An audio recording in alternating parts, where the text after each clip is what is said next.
Welcome back to God Jack Joan, the home of epic adventures, powerful heroes, and stories. We will see what if Harry was the last light in a world cursed by Voldemort.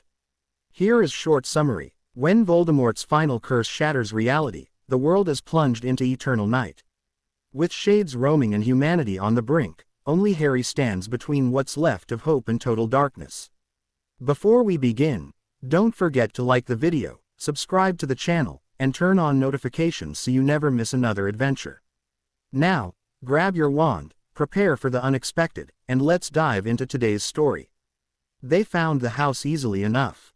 It was one story tall with a basement. The dark red bricks spoke of a time when building houses was the foundation of a home instead of an investment. There was one chimney on the right side and nothing technological like air conditioning or a satellite dish was apparent. The front yard needed a cut. No cars sat in the lane, neither were there lights in the windows. The nearest neighbor was 100 yards away. That's the place. Let's get in, the boy said, taking a lock-pick from his vest. The girl followed him silently, her long and sandy blonde hair bouncing behind her as she walked. She had a leather-bound book in her right hand with no indication of its content on the cover. The boy, no older than 15, tried the front door handle just in case. The door opened without a sound. The former occupant left the place unlocked, probably they were in a hurry. The boy turned his head towards his companion who nodded at him. She pulled on a thin leather string from her neck and revealed a small, round silver amulet from beneath her blouse. As the moonlight struck its surface, the amulet started to glow softly of the same light. The boy pushed the door open, making way for the full moonlight and the crescent moon amulet to dissipate the darkness. The basement, simply told the younger girl, her steps so light she didn't made a sound. The boy held the door open, letting her enter first. Good manners had nothing to do with it. Harry knew this place was packed. He wouldn't go in with only the light coming from the open door. Harry Potter followed Luna Lovegood closely, noting distractingly the few drops of dried blood on the threshold. Luna was already walking down the short flight of steps to the basement. The underground floor was made of bare cement and the door to the basement proper was an old piece of hollow wood. The blonde witch turned the handle and pushed it open, Harry only a step behind. They felt no chills, no goosebumps, but they knew it was there. No, they were there. The main room was large with two long sofas forming a L shape that faced a huge television. A small fireplace was at the opposite side of the room and a clean wood rack ran in between, along the wall. On either of their sides were two doors, probably leading to small bedrooms. As Harry turned on himself to fully take in the room, the shaft of a thick lance descended upon him. Harry raised his arms in a reflex, managing to stop the attack a scant few inches away from his neck. The lance was at least 7 feet long, the last foot of it being a large blade. Holding it was a suit of armor in dull gray, the only sound of its presence being the slight sound of the metal pieces. It made no growls, it had no glowing red eyes, just an eerie presence of a simple attacker eager to deliver certain death. Harry pulled the lance free of the suit's gloved hands before spinning it around and deliver a single blow to its neck, neatly decapitating it. The helm flew sideways and the rest of the suit fell soundlessly down, like a puppet with its strings cut. By the time Harry had turned toward Luna, who waited about 2 steps away, the suit vanished, like the lance. Harry stepped closer to her, unfazed. Luna took the 2 remaining steps leading to a closed door in the far wall, near the last bedroom. There was no point in searching the place, the path was clear. The door was of another kind of wood and looked as if the owner had taken some plywood and had painted it blood red before putting it on hinges. There was no handle and no lock, but Harry knew better than try to simply push it. A small tray was beside the door with a blank sheet of paper on it. The petite bee, owned at his side, opened her thick leather-bound journal to a previously marked page and consulted it briefly. 3 drops of lemo. Blood, she stated, stepping aside to let Harry face the tray. Harry took a quarter of a lemo from a small bag in his pocket and stood before the sheet of paper. Blood of a lemo. The midnight-haired teen held the piece of fruit in one hand, close to his wrist, and took a small knife into his other. He then slashed the innocent fruit sideways, letting out a moan, and as if he had cut his own flesh. 3 drops of juice fell onto the paper at once and 2 more followed too quickly for Harry to pull his hand back in time. "Shit!" he exclaimed, annoyed, as the piece of paper became unnaturally damp and began to shrink on itself from the corner. Luna looked unperturbed at the paper as it shrunk, folding on itself over and over again. It took on a triangular shape no more than 2 inches wide. A damp, ruby-red circle bloomed from inside the paper, taking the shape of a small mouth with red, full lips adorned with 4 fangs. It just stayed there, open, unbreathing. "You've got to position it with your eye," Luna told Harry, not even looking back at her journal. Harry slowly bent down, not hesitating whatsoever when faced with Luna's strange instructions. He neared the piece of paper until he almost touched it. The mouth jumped at his face with a snarl, targeting his right eye. It tried to bite him and stuck on Harry's glasses. Harry turned toward the plane door and leaned forward until the damp mouth was firmly on it and the paper stuck. The mouth kept squirmed and snarled once more as Harry pulled back. The paper seeped in the wood, taking the shape of an old-fashioned keyhole, the mouth being beeped in. Harry softly blew on it to dry it faster, eliciting only more snarling. He stood back up, stepped away from the door and took a handkerchief from a pocket, his part done. By the time he cleaned his glasses, Luna had the door open. They stepped inside without another word. This room clearly was a small workplace. There was a huge desk full of small drawers, the whole thing made of thick, solid wood. It was painted the same red as the door. A chair was pushed in a corner, also red. A thick, wide plank was bolted from wall to wall under the small, ground-level window, in the exact same tone color as the desk and the chair. Pots filled with nails and screws were lined up against the wall on the makeshift workstation alongside an utility cabinet with even more drawers and random tool boxes. An air compressor rested under the workstation. Luna went straight to the workbench and started opening drawers. While she worked, Harry circled her, looked under the workbench, checked the shadows all around the room and finally took in the room itself. For a short moment, only the sound of Luna's searching troubled the unnatural silence. Then, Harry saw the bottom drawer of the wooden desk open noiselessly and a single dark shape sped out of it. Seeing the form that the nightmare took this time, Harry figured that Luna must have triggered it. The cockroach was easily as big as his fist. It sped on the floor with a light clicking noise typical for insects on a hard floor, but the noise was too clear, too recognizable to be real. It was the sound you expected something to make, like the sounds the armor had made moving. Harry didn't try to step on it directly. God only knew what would come from under his feet if he did. He threatened it with clumsy stumps only to then target a good kick at it. It bounced twice on the floor and one more time on the walls before disappearing. It didn't come back. Luna wasn't done yet, so Harry knew it meant it wasn't over yet. There had to be a nightmare left somewhere. As he walked down the small room looking left and right, he turned towards the open door to find a huge dark shadow moving like rolling smoke coming toward him. Harry took a step back and to the right, trying to see what was coming out of it. A jet-black panther, about 5 feet long, pounced on him with its front paws forward and its teeth bared. A soundless snarl escaped its mouth and Harry didn't have the time to ponder why he heard nothing, since he didn't know the sound a panther normally made. He had just enough time to twist while falling on his side, looping an arm around the creature's neck. His hands clasped together, and when Harry landed on the creature's side, his arm had it in a choke hold. He pulled hard on its throat, preventing it from biting his arms.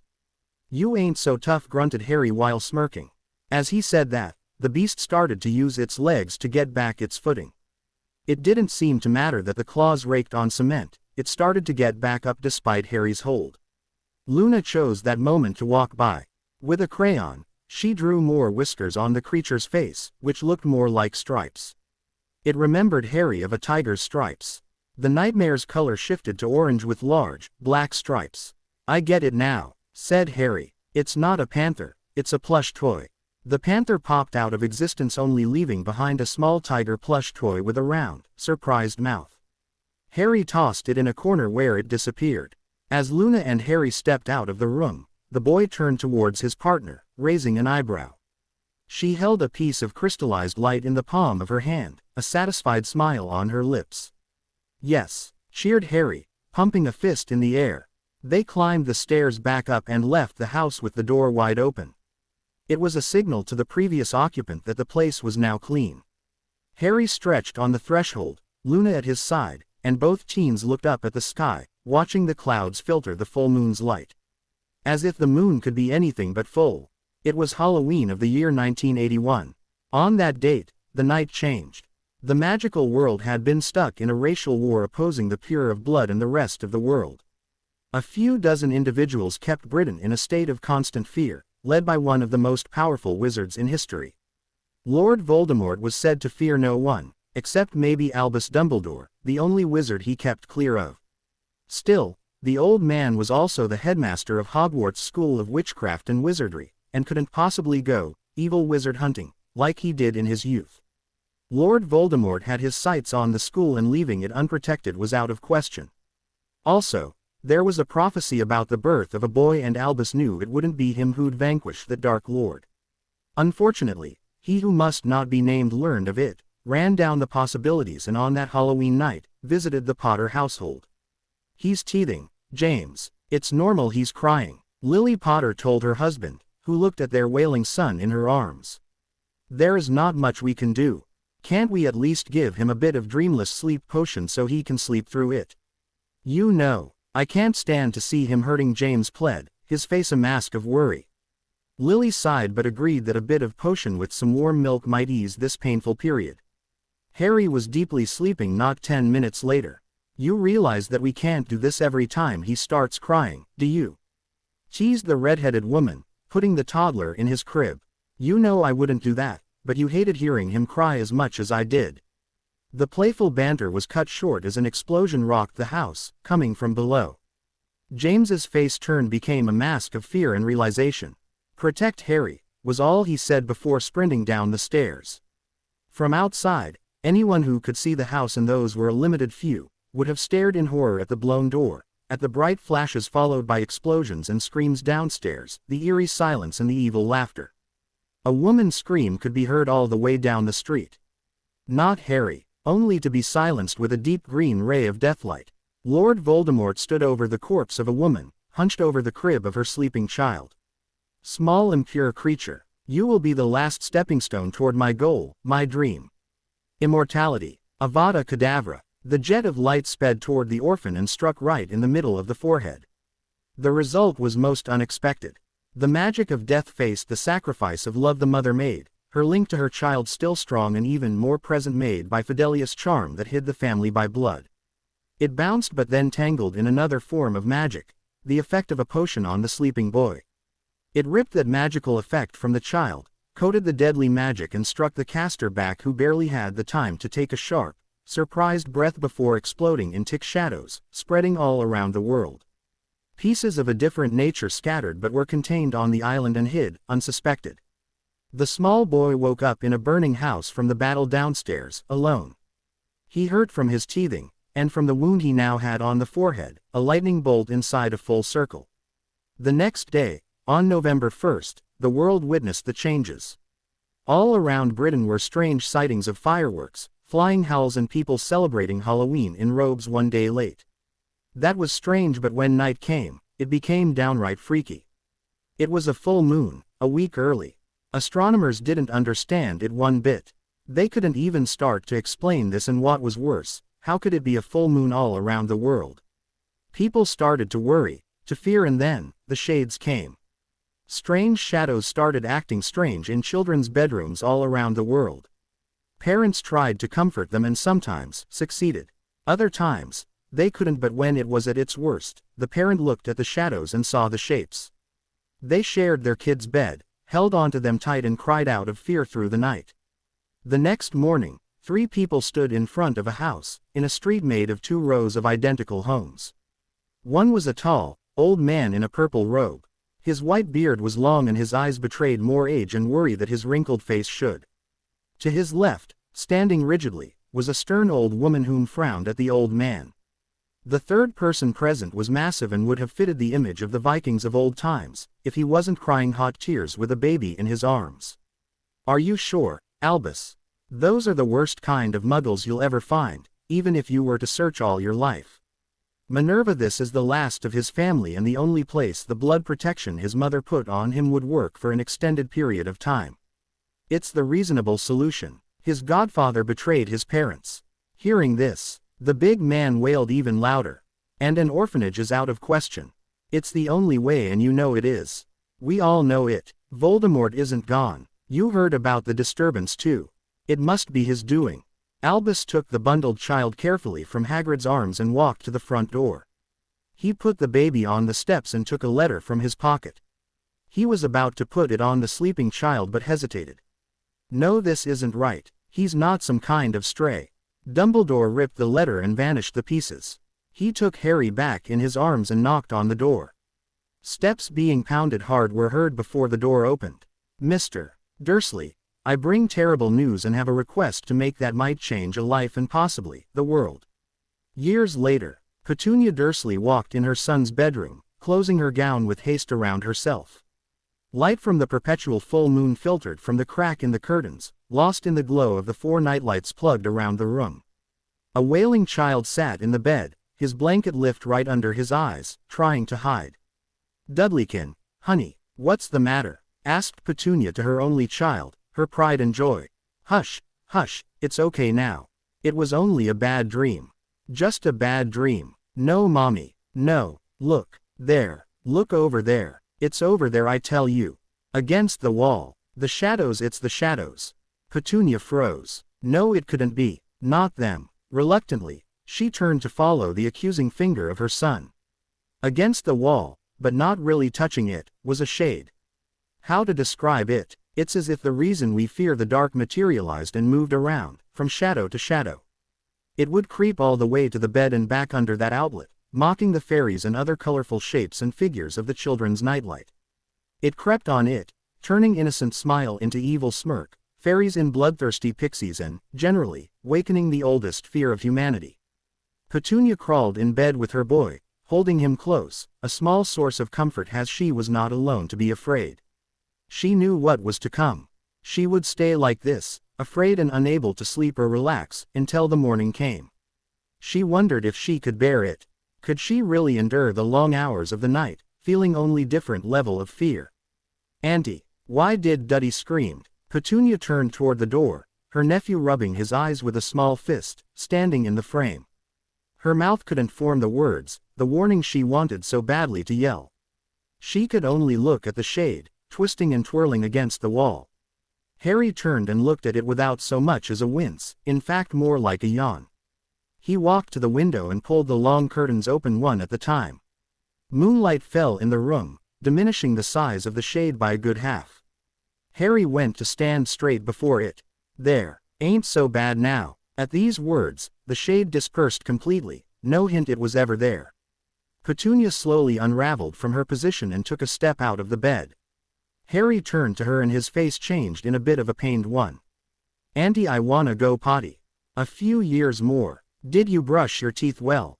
It's bedtime, chided Petunia Dursley from downstairs. Yes, Mom, yelled Dudley Dursley. Yes, Aunt Petunia, replied Harry Potter in turn. They put on their PJs before climbing in their bunker bed, Harry taking the bottom and Dudley the top. The 2 smaller bedrooms were fused into one big room, the middle wall removed. One medium-sized TV with multiple game consoles around it was against the wall while 2 big desk drawers were against the other. It left a lot of room in the middle that Petunia always insisted to keep free. Vernon was even in the middle of renovation to turn a part of the useless hallway into a walk-in closet in order to remove the desk and the toy. As Dudley tucked in, he patted his belly, comfortably full. Your birthday cake was the best, Harry, he said, content. I can't believe you managed to convince Auntie to have it for dessert one day early. Laughed Harry, the taste of toothpaste barely overtaking the one of rich chocolate cake.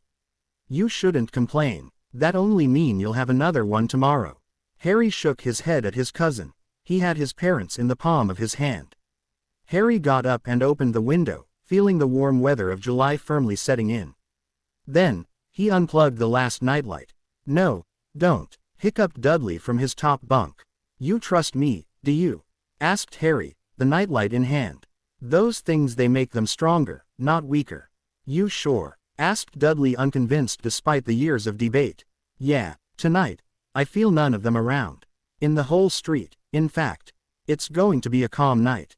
Dudley relaxed. Really? Okay then, okay. Just this once. Just tonight. Sure, shrugged Harry, putting the unpowered light in plain sight on Dudley's desk. They finally tucked in and, as usual, Harry waited for Dudley to fall asleep before letting go of his own consciousness. The morning came, calm and quiet as Harry promised. Dudley was happy and proud to tell his mom he slept the whole night without his nightlight. He said it must have been her delightful chocolate cake that helped him sleep, and she promised to make Harry another birthday cake for dinner. Harry was happy for him and smiled all breakfast long, but kept quiet. After Dudley left to play with his friends, Harry went to see his aunt about what troubled him. "Aunt Petunia, did you leave this on me while I was asleep?" he asked, showing a letter addressed to him, down to the extended bedroom at 4, Private Drive. The purple ink and flourished lettering left no doubt to Petunia, as well as the Hogwarts crest. She sighed loudly and sat down. "You had the windows open last night, didn't you?" she stated, more than asked. "Yes." Asked more than answered Harry in turn. "An owl delivered it to you." Silence. "An owl," repeated Harry, who wasn't used to this kind of talk from his aunt. "Yes, an owl," she confirmed, as if he should understand by now and avoid her to say it out loud. "I see. Does Uncle Vernon know of this?" "Don't even mention it to him," she scolded her nephew. "He's doing his best. We never told you about your parents for a good reason. They were wizards, and so are you. Wizards have strange ways, like using owls as a mailing system." Wait, interrupted Harry, putting his hands up. "You said wizards. You think I would joke about this?" flared Petunia. Not only did she had to say it out loud, but he wouldn't believe her. Harry stayed silent a while, thinking about himself and how he could fight the shades when no one else in the household could. Maybe there was more to it. "Okay, I'm a wizard. What does it mean? What about my parents?" he asked, figuring it was as well to hear it all at once. "Your parents went to Hogwarts, the wizard's school with a man named Albus Dumbledore at its head. Then, your mother settled down and had you. Your people were at war with blood purity as a pretext, and the leader of the other side killed your father and mother on Halloween, 10 years ago. Your father was James Potter and your mother, Lily Potter, born Evans. Halloween, 10 years ago. The day of the darkness. The spread, when the moon got fixed at full. Exactly. What I know is that he tried to kill you too, but failed. Some say this is his revenge, his death curse on the world." "I don't know a thing about that," she said, shaking her head. "So I will go to Hogwarts to learn magic. I will meet this man, Albus Dumbledore, who taught my parents." Harry asked, excited. "No, you won't," deadpanned Petunia, freezing his hopes solid. "Why? The world the shades aren't the worst that the spread brought. There are the nightmares," said Petunia, almost in a whisper, afraid to speak of them. "What are?" "I don't know and won't speak of it, and neither will you," she almost shouted in an outburst. "Just know, for now, that there is worse, and Hogwarts became their nest. After it happened, Albus Dumbledore came here, delivering you. He got back to a school in chaos. Most people still there managed to flee. Some were not so lucky. The headmaster stayed behind. No one knows what happened to him, as he never left the school. No one dared to break in, and it's locked from the inside anyway." Harry was speechless. Petunia let him digest all this before sighing again, as strongly as when Harry showed her his envelope. "This letter is your acceptance to your schooling, I guess, with your schedule and supply list." "But the school," Harry protested weakly. "The teachers organized a way. They can travel to fixed location using fireplaces. You will have 2 classes a day, one in the morning and one at the afternoon. The locations are equally spread among the students' home with a room large enough." Harry's eyes widened. "Here," Petunia pursed her lips. "Yes, once in a while. This is why we made your room as big as possible." Harry was speechless. They had a working fireplace, with a high mantel. His room was getting as big as the house could hold. "You hate wizards," stated Harry. "That much is obvious. Why are you doing all this?" Petunia looked at him straight in the eyes. "Because of Dudley. You helped him, and you always did. You protected him. You could do it because of your wizard blood, I'm certain of it."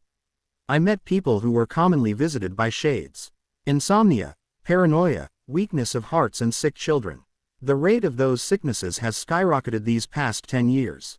Dudley would have been one of them, but he escaped that fate, thanks to you. Harry's throat was tight with emotions. They would go against their very belief for him. Harry wiped his eyes and nose with his sleeve and looked at his home, eyes blazing. I will find a way to get rid of the shades and the rest. I will make the knights right again. I will learn to be a wizard and do this. Petunia would have smiled a mirthless smile, faced with such candor.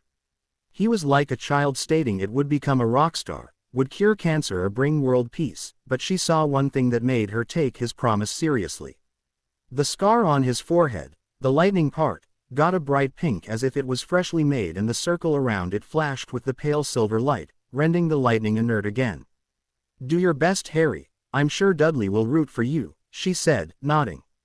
Harry smiled broadly and opened the envelope that would change his life. Harry was to meet a man about his school supply today, as most of the stuff was impossible to get in a normal store.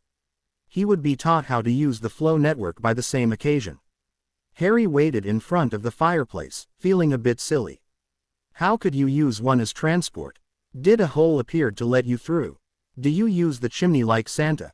When green flames flared, Harry was in for two surprises. First, the flames burst someone into existence, and secondly, that person was at least 10 feet tall. He must have been prepared because he landed on one knee, keeping himself from bumping his head on the mantel or the ceiling. The man wore mostly leather, like a savage from uncivilized lands on TV. He had long black hair and a thick black beard that reminded Harry of a raspberry bush made with scrubbing pads. He looked very strong and had a hard face with eyes far in his skull. He looked like a man who used to laugh a lot, a long time ago. His eyes dropped toward Harry and his features visibly softened up. Blimey, it's really you, Harry. Last time I saw ya, you were as big as my hand. Which could be any time between my birth and 5 years old, thought Harry. Instead, he extended a hand and smiled. Well, as you know, I'm Harry Potter. What's your name? They didn't told me who would come. Me bad. I'm Rubeus Hagrid, gatekeeper of Hogwarts. Of course, right now, my job is more about to keep things to get out, he finished on a darker note. But my tasks include helping the Muggle-born to adapt too. Soon, you will go to your classmates' home and some things will seem pretty amazing. Hagrid's enthusiasm was contagious, and Harry couldn't help but think this was the time of the year Hagrid liked the best, and was alone no less. I'm all ears, Mr. Hagrid. I feel I have a lot to catch up to. The huge man was happy to oblige. The first lesson was about magical transport and falling. He put a large box full of dust on the ground, saying it had to be reachable by children, and gave a pinch of it to Harry. No, you do as I do. You stand here, as inside as you can, more than that I suff, and then you throw the dust at your feet, calling where you want to go. Our stop is a pub called the Leaky Cauldron. Repeat it. The Leaky Cauldron, repeated Harry.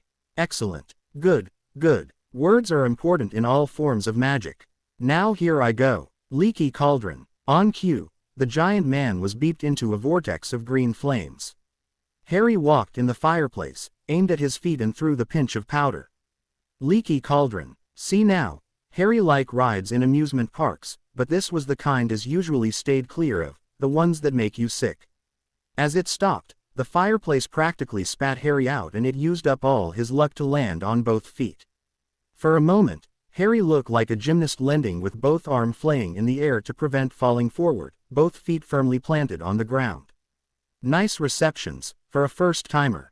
Hagrid complimented him. You'd better get used to it too, as this is how y'all get to and from your classes. Digesting this, Harry followed his guide to a back alley where he used an umbrella to tap a code on the brick wall. The brick started to move away, revealing a whole shopping district behind. You see, Harry, ya tap the wall with your wand to open the way. This look more like an umbrella than a wand, commented Harry, one eyebrow raised. Yeah, I'd be grateful if you didn't mention that. As long as I keep quiet, they shouldn't look into it. Harry felt there was something very badly hinted here, but didn't press the matter. He had enough on his plate already. They went to Gringotts first, where Harry received his vault key from Hagrid. Harry was a bit crossed with this. Shouldn't he have this key, or at least his aunt? As he voiced that out, trying to keep as calm and unsuspicious as possible, Hagrid explained the matter quickly, as if afraid to be called a thief in front of the goblins. Gringotts wouldn't allow a key to fall in Muggles' hands as they can't even reach our world on a normal day, you see. It was Albus Dumbledore who was supposed to keep it, but Hagrid trailed off, his eyes darkening. So I volunteered, as keeper of the keys to Hogwarts. What's one more set of key, hey? Finished Hagrid with a deep laugh. Anyway, I can't get in. Only you with your key can. The cart ride was a lot more pleasant than the flow, and the sight of his small fortune was breathtaking. They finally left the bank and started shopping at once with Hagrid, explaining the uses of each purchase. Potion ingredients, cauldrons, protective gears and books. He went to have his uniform fitted at Madame Malkin's, a pretty standard private school uniform with the addition of a long, black cloak. Hagrid explained they had to adapt going in so many Muggle places. Then, he took him to a pet shop where Harry knew he could get a magical companion. With his aunt already wary of magic, a toad would be a very bad idea, and Harry wasn't interested in them in the first place. A cat would look nice and normal, but before he could find one to his taste, he stumbled upon a cage with a snow-white owl sleeping inside. Harry just couldn't take his eyes off the magnificent creature. Ha! An owl, and a fine one too. A very reasonable, practical choice, noted Hagrid. I know that look. You found the right one for you. If you like animals, you can come back and have as many as you want. Hogwarts allowed only one, but since it'll live at your home, trailed off Hagrid. Harry felt nostalgia roll in wave inside Hagrid. He truly considered that place his home. To have it inhabited by monster must be more than he can endure. Hagrid, I swear to you I will work to get the curse of the spread removed. One day, you will walk the halls of Hogwarts again. Harry said that with such a serious face, such resolve that Hagrid's initial answer stuck in his throat, much like it did for Petunia Dursley. If someone can, I guess it will be you, Harry Potter. After all, you survived the killing curse and no one else managed that before. I trust you. Harry took the owl cage, jolting the bird awake. It looked at Harry and let out a small hoot. Quite a beautiful girl, isn't she? Said the shopkeeper, eager for a good sale. Put a discount on that one, Loppy, he's a friend, stated Hagrid. A discount on such a prized item? He said, staring at Hagrid in shock. His eyes trailed on Harry and immediately spotted the telltale scar. But I guess it wouldn't mean a thing if I did it on just anything. Agreed. 20% off if you take some food and owl treats. Done, Harry said, smirking. He would have taken some anyway. Harry was glad of his day. It was rich in emotions, tiring, and it was barely midday. Hagrid took a huge pocket watch out, opened it and winced. Let's hurry back, Harry. I have to take another Muggle-born girl shopping in less than 20 minutes. You have more than enough to keep yourself busy. Remember to give a name to your owl as soon as possible so it get used to it. I would advise you to start reading a bit too, especially the potion-related books. Professor Snape is a bit, well, he's kinder demanding. Get some work done early. Thanks, Hagrid. I guess you'll be showing Diagon Alley to all the new kids in the next few days. Right. Why do ya ask? Now that I know how to get here, I might hang around a bit. Hagrid let out a laugh and clapped Harry on the shoulder, sending him across his new trunk. Smart boy ya are. Come on, let's flow back. I'll see ya soon, I bet. Hedwig. That's how he called his snowy owl. Harry found the name in his history book while turning pages randomly, trying to figure out what kind of past the wizarding world held. Upon Hagrid's advice, Harry started on his potion books. So many ingredients, so many effects, so many uses. It was a science as complex as chemistry. He took half an hour checking out the most interesting recipe, amongst them a potion to look like someone else. He memorized a few ingredients but would do more tomorrow. Dudley found a nice bike trail that cut the time to get to the park almost by half. Petunia was a bit wary about letting Harry go alone to Diagon Alley the next day. Harry said he would use the flow to get directly to the ice cream parlor and wouldn't leave the main street. He just wanted to get a feel of the magical side of society, and felt he wouldn't be able to open a book all summer if he stayed put where there were game consoles, his bike and television. He wanted to meet other kids as well. He wasn't hostile with any of Dudley's friends, but they were not the kind he willingly hung out with. He managed to convince his aunt by promising to be back 1 hour before sundown, no excuses. The flow trip was as dizzying as he remembered, and he got out in a dive this time, landing flat on his belly.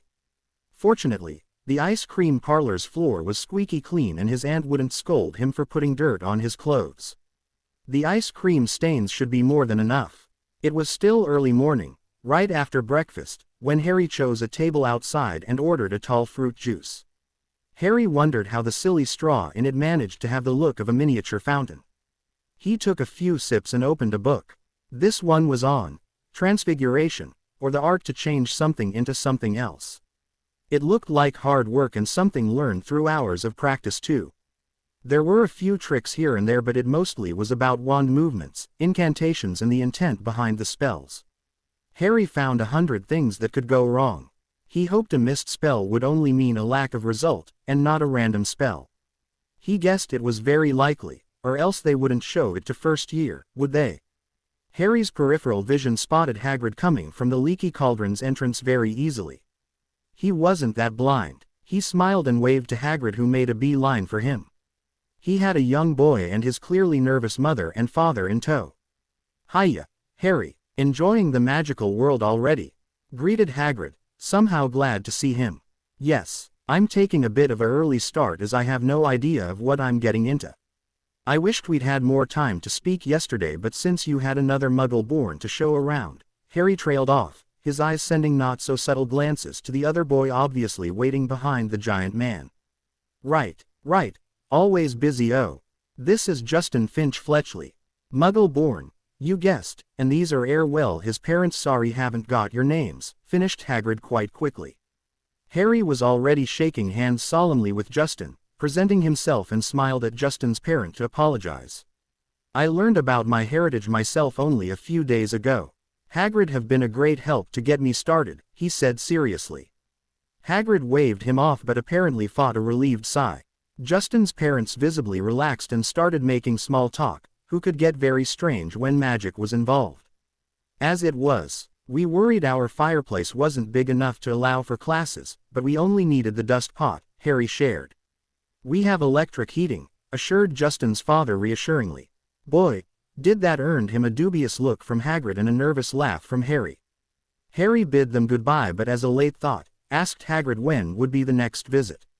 "That was the last one for this year, Harry. You'll have to meet them at school, like everyone else," teased Hagrid, shaking a finger. Harry was a bit put off but understood. Magic was a lot about lineage after all, so Muggle-born were not that common. He ate lots of ice cream, got a frostbite to his brain, felt a bit of a sugar high, and read a lot by the shade of an umbrella at the shop. He moved a bit but his shopping was already done and he had more than enough books for a lifetime. Public school didn't have them read so much. He would have to get used to it, he guessed. He went back home, 2 full hours before dusk, feeling drained as only a full day outside can do. He went to sleep early, dreaming of potion ingredients that were, strangely, all kinds of ice cream topping. 1st of September came fast, the first day of school. Harry was up with the sun and ready to go an hour early. Standing in the living room dressed in his school attire, he finally couldn't wait any longer and took a pinch of flow powder. He stood in the fireplace and spoke clearly. "Ministry of Magic." Then he threw the powder at his feet, and stared twirling. He felt his legs move forward unexpectedly as he was thrown out of the flow right before his feet firmly planted on the ground, his balance off. He leaned back involuntarily, his arms flaying slowly, his back almost parallel to the ground. A trio of paper planes zipped over him and he mused idly that they would have hit him had he not been so hunched over his back. Then he landed on his ass. He picked himself up, dusted his cloak, and followed other kids, all walking in the same direction. It was the first day of school and, as such, every students, teachers and other staff personnel met in a big auditorium at the Ministry of Magic's building. Harry had his wand checked at the reception before having it given back and told to follow the yellow paved road. Someone have a weird sense of humor, Harry thought as he walked on the floor, painted in yellow brickwork. Still, it makes it pretty hard to get lost. Even the elevator's floor was painted gold-like. He got out once at the right level, followed the path a bit further and entered a really big room with hundreds, no, thousands of seats. This place was freaking huge. It was a semicircular auditorium caved in like a bowl. Harry saw Hagrid at the bottom, with whom must be Hogwarts teachers. The auditorium was already filling up, and Harry noticed people hang out in groups of 12 to 15. There were smaller circles, but they all clung around bigger ones. Harry guessed that students stuck with the same groups for most of their education. Since the spread, they had to move the classes from homes to homes. Changing students to different groups for each classes would have been an additional pain. At 10 minutes before 8, Hagrid's voice boomed. Furs years. Furs. Years. Come on down. We're about to start. Harry walked down at a quick pace, having no intentions to hold people back. He knew no one, except Hagrid and Justin, who just made it down behind him, and he hoped that being Muggleborn raised would not hinder him to make new friends. Who knew if the purebloods and mixed blood didn't all know each other? Harry knew them to be silly fears, but try to tell that to your brain. His fear quickly abated as everyone had to be introduced to each other and no mention to magical lineage was made.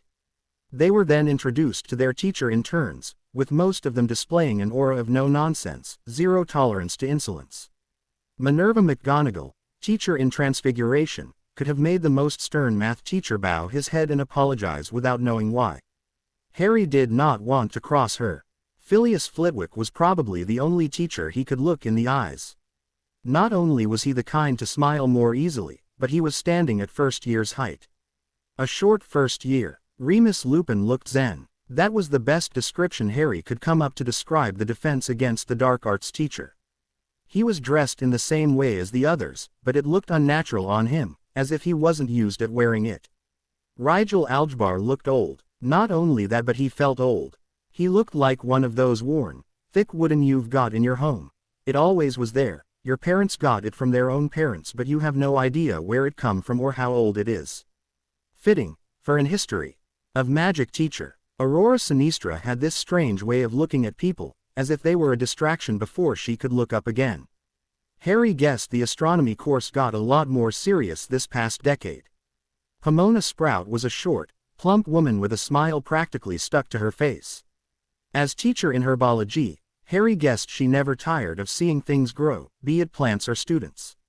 Then, there was the tall, dark man that seemed to hover a step behind the other teachers, as if to put a barrier between him and the snot-infected children. His sneer fit so well on his face Harry couldn't imagine the man so much as sleeping without it. His hair reflected light like only oil can, and Harry felt that Potion would be the kingdom of no-nonsense. In fact, no nonsense must have stumbled on this man and stuck in his hair. Harry decided then and there he would not upset that man in red as much as he could that evening, if only not to be the victim of his ire. Professor McGonagall called order, being deputy headmistress, and greeted all students, new and old, for another year at Hogwarts' temporary migratory school of witchcraft and wizardry. People took their seats and the first years were then introduced to the rest of the school in general. They were told to take the front seats, saved just for them, as the telling of the spread would be told. Professor McGonagall, along with Professor Flitwick, told the story of the school with sketchy illusions and still pictures floating in midair. Silence settled on the room, the old woman's words echoing easily all the way to the back. Many, many centuries ago, 4 people gifted amongst the gifted united to create a learning place, a great stronghold of the knowledge of all forms of magic. They were Godric Gryffindor, Helga Hufflepuff, Rowena Ravenclaw and Salazar Slytherin. The students were originally assigned one of the 4 houses by the sorting hat, pending on the student prominent trait of personality. The signs of the 4 crest floated above their heads. Gryffindor for the strong and brave, Ravenclaw for the smart and studious, Hufflepuff for the hard-working and loyal, while the cunning and ambitious went in Slytherin. The 4 crest turned and mixed to form the Hogwarts crest. Then it became black. But 10 years ago, the strongest Dark Lord in recent history disappeared from the world after a failed attempt at murder, cursing this planet as he vanished. A full moon appeared between the 2 teachers with clouds slowly drifting about. The night became increasingly dangerous as shades spread in the bedrooms, past sunset, all over the world. We know not how or why they were created, but their existence is closely linked to the nightmares. The illusion took the shape of a familiar-looking shadow, and then, of a pitch-black zone of darkness. The kind you just knew there was something inside, just past your vision, just waiting for you to take a closer look so it can jump at your throat as you blinked. Harry felt mixed emotions regarding the nightmares. He felt it was on the same wavelength as the shades, but more real, more dangerous. He should be afraid, but it was only a kind of shade able to manifest, nothing more. If you weren't afraid of it, it lost most of its power, didn't it? It was familiar. He dealt with shades since he was 5 after all. Nightmares spread around the world, but nowhere so thick as at Hogwarts. Headmaster Albus Dumbledore, the greatest wizard of our time, got back from a duty outside the castle to see it under assault by the nightmares, the wards useless. Magic itself have very limited success, and the spell working could vary from a wizard to another. That night, Albus Dumbledore shone like a beacon of hope and safety. Around him, fear abated and magic worked with greater success. He held the nightmares at bay for a time. He allowed us to escape. Then, 10 minutes after the last living person was evacuated, the castle locked down. To this day, its gates stayed close. Silence filled the auditorium as the last of the illusion faded, leaving the room somehow even darker. To this day, we make honor of his sacrifice and reaffirm our vow to teach magic in the spirit of the 4 founders. Finally, we remember our past so the next generations knows that it wasn't always like this, and so they help us work for a brighter future. The torches on the wall slowly burned brighter so that the room was, once again, fully lit. Harry couldn't remember when they dimmed. Then, followed a description of the castle, its surrounding and the path leading to it. Of course, it was strongly unadvised to go there. It was mostly for the form, as none had any intention of getting near enough of it to see its highest tower. The Forbidden Forest was, as it were, forbidden to the student as even grown wizards kept clear of it. There were magical creatures you wouldn't want to cross at any time of day or night. A wizard's village held on nearby, despite the close presence of the castle. They found out, in the first few years, that any great settlement of wizards would attract nightmares. Those things had the power to kill a grown man, even though there were no records of it happening. It was just a saying, as if everyone knew someone who knew someone it happened to. The assembly moved on to more practical topics such as the distribution of the schedules for every classes and the rules to follow while at school. They essentially spoke of respect while at anyone else's home, the procedures in case of damage to the property of the host and compensations in case of vandalism. The rules were clear, strict and unforgiving. After all, they were there to prevent troublemakers. If you kept civil, no rules were hindering at all. Lunch came by, a free distribution of mostly cold meals. Strange small creatures, not particularly pretty, were distributing drinks, sandwiches and some hors d'oeuvre around. Oh, you must be an house elf. I couldn't find more than passing references about you in Hogwarts, a history. How come? Asked a girl with long, brown and bushy hair.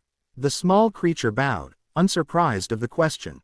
I be Tinky. I worked for Great Wizard Dumbledore at Hogwarts, many years ago. You were correct, I be an house elf. I am bound to my duties to Hogwarts to serve the students and teachers. We help clean classroom before and after lessons. Really, are you well paid? How are your living conditions? Asked the girl, named Hermione. Remembered Harry. That is confidential, young miss, said the big-eyed elf, bowing respectfully. I'm so sorry, I didn't mean to intrude. Apologized the girl in a hurry, her hands flying to her mouth. My parents always said I asked too many questions. No harm done, young miss. You be here to learn after all. Don't let that stop you from asking questions. The elf replied before bowing and disappearing.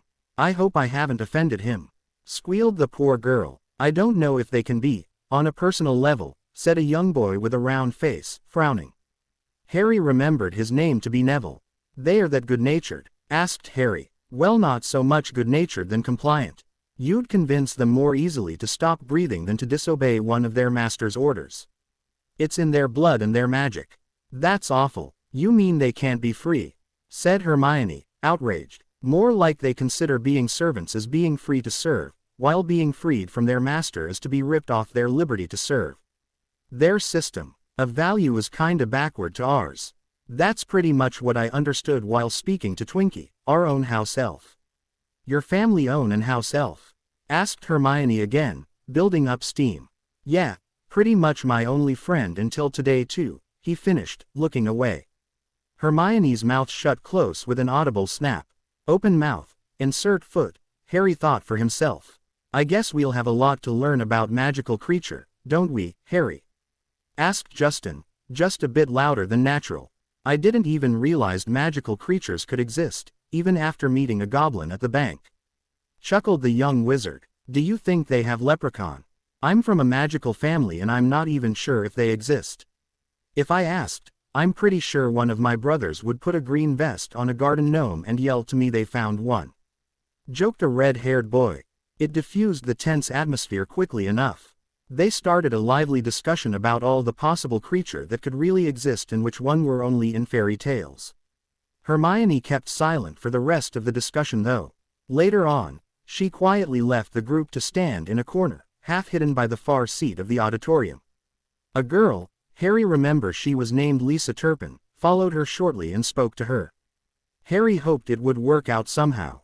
Being lonely at the very first day of class must feel terrible. Both girl came back a few minutes later, Hermione's eyes a bit redder, but not too much. Everyone was gladly acting as if nothing happened at all. Lunch came to an end and people resumed their seats. Each teacher made an appearance, explaining what their course would be about, from 1st to 7th years. The grading method of owls and newts were explained too, and the importance of having more than too few was mentioned continuously.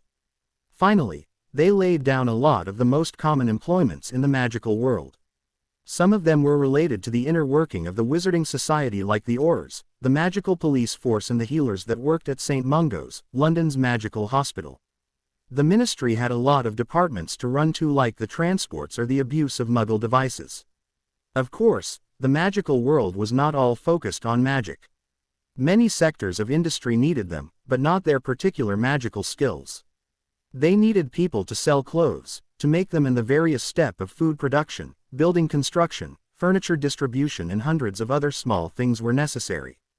It was important to remember that not everyone could be an powerful Auror or a skilled healer. They needed places for the magicals to get their stuff. The market may be small, but the competition in each field was practically non-existent too. Harry wasn't interested in all of that. He would become a nightmare hunter. He didn't know if he could ever get paid for it, but that wouldn't stop him. He would have to learn all the stronger magic he could to fight them and one day, free Hogwarts. Magic didn't work on them. That was explained in details at one of Professor Flitwick's lessons. Nightmares were unaffected by most forms of magics, but physical effects of a spell were said to have some effects. Still, doing so was as tricky as attacking nightmares in close combat. One spell was said to affect them enough to either chase them away or give you time to flee. That same spell could be used to destroy shades. It was created only a few years ago, and the crafter of the spell gave conferences to teach it to first years and give refreshing courses to anyone interested. Still, Harry found the charms lessons fascinating. Making object levitate would have been in the top 5 list of things he would do with magic, and it was the first spell they had to learn. Some had more trouble than others, but Professor Flitwick explained that this particular spell was taught first because it was simple and had to be held. It helped children to connect with their magic faster, and the low level of the spell was meant to give confidence in their next lessons. The red-haired boy, named Ron Weasley, was a bit impatient into getting results and moved his wand a bit too forcefully, if not to say wildly. As Hermione turned to tell him he would achieve nothing good, she received the point of the wand near an eye, making her yelp in pain and surprise. They were in Justin Holmes' basement today and the place was limited. They had to work close to one another. Ron looked to regret immediately and apologized profusely to Hermione, who held her face with both hands, fighting back the tears, but sobs winning the battle. He rushed upstairs with Justin to get a cloth with some ice inside. The teacher mumbled something about something, but Harry couldn't hear him well. Ron kept apologizing when he offered the ice and asked her if she could show him how to do it since all her spells worked great. That was laying it a bit thick since it actually was their first spell, but it helped her to calm down. By the end of the day, no more accident happened, and it was a lesson for everyone about what impatience and rash moves could do, even without magic. As it turned out, Better controlled wand movements showed better results, and even Ronald Weasley managed to cast the spell correctly. Potions came too fast for anyone's taste. They all saw the teacher, and the older students weren't shy to tell some horror stories that happened in that class. The sight of Professor Snape at the Longbottoms' house was something they would remember for all their life. Said property was more of a mansion than a house though, and Harry understood why they were called a noble house. It had nothing to do with how you behaved. The basement could very well classify as a dungeon. It was built fully underground, devoid of windows, and was made of thick stone walls and floor. It was lit by torches. The main room was very wide and currently held 13 students sitting on their chairs with a cauldron at their side. Before them was Severus Snape, looking at them intently. They were all ready to start, but the teacher kept silent.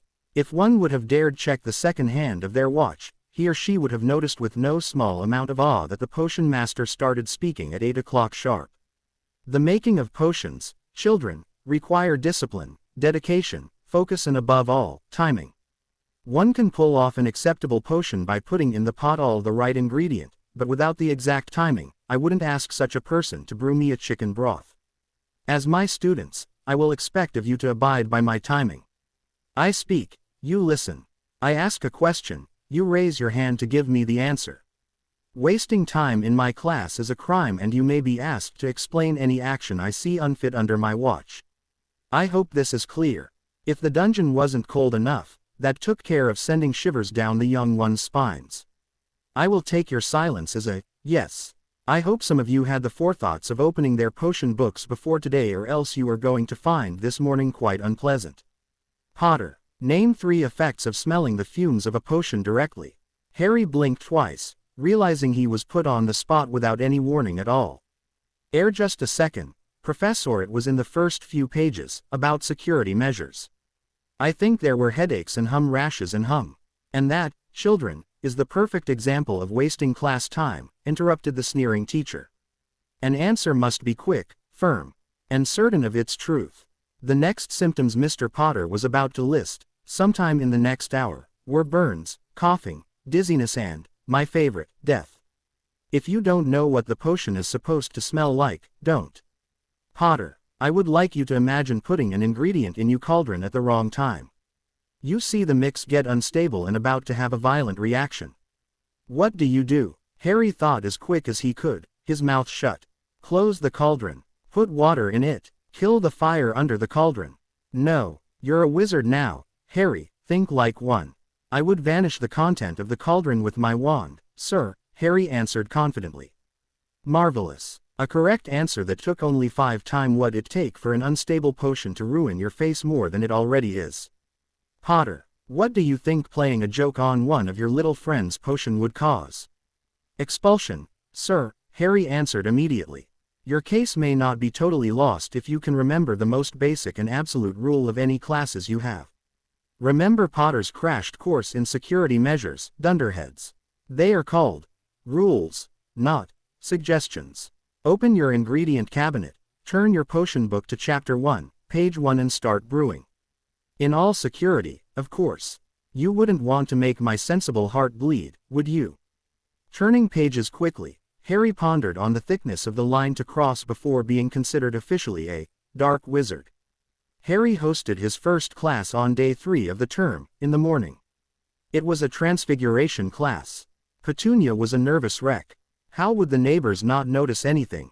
She started to regret, despite the guarantees offered by the school staff. Dudley was off to school for barely 5 minutes that Professor McGonagall came out of the fireplace like a jack-in-a-box. Petunia, coming out of the kitchen, had an intake of breath and put a hand over her heart. Sorry for the intrusion, Mrs. Dursley, said Minerva McGonagall before taking a small Rubik cube out of a pocket, twisting it 3 times in a precise manner and putting it on the windowsill as if it was perfectly normal. The house is now secured in all manner of spying. Nothing abnormal will be noticed for the time of the class duration. The only thing the neighbors could see is this cube on the windowsill. Really? Asked Petunia, puzzled. Wouldn't there be some kind of light coming from it? A glow when it activated or something? The transfiguration teacher blinked twice. There was. Oh, if you'll excuse me, I'll go and prepare the room. The students will get from the fireplace directly to the classroom. Do you need me to show them the way? Asked Petunia in a small voice. Thank you for the offer, but it won't be necessary, assured the older woman before swiftly moving up the stairs. Petunia saw the fireplace flare up again and a small boy walked out of it. He barely looked around before going up the stairs, not even noticing her. It was the same for the next boy and girl. Two girls, apparently twins, got out almost at the same time and never stopped chatting all the way up. Petunia knew she should be grateful, but felt there was something freaky going on. She went back to the kitchen and promised herself to stop cleaning every single hidden surfaces only when the clock would chime midday, and that the house would be hers once again. Harry greeted his teacher nervously, having been ready for a while. McGonagall looked at the room with a critical eye and nodded. Very clean, very tidy. Good, nice wide spaces. I'll start making the desks. You can go and greet your classmates, said the teachers, taking small blocks of metal out of her pockets. She placed them on the ground and waved her wand continuously over them. The cubes grew and changed color to finally become the school furniture Harry used yesterday. He wondered if it was the elf who brought them before class, but this was so much cooler. Minerva offered a small knowing smile to the impressed young wizard. Some classroom are in a fixed state, like at the Longbottoms estate, and yes, some teacher require the service of the house elves to move the furnitures in their classes, but I wouldn't call myself a transfiguration teacher if I did it any other way, she explained. Neville passed the door of Harry's room and greeted him. The class filled up quickly enough and, once again, without the ringing of any bells, the teacher started her course at 8 sharp. They had to change a match in a metal pin. Harry, having seen her transform steel blocks into wooden desks, figured it couldn't be that hard now, could it? Life went on, and nothing seemed to deviate from the routine that established itself past the first few weeks of the term. Petunia was jumpier than ever, but her case was put on as a bad case of the shades by those close to her. It was frequent when Halloween grew closer. Harry's days started with breakfast, flow travel, morning classes, flow again, lunch, 1 hour of allowed magical practice, afternoon classes, flow travel, dinner, personal studying, personal time and bed. They had 7 classes on a possibility of 10 in a week. There were 3 free periods to study in groups, socialize or seek personal tutoring from a teacher. To Harry, the routine was unique each week's. How could it really be the same with classes constantly changing locations and the subject to continuously amaze and surprise him? Harry made a lot of friends but not that many close friends. Petunia wanted to hear nothing of magic outside of necessity, and the other kids seemed to single him out a bit, somehow. Harry asked Hermione if she noticed anything he did to make that happen, as the young witch couldn't possibly refuse to answer a question. Harry, she started, a bit uneasy, you don't understand the impact the night of the Halloween 1981 had on the world. You know who had Britain under a reign of terror and he didn't even achieve official governmental ruling. I asked a few teachers about that time and it was horrible. Back then, he disappears right after trying to kill you. People saw you as a savior for almost 24 hours, but the darkness came, filled with shades and nightmares, and Hogwarts was lost. People think that's my fault? Asked Harry, his voice squealing at the end. No, well, not really. Some people are just looking for someone to blame. Others, who lost people to him, says that this was the price to pay to get rid of him and that the effects would probably wear off, someday. Others. Faced with her silence, Harry felt a lot of dread, but he had to know. Other what? Hermione opened her mouth and closed it a few times, but Harry was right, she just couldn't leave a question hanging. Others think this is all too much to pay for the life of one person. For a moment, all Harry was aware of was his own breathing. It shouldn't be that hard to breathe, shouldn't it? People don't even realize they do it most of the time. Harry, you look a bit pale. Do you want me to fetch the teacher? Asked Hermione, worrying. Her hands gripped the hem of her skirt, straining the fabric. No, it's okay. It's okay, he said, but clearly, it was not. He realized now more than ever how important it would be for him to find a way to undo what Voldemort did 10 years ago. Until then, people would see him as the reason for all their troubles. Astronomy, the study of stars. Humans watched their movements for thousands of years, predicting when to sow, calculating the exact time of the year and the passing of seasons, holidays and tides. Wizards and witches of all civilizations studied them intently, seeking times where the power peaked for this or that kind of magic, going so far as building places that were both clocks and focus for those times. Rituals fell in disuse, more modern kind of magic replacing them. Astrology remained, like the divination art, as the relic of a past you cling onto so to remember your roots and where you're from.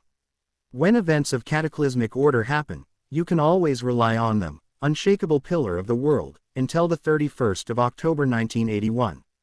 That day, the sky changed and the moon stayed full, no matter where you were on the planet. Stars kept their formations, but drifted seemingly at random during the night.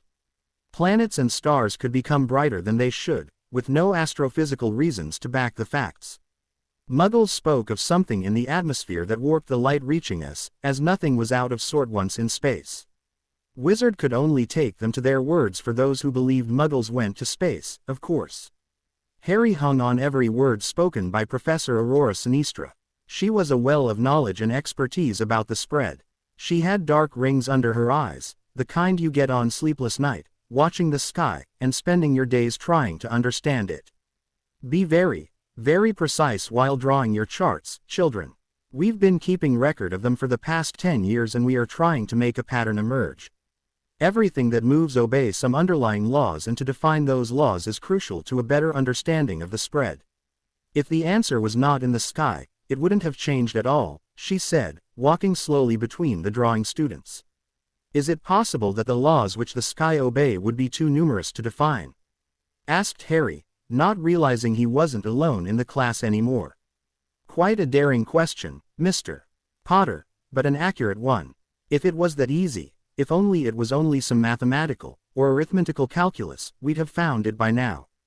No, the laws are too numerous and could only be observed as a pattern. Now, what kind of pattern could change from day to day, or in this case, from night to night? What's the most volatile thing in the world that could have such an effect? The will of a man, whispered Hermione, as caught up as Harry was. Exactly, almost yelled Professor Sinistra. Few astronomers acknowledge this theory but none dare to defy it. And look who they have teaching this class. The one most fanatic adept of this theory. The sky is revealing the very thoughts of Voldemort, the vanquished Dark Lord. Oh, please, I won't call the moon, the big silvery O just because werewolves changes every night, now.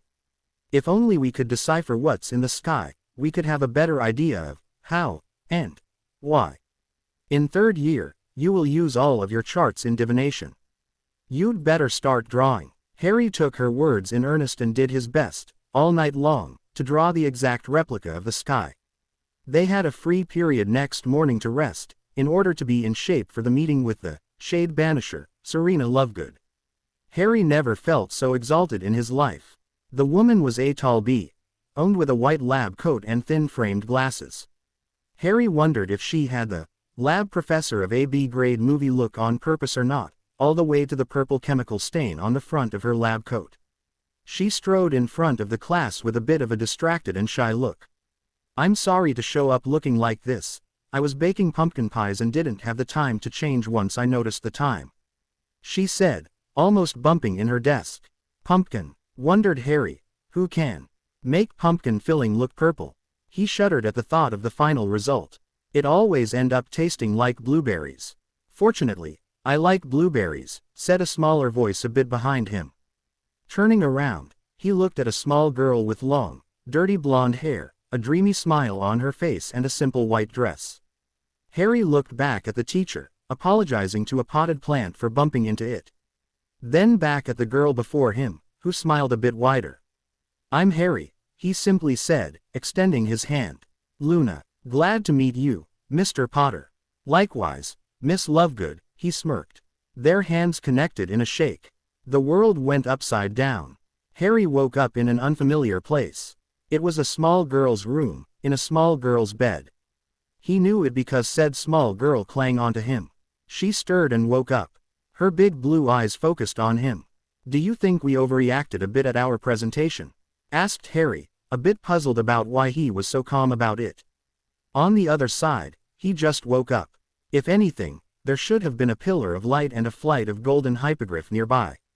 Did any of it happen? She asked, equally unperturbed.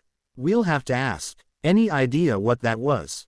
I actually do. It started last year. I think we weren't asleep for more than a few hours, countered Harry. Luna blinded once. I know. Last year, Serena had gone to great length, capturing this nightmare. They were weak on Halloween night and she trapped one in a dark spot surrounded by moonlight. She was at the very top of the Lovegood home, on a lab she balanced on the roof. Whatever laws of physics ruled the world, they must have been busy somewhere else while this was built and got a headache deciding where and how it should fall when it got around to check it out. They left it alone, just this once. The peak of the house acted now as an umbrella for the nightmare under it. To design a spell to destroy it, Serena had first to find the cause of death, by manually destroying the thing, monitoring the forces at play continuously and then emulating it in a spell. She had to calculate the exact forces it took with arithmancy to determine the intent, the wand motion, the incantation and so on. She wished she had found a way to bottle moonlight, but it wasn't possible in the delay she had. Instead, she would have to focus moonlight. All around the house, and on the roof, were mirrors.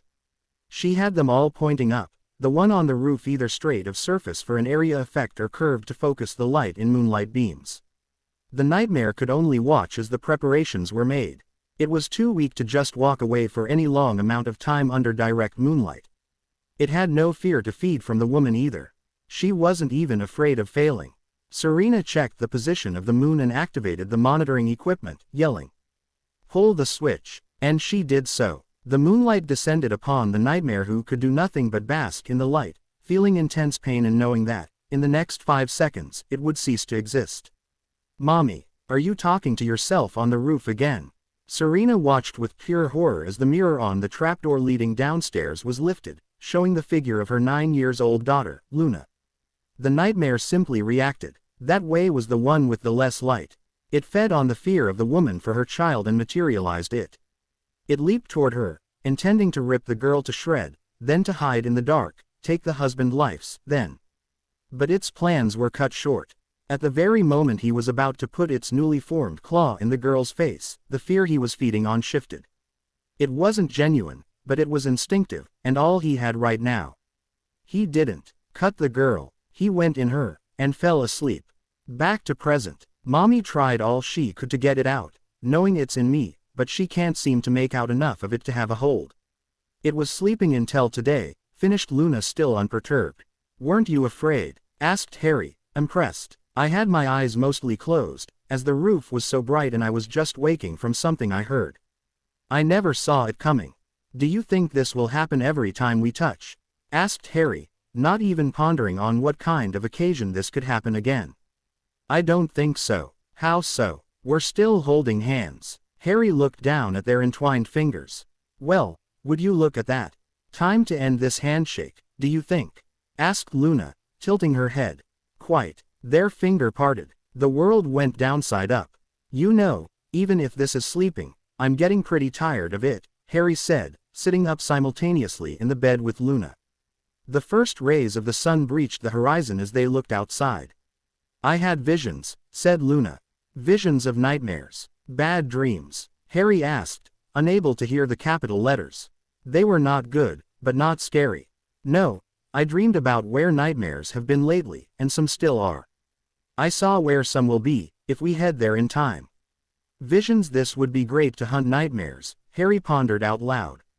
To hunt them. Only mad people hunt them, Harry Potter. Only mad and powerful and lucky ones survive, Luna said, not quite telling him off. "Well, if I plan on hunting them, that's because I'm crazy enough to do it. I survived a killing curse when I was only 1 year old, so I've got to be pretty lucky. As for the power, I'll have to work on that. I couldn't even learn the spell of your mother since we fainted twice. That's easily fixed. You know the Lumos charm. It's the same wand movement with a circle flick pointing up at the end. The incantation is Lunos." Harry blinked at her. He looked around and sure enough, his wand was on the bedside table. He took it and threw the incantation. Lunos. A soft beam of moonlight erupted from the point of his wand to the ceiling. "Well, would you look at that?" Since they found nothing wrong with the 2 kids after a check-up trip to St. Mungo's, they were released to the cares of their relatives. As no one actually saw them faint, none could be sure if the problem could ever happen again. It was particular that they couldn't make them let go of each other's hand, while they were out, but stranger things happened. Petunia was worried, though. She worried that Harry was getting weirder and weirder, even for his own people. She noticed the stares. She noticed the distant distrust some of the kids displayed toward her nephew. She recognized the facts that his only other real friend in all his class was the other outcast, the Granger girl. She noticed, but kept quiet. They had to endure, for safety.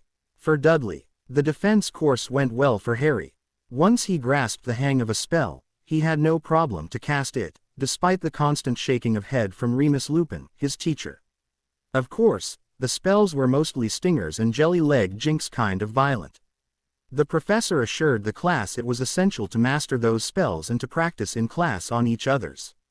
After one particular class, Professor Lupin told Harry he would meet him at home at his next free period. It wasn't uncommon for a teacher to coach a kid personally, but Harry thought he did good already.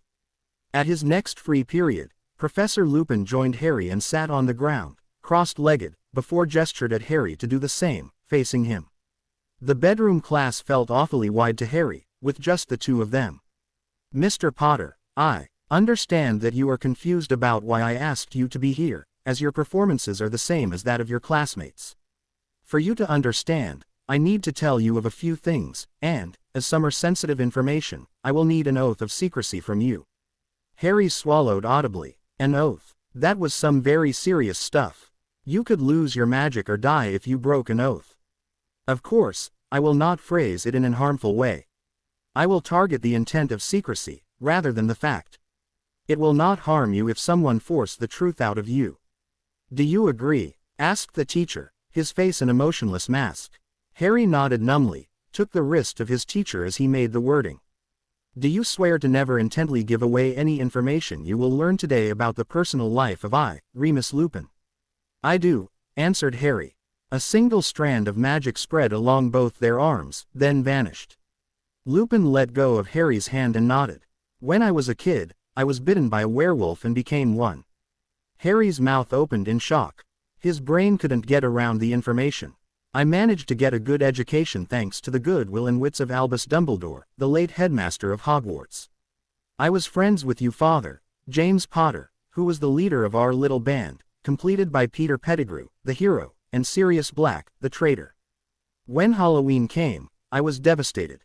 The next night, I changed even if it wasn't supposed to bother me for many nights. Harry listened in some kind of morbid fascination. So many werewolves were killed in the last few years. As they transformed every night, they became a menace too great for the Ministry to ignore. It gave them a good reason to practically wipe them out. Only the strongest of them, Fenrir Greyback, was known to be roaming and biting. I woke up in blood.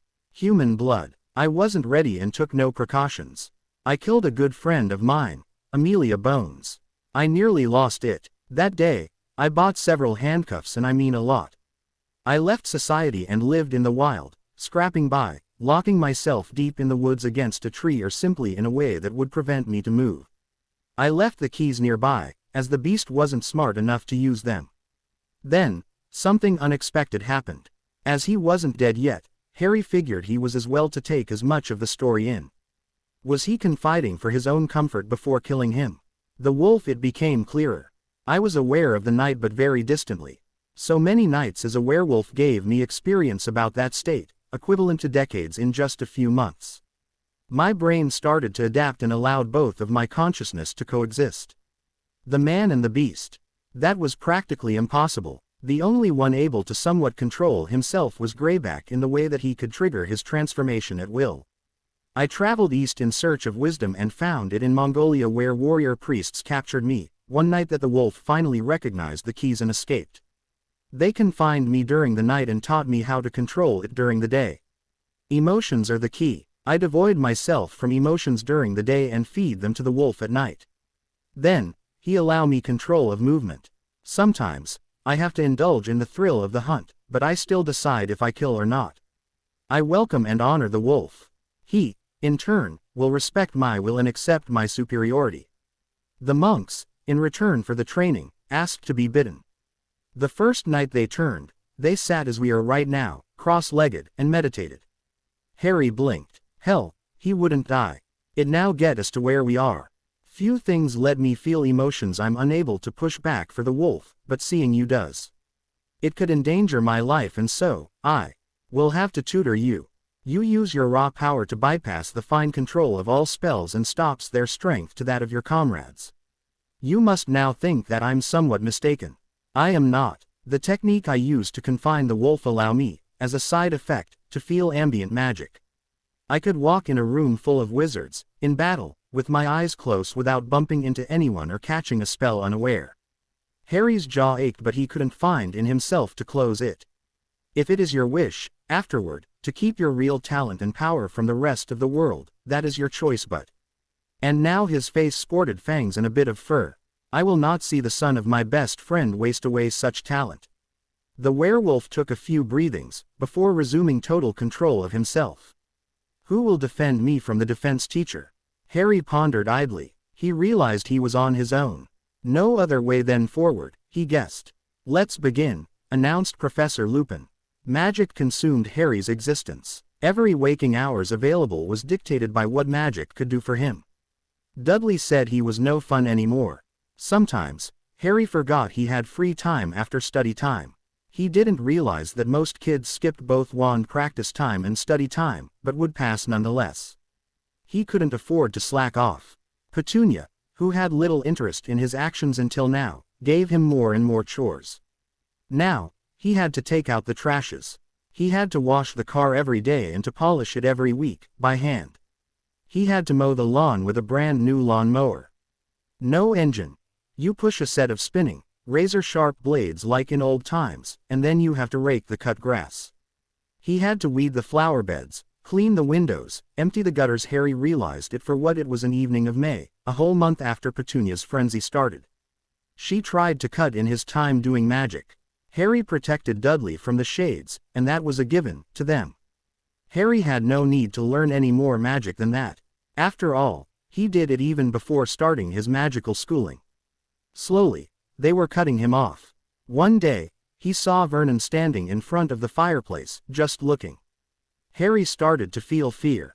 He contacted Luna, whom he kept correspondence with thanks to Hedwig.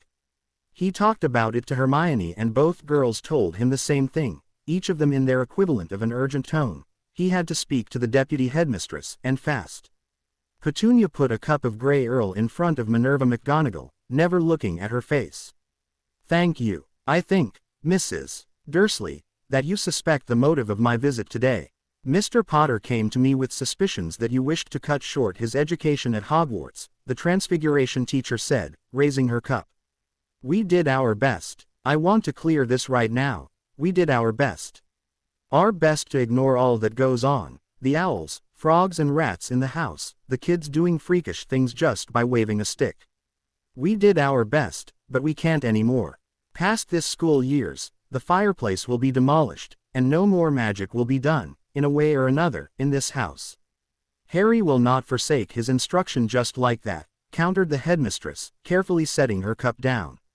Magic is a part of him. It always was, since birth. We decided that no more magic would subsist under this roof. This will be absolute. I think you understand what I mean by that. McGonagall's eyes opened wider in understanding. She couldn't really mean. Harry was a bit distracted, but had no choices but to focus on his exams. All his teachers said he did well. Harry was learning of his place in the world, but didn't like it much. The Dursley barely tolerated him now, exhausting him with tasks. His classmates were friendly but kept at being classmates. Never was he invited to play or study at one of their place, and even Justin found excuses not to come to his place. Harry went a few times at Hermione's home, and they were always relaxing times. Her parents gave him a small lecture about dental cares, to his greatest amusement and Hermione's greatest embarrassment.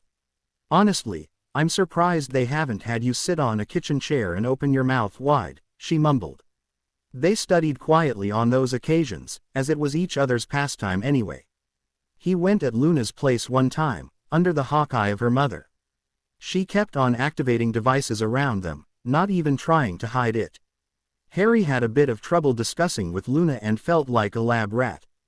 Touching was strictly forbidden, even under her strict supervision. Luna looked a bit sad of it but made a good show of hiding it.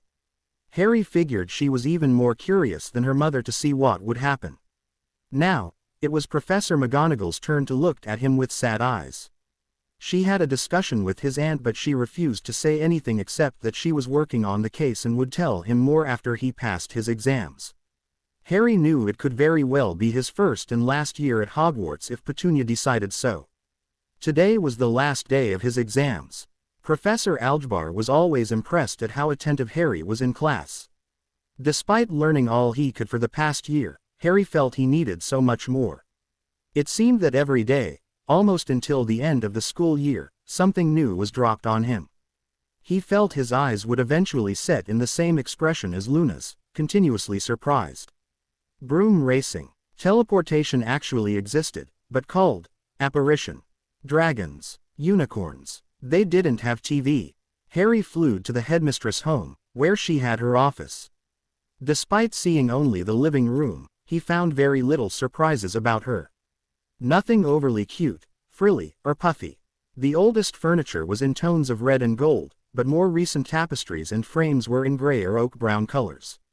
Harry walked to a room with an open door and knocked on the frame. Minerva McGonagall raised her head and her eyes became sadder instantly. "Ha, Mr. Potter, you are a bit early. If you do not mind to wait for a bit, someone else is going to join this conversation. Come in, you're not in trouble at all. Take a seat." Harry sat down and heard the fireplace roar in the living room. "Very good timing," said the headmistress, smiling nervously. Remus Lupin appeared in the doorway and bowed before taking a seat in silence.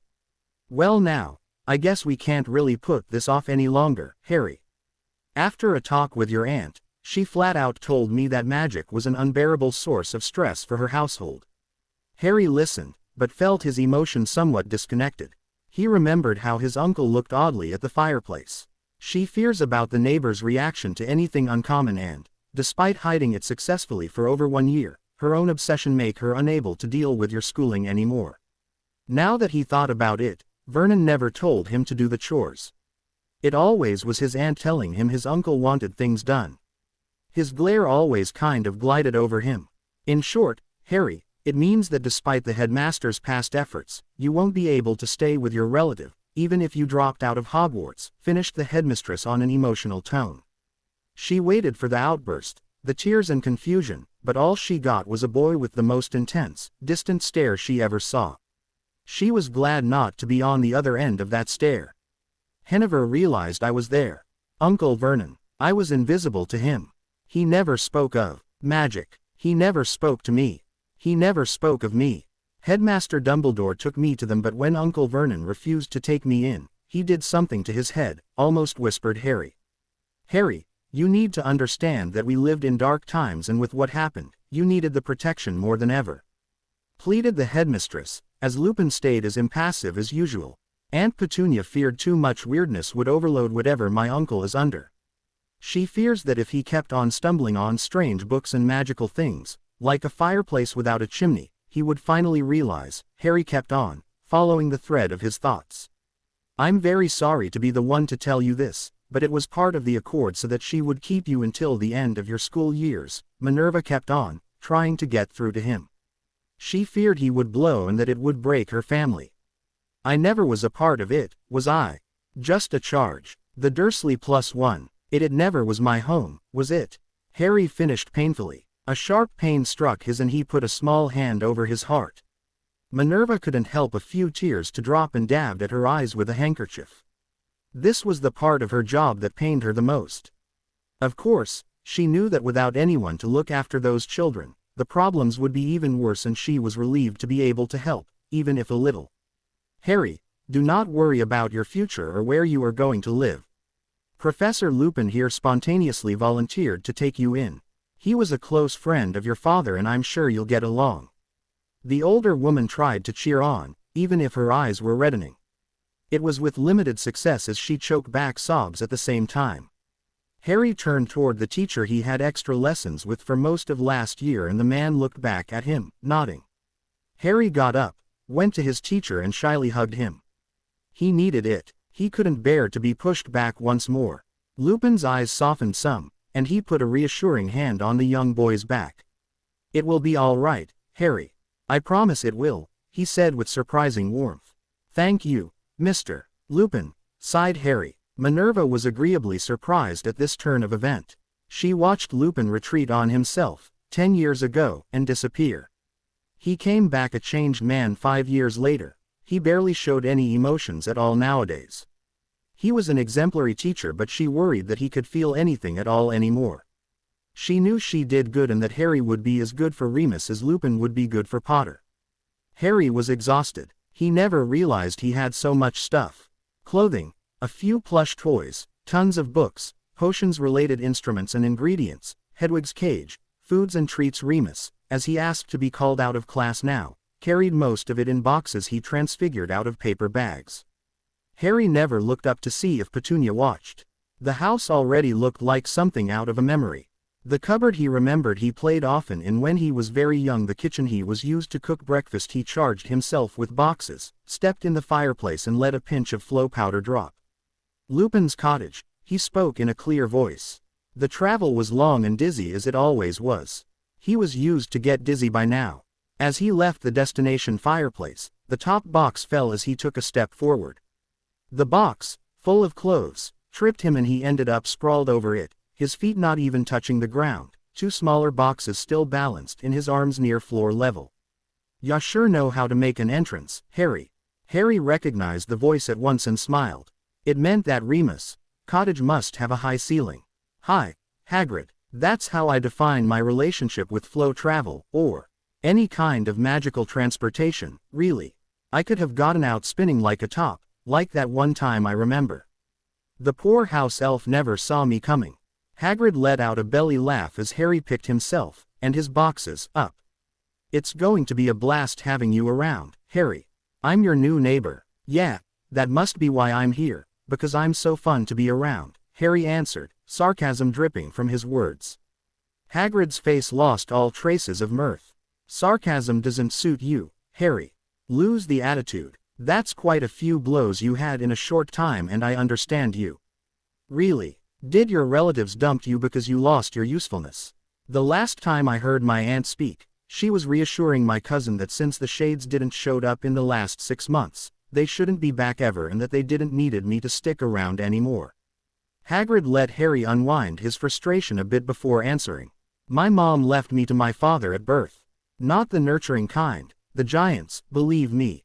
People look at me and see a defective monster. An animal that learned clever tricks, like how to speak. All of them see that, but those who really matters." That calmed Harry down. "Giant. I'd never realized. I didn't know. I'm sorry if I was," tried Harry, clearly embarrassed. "Bah, think nothing of it. I'm just surprised that you never notice I have to crawl to fit in most fireplaces. This size suits you. I'd never imagine you any other way," Harry said sincerely. It was Hagrid's turn to be caught off guard, and to look embarrassed. He was saved by Lupin, who stepped out of the fireplace with 2 boxes full of books. "Hi, Hagrid. We're not done yet, Harry. Do I have to remind you that I must be elsewhere once night falls?" "Sorry, Professor Remus. I'll hurry up," Harry said, taking another pinch of powder and activating the flow transfer. "A nice kid in a hard time. You did well, Remus," said Hagrid. "The deal with Petunia, 10 years ago, was to keep him if nothing magical showed from it, and it included magical people. I finally have a chance to prove my friendship to James. I will not let his son go to some orphanage," told Remus, piling the boxes against a wall. "A merry band of misfits, hey?" joked Hagrid. "Our friendship will be that much stronger," Lupin answered, a hint of heat in his voice. Harry learned that the paperwork had to be filled at the ministry the next day, with a small interview. Remus had one too, and Harry tried to imagine Lupin's serious face trying to explain he felt the need to have a child, when working with them 10 months a year. Harry's interview was short work too, as the ministry employee was a bit uneasy, for some reason. Let's just say that Harry lost a bit of his will to smile, these past few days. "Sorm, you left the care of your aunt and uncle to live with a friend of your parents?" he asked, going over his papers. "Yes, I was at my aunt's for the past 11 years. It was time for a change." The ministry administrative looked up, surprised but needing a very serious look. Hummies. Do you get on well with Mr. Lupin? Oh, yes, he's got a sharp sense of humor, answered Harry, dead serious once again. Okay. So, now your place of residence will be a forbidden forest. He ended up yelling, shocked. Actually, that part isn't forbidden. He bought a small patch of land for a ridiculously low price and built his house there, Harry exclaimed calmly. And you don't mind? I'd be more worried if our defense teacher lived inside a shelter. It shows of his ability, doesn't it? Asked Harry in turn, cocking his head to a side. The poor administrator blinked twice and asked no more. He filled the sheet of paper before him and stamped it twice. He made a copy with a flick of his wand and handed it to Harry. Your certificate of residence. Have a nice day, Mr. Potter. Same to you, sir, Harry said, taking the paper. He met Remus out of the department and they walked side to side toward the flow station. How was your interview? Asked Remus in a neutral tone. Entertaining, on my end. You, mostly stuttering, on his end. Harry smiled. He hated rejection. He felt betrayed on a deep level, but things could have ended up worse. Lupin's home was about 200 meters from Hagrid's hut. It wasn't that deep in the forest, but further from the castle than the half-giant's home. It looked like a simple enough cabin, with an obvious, rather new-looking add-on to the back. It extended the whole building of about 12 feet and Harry guessed his room would double as a classroom too. There was a handmade bed with a wooden base and a mattress filled with straw, a thick blanket over it. After laying on it once, Harry swore he wouldn't sleep on anything else, if possible. He had a huge desk wardrobe wide and high enough to contain all his clothes. Shelves on the far wall held his books. The lowest shelf had all of his first-year books. There were 6 other empty shelves, all the way to the ceiling. Looking at it, it brought tears to his eyes. They were only shelves, but also a promise, the expectation that he would stay there for a long time. He felt chosen, instead of tolerated. He knew he put too much hope on this and that this man, who was a total stranger last year, would probably let him down at a point or another, but he needed to believe in something. It was either that or break down. For now, he decided to believe. It was the first few days of summer break. Harry had nothing to study, for now, and there was a whole forest in his backyard. Remus told him the cottage was warded all the way to the tree line, and that it was truly forbidden to wander past it. Still, he had nothing much to do. Of course, he could start on his summer assignments, but it seemed a waste, even to him. He could always follow Hermione, but he didn't want to sound too desperate either. He already wrote Luna to tell her of the latest development in his life and was impatient to hear from her again. She would start Hogwarts next year, but he felt she knew more than him already. Not in terms of spells, but her mother was always playing with magical theory and her father published a newspaper. I see that you lack occupations, Harry told Lupin in his usual simple clothes and leather shoes.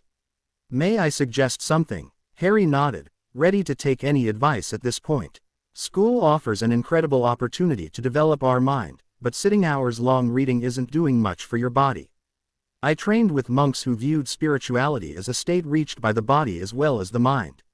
A weak constitution would lead to poor introspection. The forest offer lots of opportunity and motivation to run, he said, ending up smiling, and not in a reassuring way. Harry started to sweat a bit and gulped. Well, if you're running with me, I guess. Right. Let's stretch a bit and we'll take off. 5 minutes. He had been able to run for a freaking 5 minutes. Jumping over roots or avoiding branches might have made it harder, but Remus wasn't even winded. Harry understood how badly in shape he was.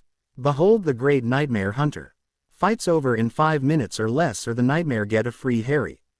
Remus wasn't scolding him in any way, but he never stopped walking, forcing Harry to follow, a hand pressing against the sharp pain at his side. Your body just got a wake-up call, Harry. It just realized you might ask of him things he cannot give. You'll be going through another growth spurt over the next few years. We could use that to make you get stronger. Harry just listened, panted and put one foot in front of the other. He was already multitasking and didn't bother to answer. As soon as you'll recover, we'll start again to hammer this point all the way to your bones. I won't lie to you, you're going to be in a world of pain tomorrow. I could tell you how much it will be worth it, but it might be best if you experienced it for yourself. I might regret it, but I want to do this, panted Harry, already regretting his words. A smile flashed on Remus' lips. Excellent. We'll take this opportunity to explore the forest a bit. You will tell me of the magical plants and herbs you recognize as well as the animals we won't have scared off. Harry wondered if he would ever have a normal day. If Remus isn't chased by a unicorn that doesn't like his scent, thus leaving Harry far behind, he's visiting Luna, whose mother haven't yet toned down the probe fetish she developed toward him. At one time, he had to speak with a thermometer in his mouth for the whole duration of the visit. She monitored it and noted if variations happened whenever Luna was close or not. They developed the art of small talk to a whole new level. Hermione was her usual self, studying from day to dusk, clutching her books as if knowledge could escape from her. She visited Harry once, curious about the Forbidden Forest. There are all kind of potion ingredients in there, confided Harry. Magical forests are truly different. Remus told me some of them are a lot friendlier than this one, but all magical forests have the equivalents of bears and poisonous mushrooms the normal ones have. The greatest danger in there is the ignorance of the dangers. If you know what to expect and how to avoid the worst, it can be pleasant, he told her, sitting near the edge of the wards with her. Hermione shook her head, smiling.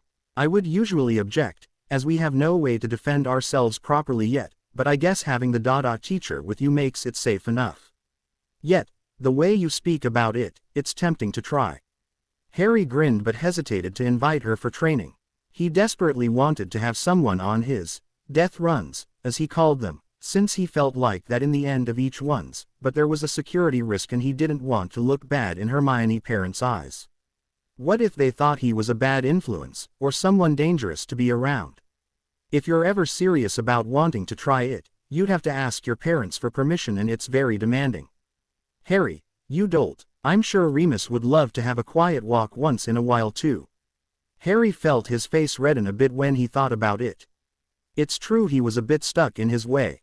Hermione was a constant reminder to keep his mind open. Summer went and passed. Harry never had a dull day, and spent quiet nights. It was not forbidden to leave his room at night, but he had to be ready to face what Remus became past sundown. While he was perfectly in control, Remus didn't hide his fear about Harry's reaction. Harry said that unless there would be a major problem, he'd simply stay in his room. Class started again, and Harry felt a lot less alone than in the past year. His classmates started to get used to him and his weirdness. After all, he was an orphan, now rejected by his Muggles guardians only to be adopted by the defense teacher, the only one showing less emotions than Snape. After all, the potion teacher had a whole range of anger and contempt to afflict his student with. Thankfully, Harry was a bit closer to Hermione and she had the most interesting conversations. On top of that, Harry could see Luna at school, during their free periods, without being plugged to a magical spectral stethoscope or whatever it was. The first period they met, they hugged and sighed. No more spies. They finally caught up with all the conversations about nightmares, shades and whatever they thought about for the last year. Harry could help her with her homework, but he often felt she did it only to spend more time with him. He was flattered at first and told her she could spend times with her other friends in her class too, or invite them. Only, it seemed her reputation preceded her. She was the weird daughter of the weird scientist and she weirdly fainted when shaking hands with the weird Harry Potter last year. And he fainted too. Girls her age wanted to be predictable and to fit it. She wasn't bullied but the other girls kept their distance while the boys thought she was icky. Figures. He exchanged tutoring time for information. He wanted to know what the magical world had in store for him. Luna was a bit confused at first, as she had little idea how Muggles worked. Harry had the brilliant idea to tell her about electricity and all that it powered. It had Luna laugh a bit and listen to him with as much fascination that he listened her talking about various tasks managed by spell, charms, magical device or by hand. She admitted that the TV sounded fascinating, but a bit addictive too. School was unforgiving. They pummeled their brains with spells of all kind, with the magical theory behind it and more charms. They were prepared for their third years, as they needed a solid grounding for the elective coming. Professor Sinistra was a South Dot Avenue driver and the circles around her eyes kept on digging. Harry suggested she could use the time between the sunrise and the dinner break to sleep, as the other teachers would be either asleep, preparing courses or in classes, and she couldn't discuss theories with them until after. She grudgingly admitted that it was a quieter period of the day but shouldn't waste time to analyze the night's documentation. Harry countered that she knew her charts enough that her brain would do so during her sleep. He suggested she could try it a few times and compare her results with or without sleep. She grudgingly admitted that her research turned in circle lately and that she could use a new approach. Harry whispered it could be very informative since sleep, in a way, is on the same wavelength than the nightmare's ground. Professor Sinistra acknowledged with a thoughtful look, and Hermione made big round accusing eyes to Harry. "How dare you manipulate a teacher like this?" she whispered harshly, but trying hard to hide a smile. "You mean how I incite her to sleep more to actually look less like an inferior in her waking hours?" Teased Harry. "That's very thoughtful of you, Harry, but where will you draw the line of the good things you will influence others to do because you think you know better?" The bushy-haired witch scolded a bit more seriously. "What should I do then? I knew she need to sleep some and you saw it too. Be honest, Harry, instead of being manipulative. People don't like being used as tools, because when they realize it, even with the best of intentions," Hermione answered softly. Harry was a bit shameful, but knew he did good. Hermione did have a point, though. "Do you think she'd have agreed to sleep more if we said we worried about her?" asked Harry, doubt creeping in his voice. "Not a chance. She'd have said we, children, shouldn't worry about her, a grown-up, and that she knew better about what was good for her. She can be a mule, sometimes." Hermione chuckled. "Then what should I have done?" asked Harry, smiling but confused. "Who am I, Mr. Potter, to tell you how to act, or to manipulate you in doing so?" his friend asked with a smirk, her head high. Harry laughed and learned. Things were not always good or bad, and keeping a mind open to adaptation was the secret of defining what was what. Halloween came and Harry would always love how wizards celebrated it compared to the muggles. The hunt for candies was nice, but it was only a side event for wizards. Adults often took that time to speak of the dead, as the mist keeping the departed from the living was at its thinnest. It was a lot more comfortable than normal, as feeling their presences was nowhere as creepy as it would be the rest of the year. Kids disguised themselves too, but there was hunts of dangerous creatures in the woods too. Kids disguised as werewolves, basilisk, manticore, and many vile creatures were chased by kids in or disguise. Harry chose the pelt of a wolf Hagrid tanned a long time ago and ran with no lights in the woods, hunting the hunters. He had a huge success if you count a few scared kids, some even older than him, that practically peed their pants upon seeing him jumping out of nowhere, snarling. Christmas came in turn, a jolly warm time, and Harry couldn't remember when he had presents that really meant something from the giver and not some discount toy found on the way of Dudley's gifts shopping. He had a get-together with Hagrid, Remus, Hermione and her parents who wanted to see a magical forest from closer, Luna and her parents who never missed a chance to spy on Harry and Luna, and Professor Sinistra who looked a bit more, let's just say she looked a lot less like just coming out of a coffin. Harry had to step up his training with Remus, since running in the snow was quite different than on sturdy ground. He couldn't avoid catching a cold in wet clothes, but Remus told him it would simply get his system stronger against sicknesses with time. Harry had no choice but to agree and discovered the circumstance where kids started to really appreciate warm tea. Spring came and passed without anything special happening, and Harry started to hope it would simply go on like this. Things felt good just like they were. He felt he had a family and friends, learned a lot and progressed steadily toward a goal he couldn't yet worry about. It was all fate needed to throw another wedge his way. Let's go back to the previous year, right at the start of the summer vacation. Harry was never aware of the blood protections that were over his aunt's house. It kept the Death Eaters still loose from attacking him in a way of revenge. Once it became public that Harry wasn't at the Dursleys anymore, one rotten apple decided it was time to blow his cover partially. Ron Weasley's rat, who was in fact the animagus Peter Pettigrew, tried to find Harry Potter the day his master went missing in order to have something worth offering once he'd be back. The attempt failed miserably at the time, but his old classmate's residence would be a lot easier to find now. Peter managed to get more of his master's old disciple to help him, or as he expected, do the heavy lifting for him. He had no illusions about beating his old chum in a duel, especially since Peter was a rat for 95% of the last decade while Remus actually taught defense to half a generation. The rodent shapeshifter started his operation by building a safe place. It had to be remote and impossible to access for anyone but him. He spent weeks digging a hole, first in his rodent form, and then in his human one. He had to do it by nights, as he couldn't afford to leave the Ginger Wizard's house for long or else he might miss some vital information. The youngest brat he was assigned to had little to tell about the Potter kid, except to tell how weird he was and that it was no wonder why he had no friends. His parents scolded him to say such things, but, as they didn't know the Potter brat, they could hardly argue. They never saw him as their house was way too small and crowded to allow classes. Digging in winter was a pain, but he managed to do so and used the rocks he found underground to build a crude fireplace. Having it connected would be no problem as they had someone inside the ministry who could provide a runakey for the flow, added to the listing on top of providing a password protection. It took a few more months to find out the area where Remus resided in the Forbidden Forest, in a woodpile near the Big Oaf of Hogwarts.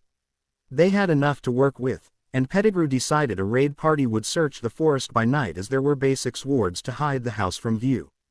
On a clear night of May, they found it. Harry woke up, feeling somewhat alert. Something was wrong. He could feel it. This was not some kind of dream-induced paranoia and he knew it qualified as an emergency. Harry left his bedroom and basked in the moonlight-filled main room of the cottage. He always saw things sharper under the light of the moon than that of the sun. On the floor was lying a wolf with human features. The shortest snout, leaner shape and hinder legs that allowed to stand up were just a few of them. It woke up, if it ever was asleep, and turned bright yellow eyes toward him. "Something's outside," Harry said softly, still unsure if he should be afraid. "People, maybe, I don't know. Something's coming." Remus got up, making sure to stay low, and gestured to Harry to get back to his room. He walked to the front of the house, looked out of the open window and took a deep breath. The next moment, he was gone. Clumsy footsteps broke twigs and crushed leaves under the canopy of skeletal trees. 4 figures in black clothing, sporting a bony white mask, progressed as carefully as possible, their wands lighting the way. One of them performed a spell. Now and then, cursed and resumed leading the group. "Are you sure about this, Avery? I don't mean about the direction, but attacking Harry Potter in the middle of the night. His guardian is the defense against the dark art teacher. He can't be an easy target," said the squeaky voice of Pettigrew, looking ridiculous behind his mask. "Are you stupid? We always attack by night. People sleep at night, it's their weakest moment.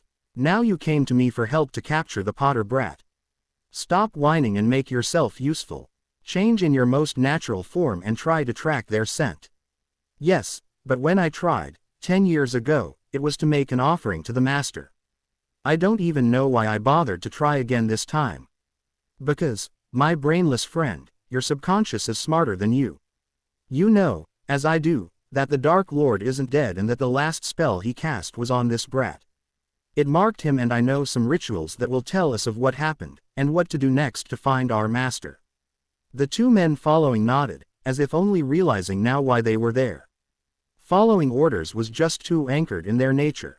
The smaller man of the group shrunk until he was invisible in humus, and grew back from his rodent form even faster.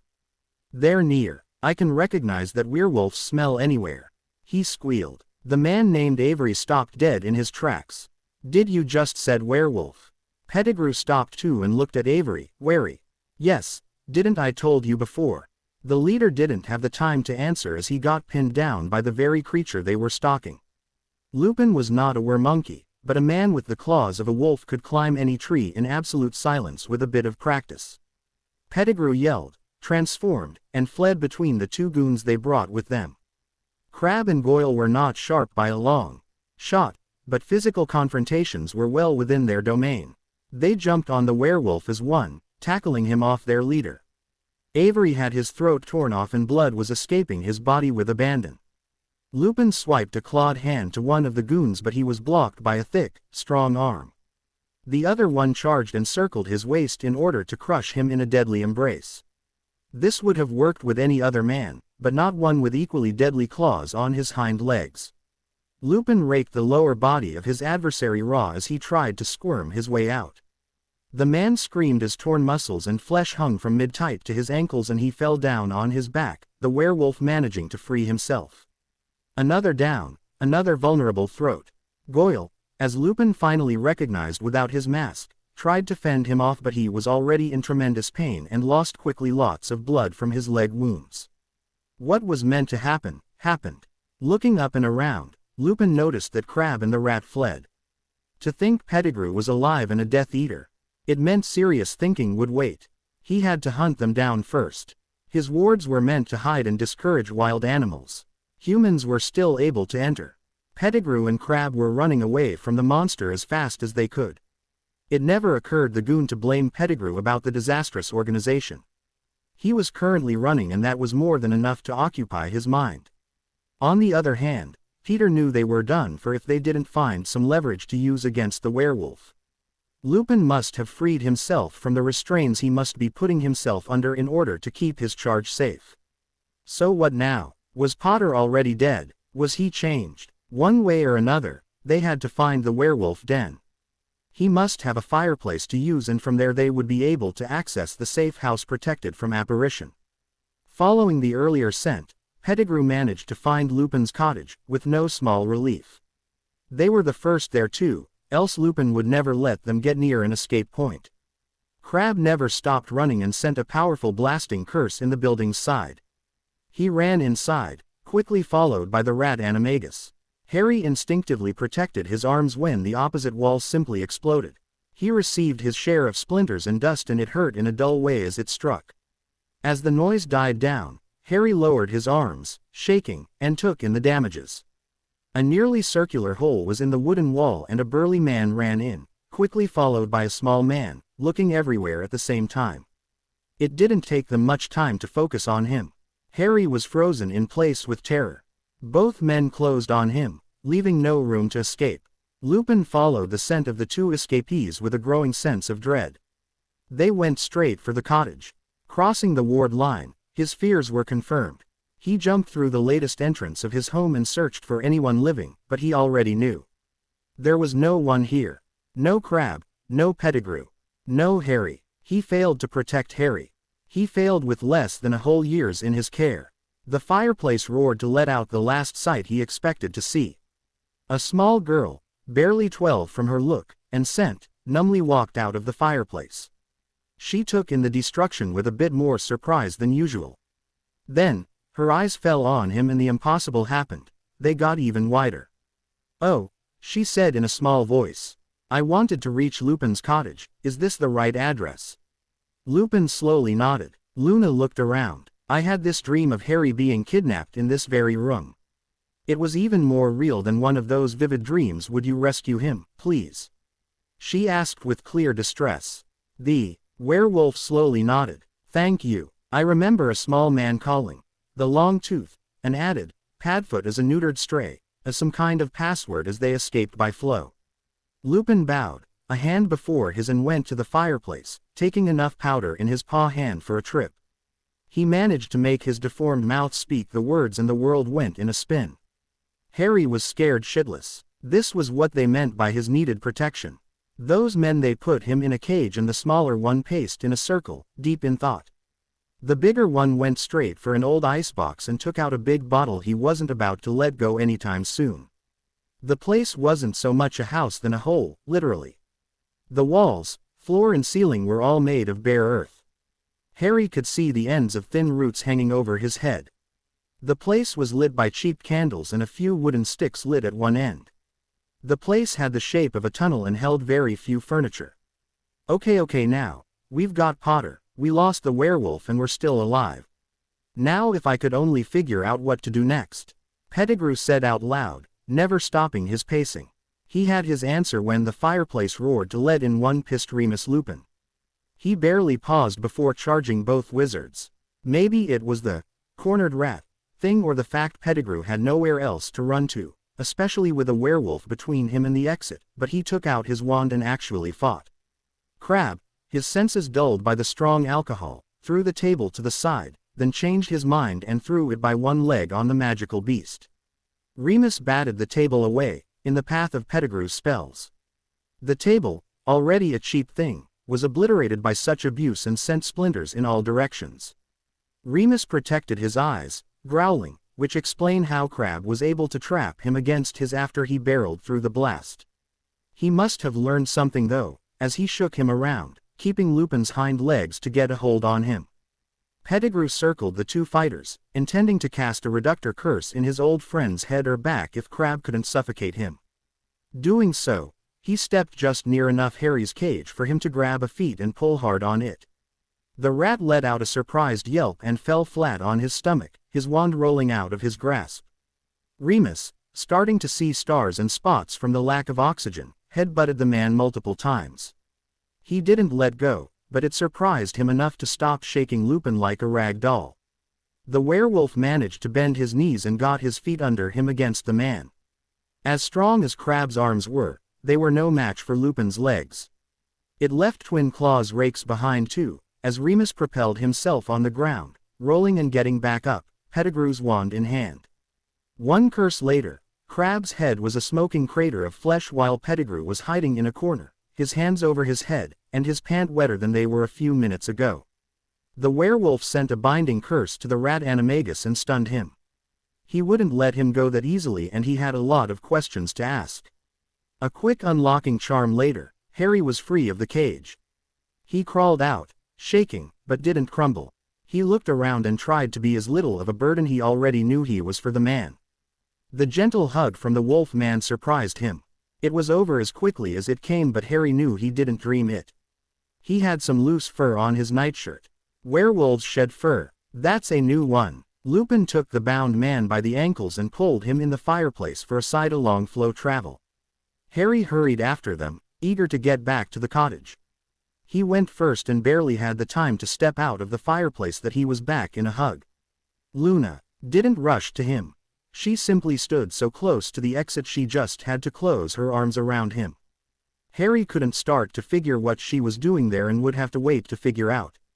She passed out in his arms, exhausted from the events and the stressful wait. Harry brought her to his bed, with some difficulty, he had to admit, and found out he couldn't untangle himself from her tight grip. He was half asleep himself. He lied down next to her and closed his eyes. When Harry woke up, he felt like he just dozed off. He rubbed his eyes awake and found Luna doing the same beside him. Harry just looked at her, a question in his eyes. Luna waited for him to ask. "How come you're here?" he managed to ask, still a bit groggy from sleep. "I dreamed of your kidnapping and woke up.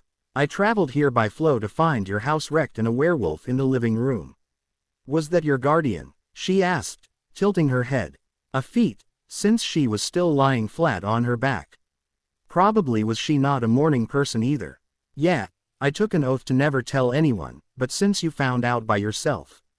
I had other visions in my sleep, like the first time. The places where nightmares roams," she said, finally getting up, sitting on the side of the bed with him. "Are all you nights that busy?" asked Harry in humorous disbelief. "Only when our paths cross," she answered, smiling widely. They were interrupted by Remus, back in human form. He was followed by Luna's parents, who lost their worried look when they saw her alive and well. Lupin told them the whole story, minus the werewolf part. He used the excuse of bringing Pettigrew to the Aurors for delaying to contact them. Flowing to tell them their little girl was okay would have lost some credibility in wolf form. Luna assured them nothing remotely dangerous happened to her. She took the flow to Harry's place and waited there for him to be rescued before falling asleep. Luna's mother was too sharp, in her own way, not to recognize some kind of link between the two teens to trigger such a vision. When everyone was gone and things calmed down, Harry finally sat down for a piece of bread and peanut butter. "Well, I guess it's as good as any occasion to show you the repair charm," finally said Remus, looking at the damaged wall and living room. There were barely 2 weeks left of school now, 1 week after the abduction. Sometimes, Harry woke up at night, in sweat, holding back a scream.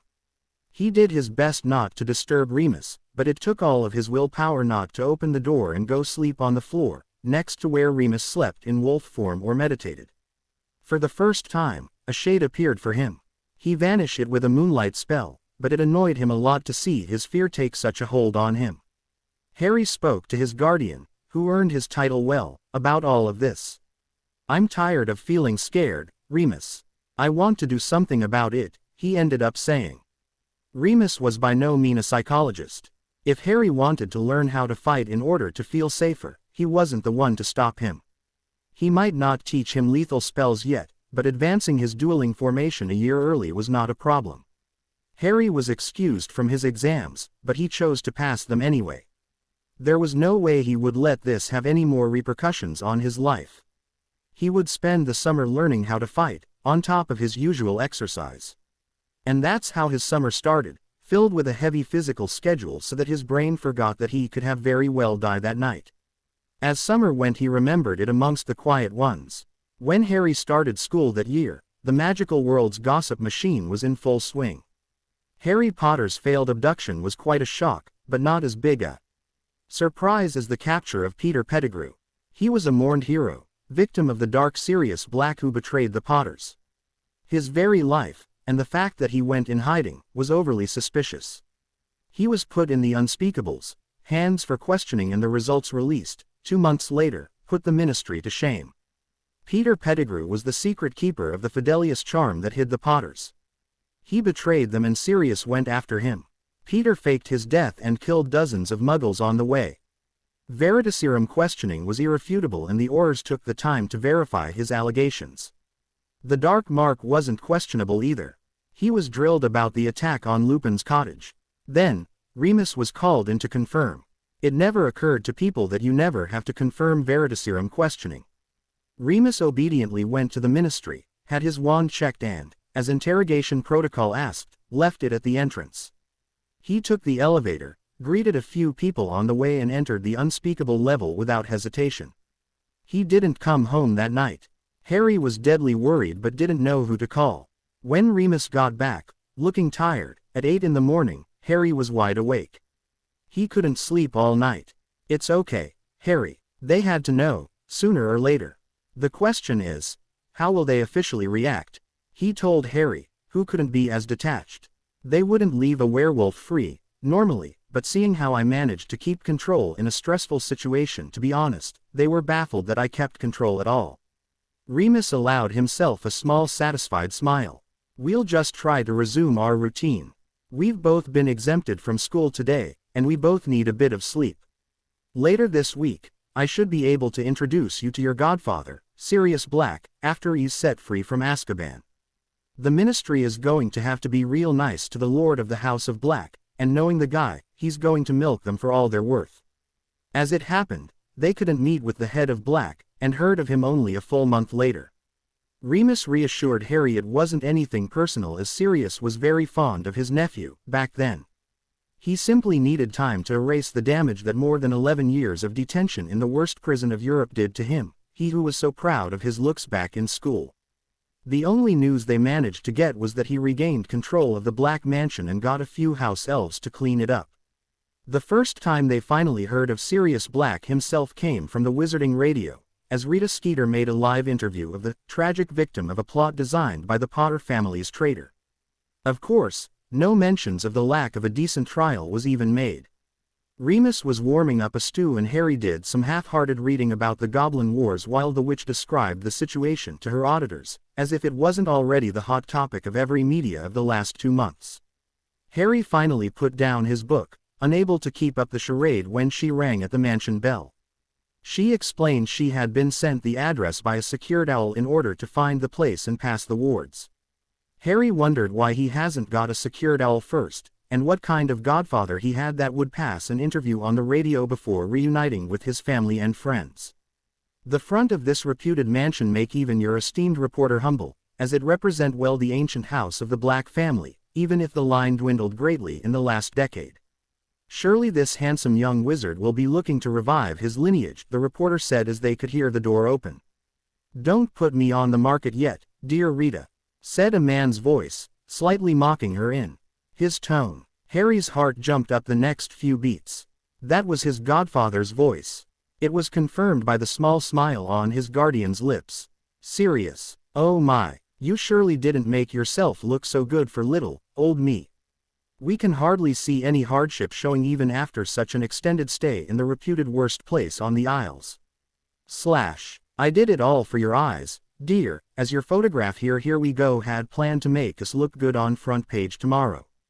I simply hope my voice won't scare little children from its lack of use.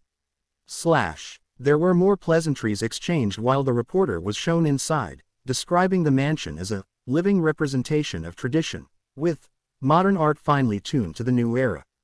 Harry listened with rapt attention while Remus slowly started to frown. There is something off with him, he mumbled once. The reporter sat with her host before a cup of tea and cupcakes while discussing his plans now that he was reinstated as a head of house, in control of a huge fortune and of a seat at the Wizengamot. The more he spoke, the further down went Remus' eyebrows. "And what do you plan to do, personally?" asked Rita in what must be her sultry voice. "Did any of your old flames try to contact you yet?" Now that she had more than enough to fill her front page for the Daily Prophet, she worked on her column for the Witch Weekly, apparently. "Well, Rita, I think I will do things a bit backward. It is common knowledge that I am Harry Potter's godfather. The event of the days following Halloween of 1981 prevented me from fulfilling my promise to James and Lily in my sacred duty as a godfather. I intend to claim guardianship of Harry and teach him about his ancestry." There was an intake of breath on the radio, theatrically perfect. "This is so very noble of you, Mr. Black, and you have all my admiration for this selfless decision. But what of Mr. Potter's current guardian, Professor Lupin? Have you contacted him about this matter as of yet?" A short, incredulous laugh was the first answer. Remus felt a cold sweat run down his back. "About that, Miss Skeeter, could someone explain to me why they put a damn werewolf in charge of my nephew?" The live broadcast had the effect of a bomb. Hogwarts board became a remake of one of Hitchcock movies, so many owls came in the building at the same time with hostile letters. A werewolf. Since when? They let a werewolf alone with their children. The ministry reacted fast as Sirius Black was involved and the Lord could spring up a load of charges about his condemnation without a trial as retaliation, which he held back until now. An Auror squad formed and flowed directly, wand drawn, to Lupin's cottage. They found a young boy alone, sitting at the table, eating stew. It looked hot and he took his time to blow softly over each spoonful. The search was over quickly as the house had only 2 rooms. Rufus Scrimgeour, reputed to handle difficult situations successfully, was leading the mission and went to sit in front of Harry. "Mr. Potter, allow me to introduce myself. I am the chief of Aurors, Rufus Scrimgeour. You know what Auror are, do you?" he asked, showing how clumsy he could be with children. Harry was 13, not 7. Harry's eyes never left his bowl as he nodded. "Good. The man who took guardianship of you. Well, I guess you learned of his condition on the radio. It must have been shocking, hearing that on the wireless." "I knew," Harry simply said, taking another bite. "Since when?" asked the Auror, shocked. Harry took his sweet time to chew and swallow. "A while back now," he finally answered. "Sir, the kid is obviously stalling for time. We have to engage pursuit," urged another Auror. "He said that if you left me, he would come back for me," stated Harry, taking another mouthful. That made the men pause. They couldn't afford to put Harry Potter, the nephew of Sirius Black, in danger. "Turpid, you take the boy to the ministry. We'll try and figure out from here," started Scrimgeour, only to be interrupted by Harry. "I'm not going anywhere. I'm eating." "Listen now, boy," growled Rufus. "I'll leave this place with my new guardian, or not at all. If you force me to go, believe me, I will give your department the worst publicity you had since you failed to stop the last 2 Dark Lords." He finished aggressively. Harry might be 13, but he knew how to put a foot down. "Get Sirius Black here," started Rufus. "My official guardian," added Harry. The head of Auror gritted his teeth so hard they made an audible sound. "And a clerk of the legislation office. Now scan the place for spell residue, stop gawking and try to trace the last flow before we came in." The senior Auror yelled. "Unless you have a warrant granting you such actions, I forbid you to," stated Harry, taking an especially big bite of stew. "We don't need a warrant to search someone's home when he's proved guilty." "So you actually saw him change in a werewolf?" quipped Harry, lifting an eyebrow. You just said he was one yourself. And you believe me, just like that. You believe a 13-year-old kid and the broadcast of Sirius Black on the wireless by Rita Skeeter, the most sensationalist reporter the Prophet have on staff. Countered Harry. It enraged and deflated the head of Urs. The kid was right. They couldn't arrest and condemn someone without a trial based solely on the word of a man who was sent to prison with no trials himself. They had no legal footing here. Harry was an official resident of this domicile, and until he was under another adult's guardianship, they had no right to search the cottage. Harry relaxed a bit. He played his last card well and it worked. This man was a good man, respectful of the laws even when it disadvantaged him. He respected the people it protected, even if it pissed him off right now. He could have replied that those laws applied to humans only, and if he was proved to really be a werewolf, any actions would have been totally legal. Harry chose to stay behind in order to buy time for Remus to escape, as he wanted to stay, refusing to give a life on the run to Harry. For now, they would play by Sirius Black's game. Remus said he would be back for him at the appropriate time, but that Harry shouldn't hold his breath. It may take quite a while. Months or years. Harry would endure. He would get through this. They would reunite, someday. Harry had the taste of a real home. Like hell would he quietly let it be destroyed. The live broadcast ended a bit early, and abruptly, despite Rita's insistence to pursue the werewolf issue. Sirius said it annoyed him and a message came about a matter requiring his immediate attention. Harry finally met his godfather in Lupin's cottage. The man towered over him, intimidating, before getting to one knee before the sitting teen. Harry, I will honor the promise I made to your parents and will raise you as a proud member of the Black family. I will teach you all the things your Muggle guardians of before couldn't. Harry, his backpack ready, simply nodded. The clerk from the legislation office finally arrived with a fair share of paperwork and Sirius filled it along with Harry under the impatient gaze of the Aurors. As everything became official, Harry felt his throat tighten, and tears were making their way up. Sirius, now at his side, didn't lost a second. He steered Harry toward the fireplace, giving his final orders. Tinny, he called in a normal voice. A very small house elf appeared before him, looking even smaller since it arrived already on one knee, head bowed. Take Mr. Potter's belonging to the Black Mansion, Tinny. This young man is now your master with only my authority overriding his. Yes, Lord Black, my master, quietly answered the elf. Lord Black then took Harry with him and flowed to the ancient house's mansion. Harry's first impression of the place, judging from the living room, was of a very clean, very neat place but somehow foreign. It looked like a place someone would live in, but the decorations, the patterns and even the ways the spaces were used was totally different than what Harry was used to. You are home now, Harry. I wish we'd have more time before taking this step, but... Liar, interrupted Harry, feeling anger replacing his earlier sadness. You knew perfectly well what you were doing. It was probably even planned from the start. Careful now, young man, warned Lord Black, but Harry wasn't impressed. He turned fully toward his godfather, his fists in balls and a hateful glare on his face. Or what, you'll disown me? That would look well. I know you can make my life a living hell, like you know I can make yours pretty much the same. Let's strike a deal, you and I, right here, right now. Sirius crossed his arms and looked down at the boy who dared challenge him so openly. Let's assume, for a brief moment, that I'm disposed to hear you out, he drawled. You let down any charge, any pursuit of Remus Lupin. You deny anything you said is more than a rumor. The Auror might be on the lookout, but they won't waste resources if no one is pressing charges, Harry spoke confidently. Sirius' left eyebrow went up. And in exchange, Harry looked down. I'll obey you publicly. I'll play the part for everyone to see, Harry almost whispered. Sirius stayed silent for a long moment. He looked very carefully at Harry. I might lose some credibility, but it would be worth it if we didn't have to get along solely based on threats.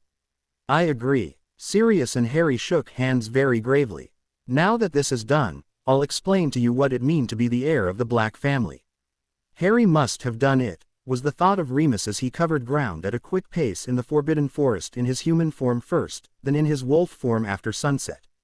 While in human form, he apparated a dozen meters or so away at a time repeatedly to keep any tracking impossible. Using the flow would have been idiot, as it would be the first thing they would check, and the further he apparated, the loudest was the noise. Even a slight popping noise could betray him. He needed to be as unpredictable as possible, but his choices were limited. Reaching the borders of Hogsmeade, he turned toward the Shrieking Shack, his old teenage hideout. He knew of a plank that could come out easily enough, now that he knew how to open it in wolf form. He replaced it as it was and walked to the place he used to crash when he was a mindless beast. It would do for the night. He opened the door to an unexpected welcome. Expelliarmus. Accio wand. The combination was unexpected in the way that Remus haven't been on the receiving end of it for many years. The disarming charm actually hit him in the leg, tripping him hard and sending him bouncing on the floor painfully. The second one ripped his wand from his side pouch he kept with him while traveling in wolf form. "Hi there, old friend," said Sirius Black, leaning against the far wall, his wand trained on his head now. "You're pretty careless, thinking I would forget of our old clubhouse." Remus slowly pushed himself up, growling. He had no idea how this would turn out, but one thing was sure, it would be unpleasant. Harry undid his bag slowly, and sat motionless on his bed, giving time for his brain to catch up. His godfather was innocent from killing his parents and was released with a pardon. Good. He's some kind of pureblood fascist who destroyed his new family of two. Bad. Remus was able to flee and Harry bargained with his new guardian not to press the issue. Good. Harry didn't know if he'll ever see him again. Really bad. Harry would resume school the next day, but would have to find a way to resume his runs, either in the forest or around the block. He was still unsure of the freedom he was allowed. He wanted to rebel against this man, to prove him he didn't own Harry Potter. But even without an official vow, he made a deal. He would obey, for Remus. He would have to push, then, until his guardian told him he went far enough. No. Until he says he went too far. Then he'd apologize and respect the new limits, until he found a loophole to exploit. Harry started this by exploring the mansion. He met a house elf in the kitchen gently scrubbing away at some ornament. For cleaning magic to work, the object must have a clean state to relate to. Harry asked for a complete tour of the mansion, including any possible secret passages. Tinny, as it turned out, knew its way in the mansion quite well. Of course, there were some air traps Harry couldn't follow it into, but knowing of their existence might prove useful. Or not. There was a passage connecting his room to a guest room and he made sure he could use that one. He couldn't access the master bedroom for obvious reasons but asked Tinny if any secret passages lead to it. There was, and Tinny never received the direct order not to show them to Harry. What a lack of foresight. The traditional secret passage from the bedroom to the library was there, plus another one leading to the kitchen. It was an interesting choice. The weapons lining the walls of the secret ways were quite interesting too. They were free of all rust, and some of them gleamed of an oily shine that make you think of a prowling, venomous spider. Harry ended up in the kitchen again, a bit tired but satisfied, with Tinny fixing him a cold-cut sandwich. Harry's thoughts were a mess. What now? What would he do? More important even, what was Sirius Black planning? He didn't take his custody out of kindness. What could he do to prepare against him? Studying was obvious, but he would have done it nonetheless. He would step up his runs, but he would have done it too, just in case he would need to escape this place. He wanted his home back. If Remus didn't change every night, maybe people would judge him less dangerous. For that, he needed to get rid of the source of the shades and the nightmares. People's misery all came back to this. For now, he would train to fight them.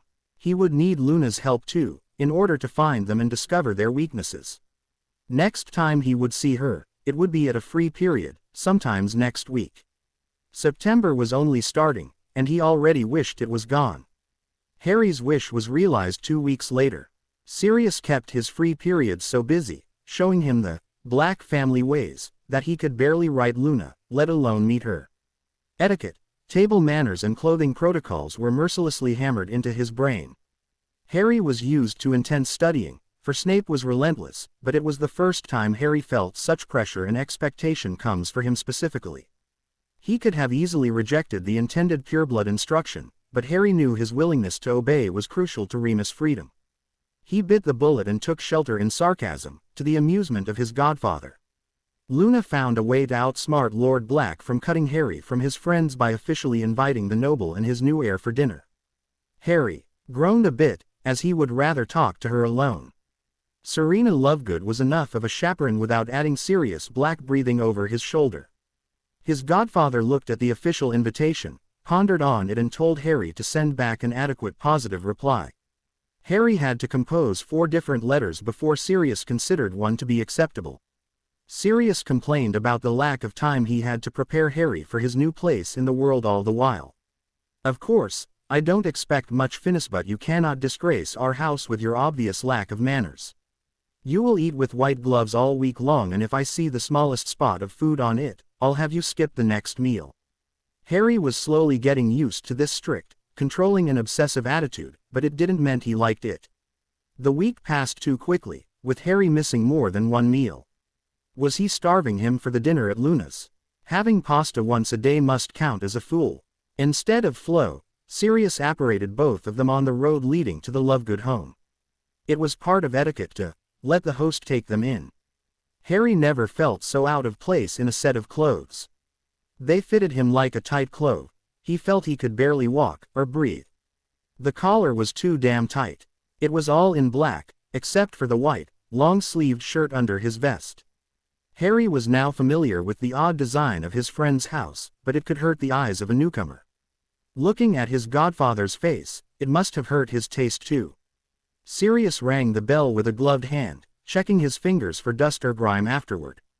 A small man opened the door, casually dressed. Knowing Mr. Lovegood, it was a miracle the clothes, colors matched together, or that they were designed for the same season. Welcome to our humble domain. Please, come in, he said enthusiastically, showing them in with a lot of arm movements. Sirius stepped in, smiling indulgently, and Harry followed one step behind. The Black Lord shrugged off his coat and looked around, as if to drop it at any moment.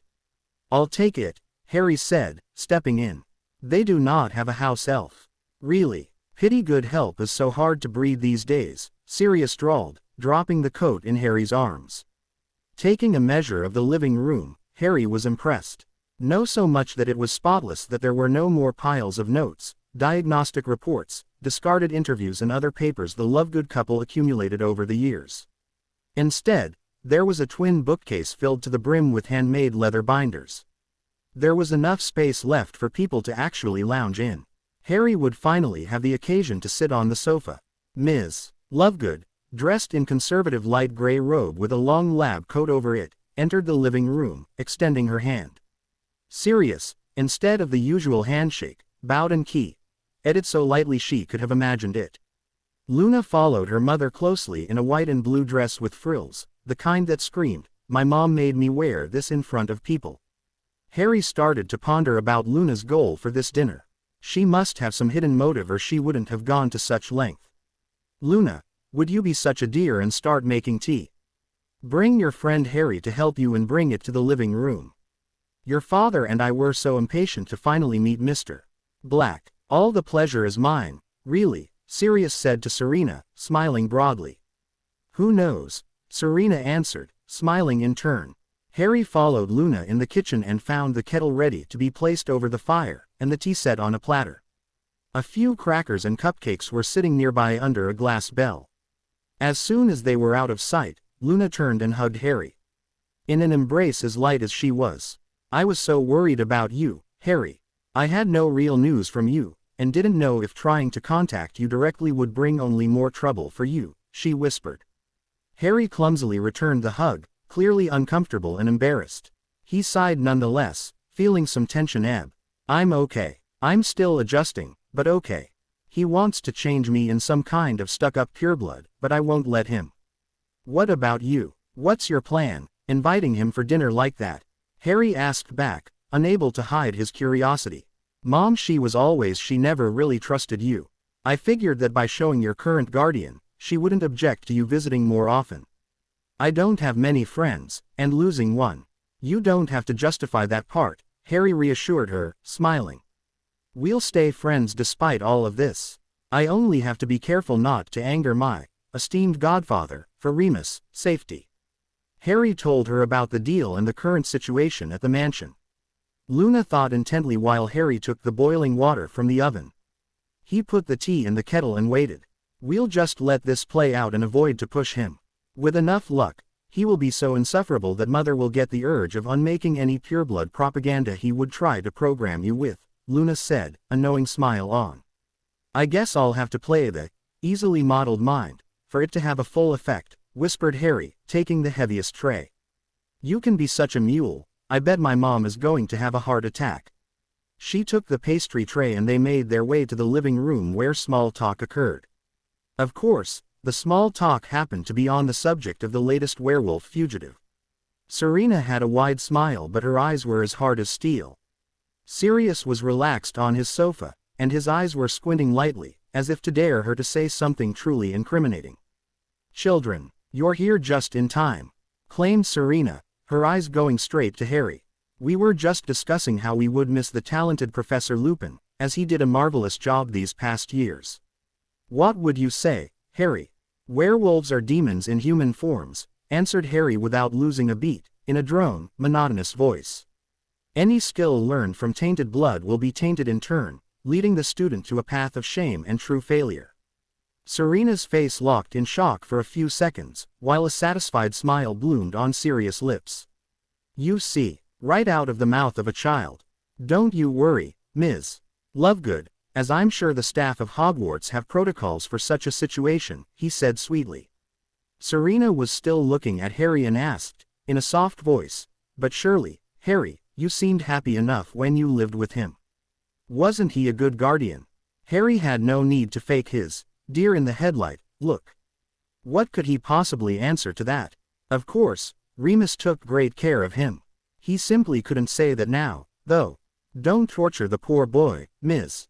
Lovegood. He's trying to put all of this behind him, Sirius said, visibly amused. Yes, I can believe you want him to forget about the period he lived with Mr. Lupin, Serena said, a carefully crafted mask on her face. Even her mask looked displeased thought. Small talk moved to safer subjects, like the last war against Voldemort, the surging shades and nightmares and the last pureblood laws projects, an attempt to block the magical education of Muggleborns and half-blood past their third year. It went on all dinner long. Harry cringed a few times, Ms. Lovegood loving the direct approach of a subject on a personal level. Her husband spoke only a few times, and only to diffuse a potentially volatile argumentation. Harry felt like stepping on a minefield between the entree and the dessert. He spoke only a few more words, when directly asked, and kept his eyes on his plate most of the time. He tried to think about his table manners so not to miss one single thing. He was sure Sirius was watching him somehow. Dinner took longer than anticipated, as eating while talking was bad manners and the evening had to be cut short since both kids had school the next day. Farewells were curt, a bit distant with wide, hypocrite smiles. They flowed back this time. Once again, it was part of etiquette, to have the host be sure the guest was really gone. Sirius started chuckling not 2 steps out of the fireplace.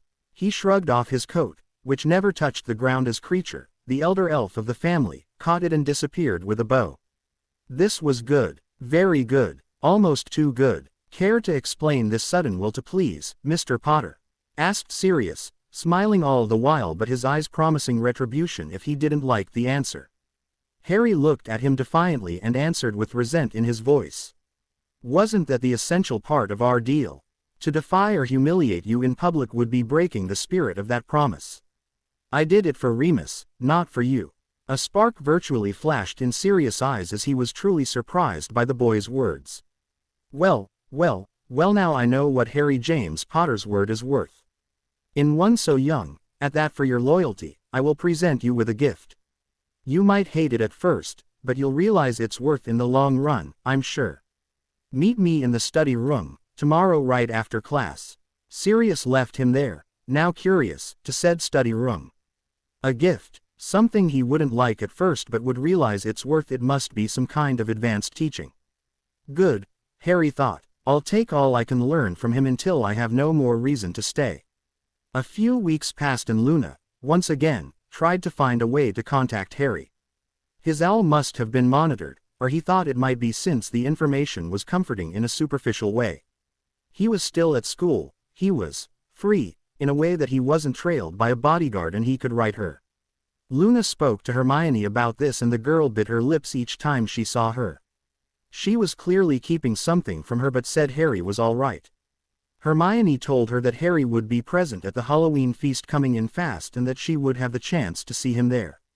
The party was officially held by the staff of Hogwarts, but this year, everything was organized by Lord Black himself. Students were given dancing lessons and a vast ballroom was built and decorated, a temporary construction mostly made of enchanted material, in a vast field near Hogsmeade. The illusionary proximity of the castle of Hogwarts added to the creepy factor, even if Halloween was the only night of the year where there were no shades or nightmares present. It was to be a costumed party, of course. Luna made sure to be there as soon as she could, which meant as soon as she finished putting on her costume. Her mother apparated her there as a flow travel would have damaged it.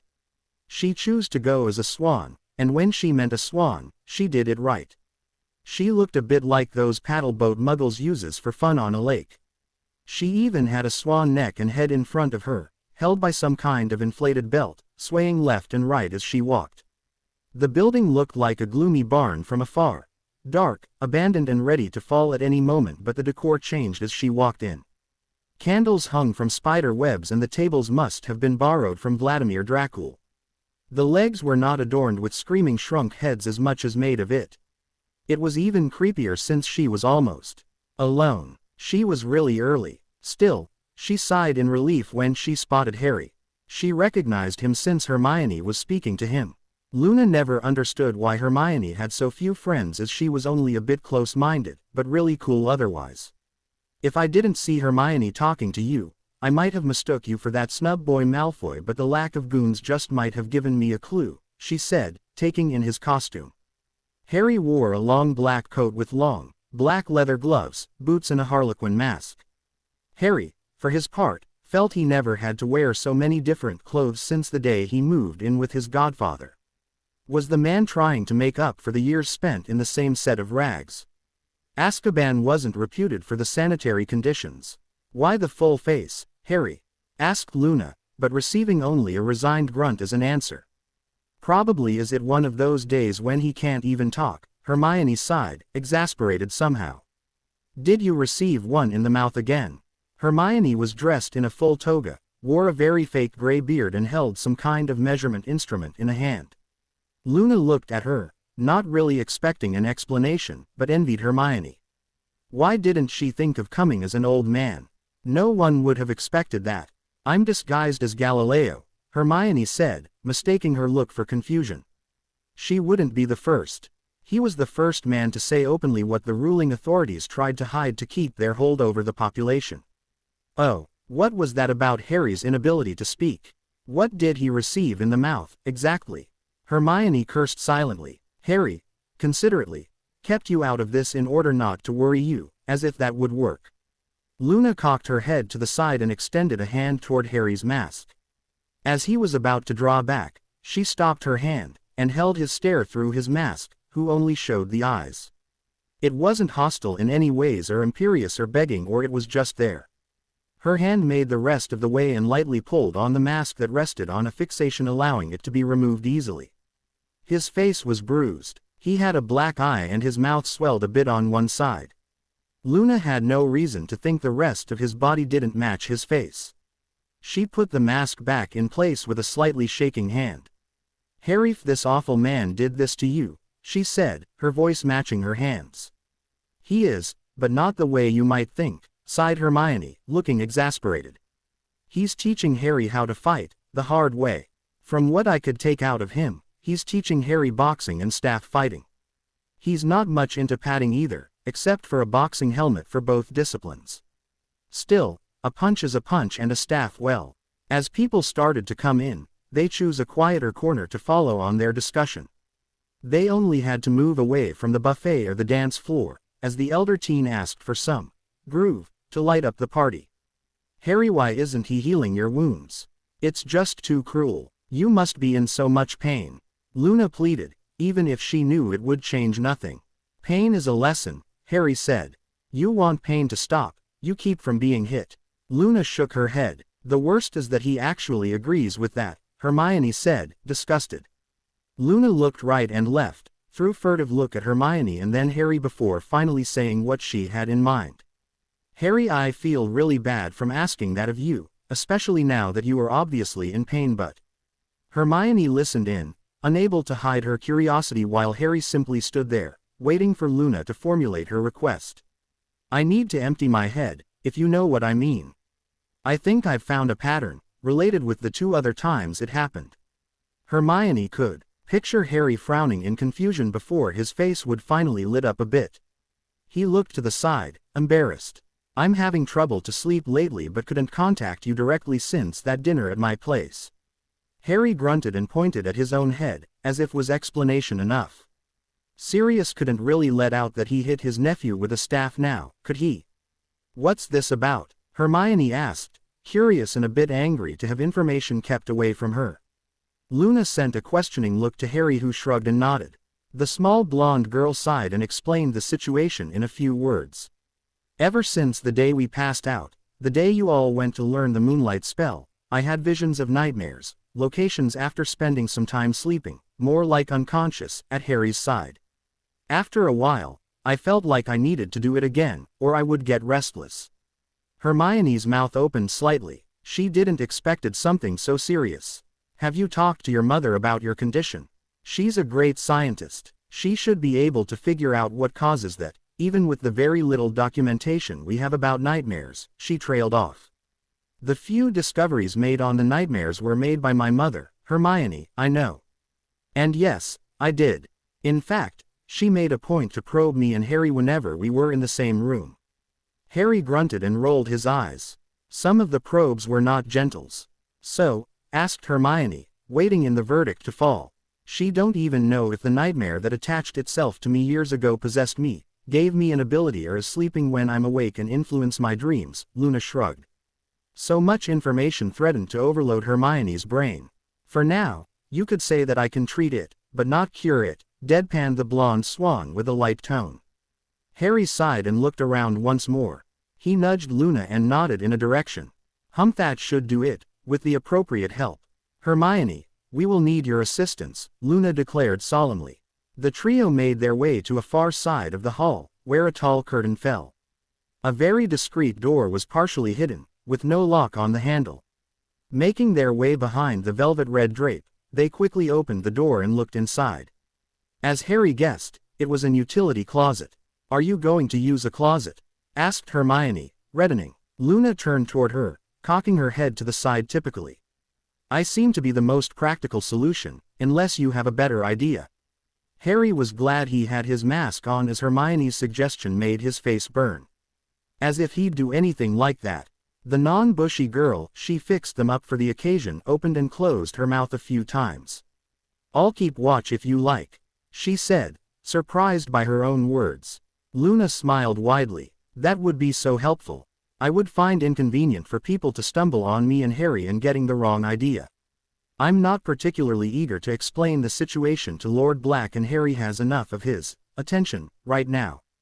Hermione nodded, resolve now on her face. She understood much better what was in stake now, and for Luna to risk something like that happening, her condition must be more serious than she let on.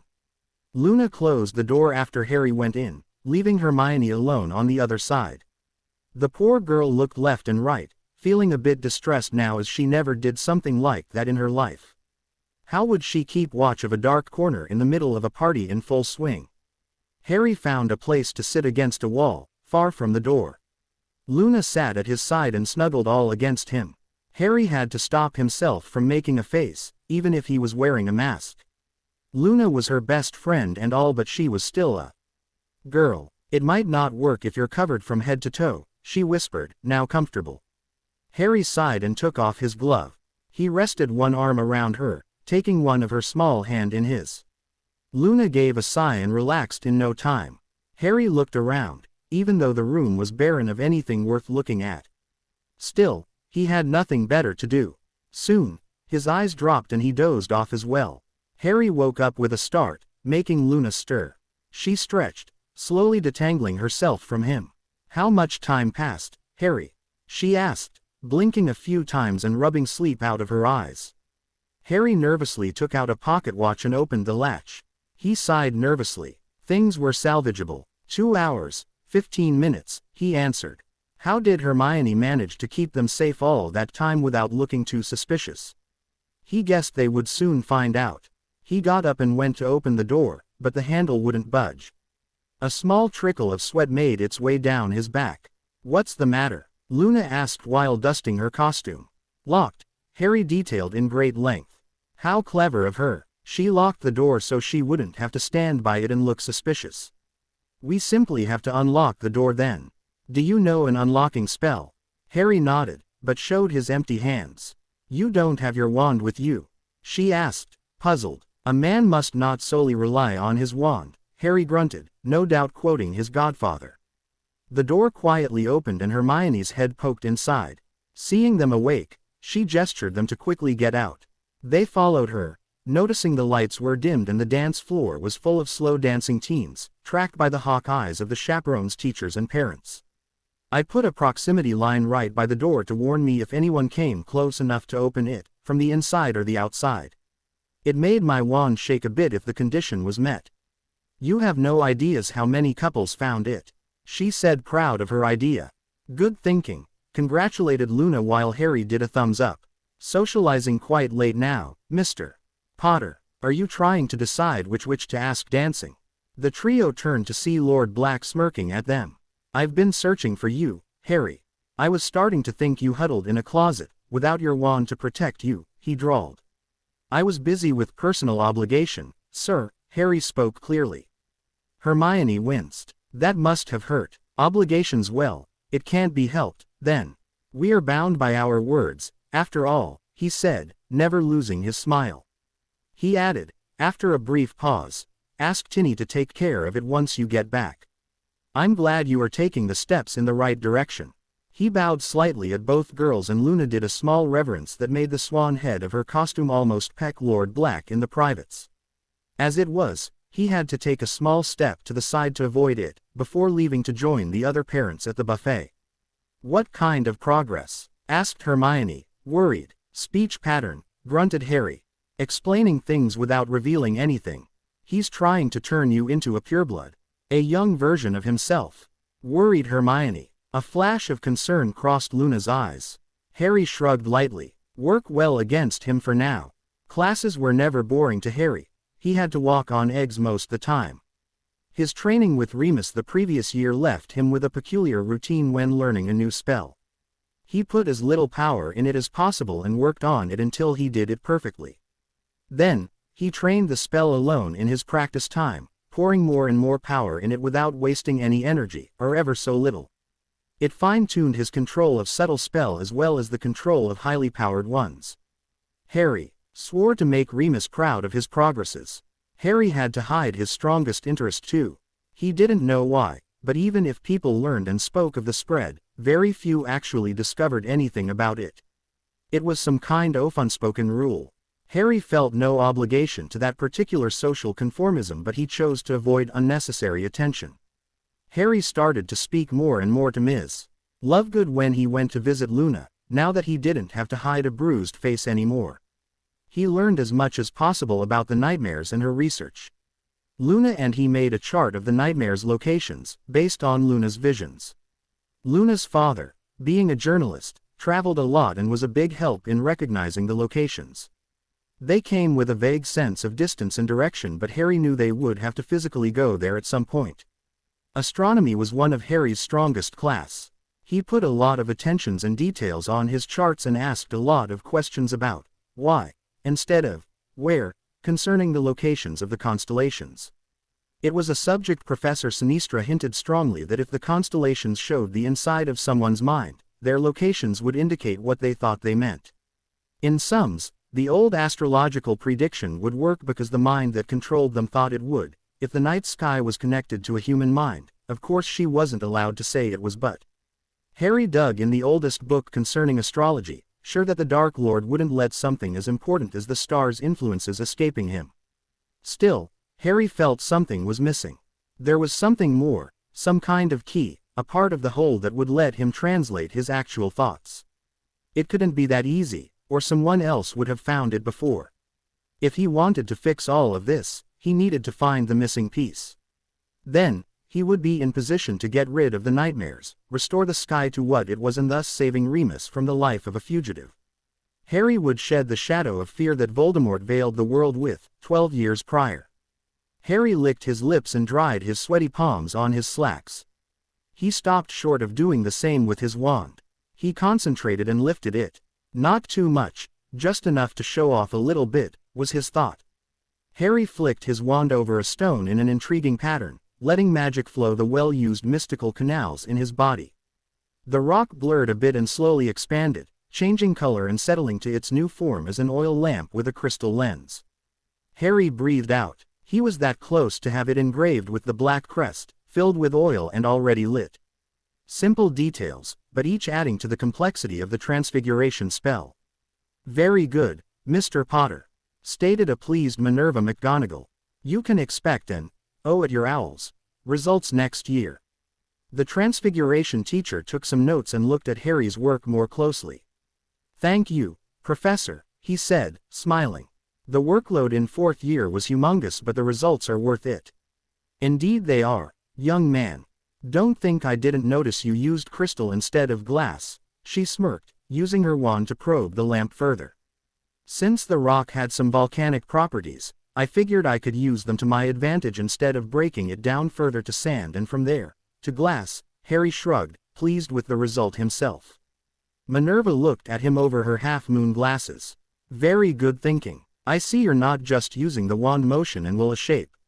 There are some sound thoughts behind it.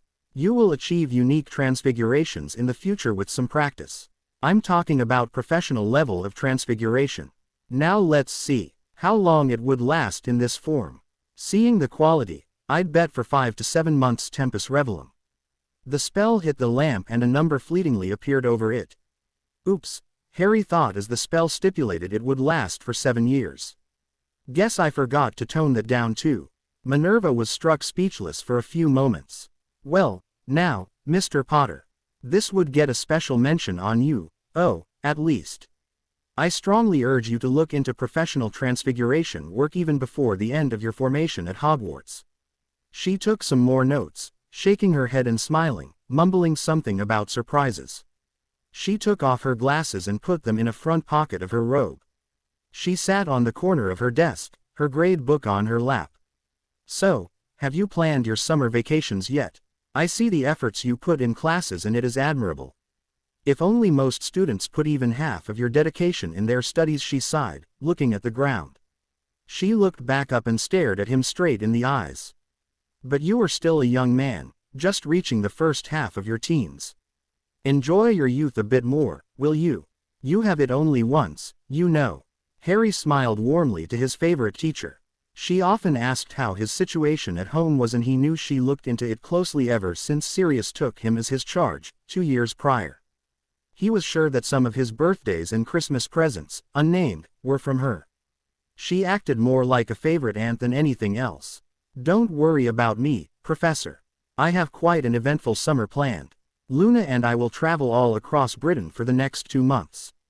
My godfather gave me the permission to do so as rewards for my results in extracurricular studies. Luna and I found many towns we wish to visit and all sorts of activities planned." "Boring is the last thing I would be expecting from my vacations," Harry explained with eagerness in his voice. "That is good to hear. I'm glad to see you friend with Miss Lovegood. She is such a smart girl. She might be a bit odd at times, but she's such a dear to be around, always smiling. The magical world owe a lot to her mother and her research too. If she'd wish to pursue family business, I'd feel safer about the future." Harry couldn't hide a wide smile. "I'll make sure to tell both of them you said so. Luna is someone of exception and I'm privileged to be her friend. I saw you spend a lot of time studying with Miss Granger too.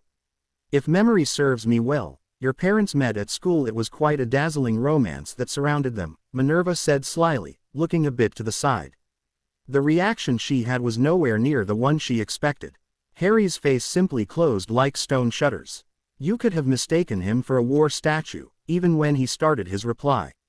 Hermione is quite a good friend and a study companion. Unfortunately, it would be unwise of me to pursue any romantic relations at this moment. Some aspects of my life, let's just say that keeping someone at my side that way would be more of a burden than anything." Minerva's face fell and fear gripped her once again. Only when she thought that this damn Lord Black failed to put any lasting influence on him. She must have been blind to overlook this. If it kept on, Harry would end up wed with some witch he never met, the whole of it planned by his own guardian. "Harry, I don't know what Sirius Black told you, but you are totally free to choose the kind of life you want to lead and who to share it with." Harry's mask cracked enough to show the resigned sadness that lied behind. "It's not that. There are other issues to solve before considering anything like that," he answered, brushing his hair back and rubbing his scar absent-mindedly. "There are some things I am resolved seeing through." Minerva sat there in silence, not knowing what to answer, or which questions to ask. After a full minute of unease, Harry excused himself, saying he had some luggage to pack. Minerva barely managed a "have fun" before he stepped in the fire. Harry turned in time to let a sad smile slip. Harry's luggage were pretty much done. Ginny saw that he wouldn't miss anything. Fortunately, Professor McGonagall didn't ask details about the trip. He would have hated to lie to her. For the past year, he was in contact with the unspeakable through Ms. Lovegood. They helped them build a chart of Nightmare's apparitions and movements. The unspeakables, unless they had an even better intel than he expected, would learn only tonight that the instruments Ms. Lovegood used to track the nightmares were Harry and Luna. Harry prepared for his last practice with Sirius before his summer vacations.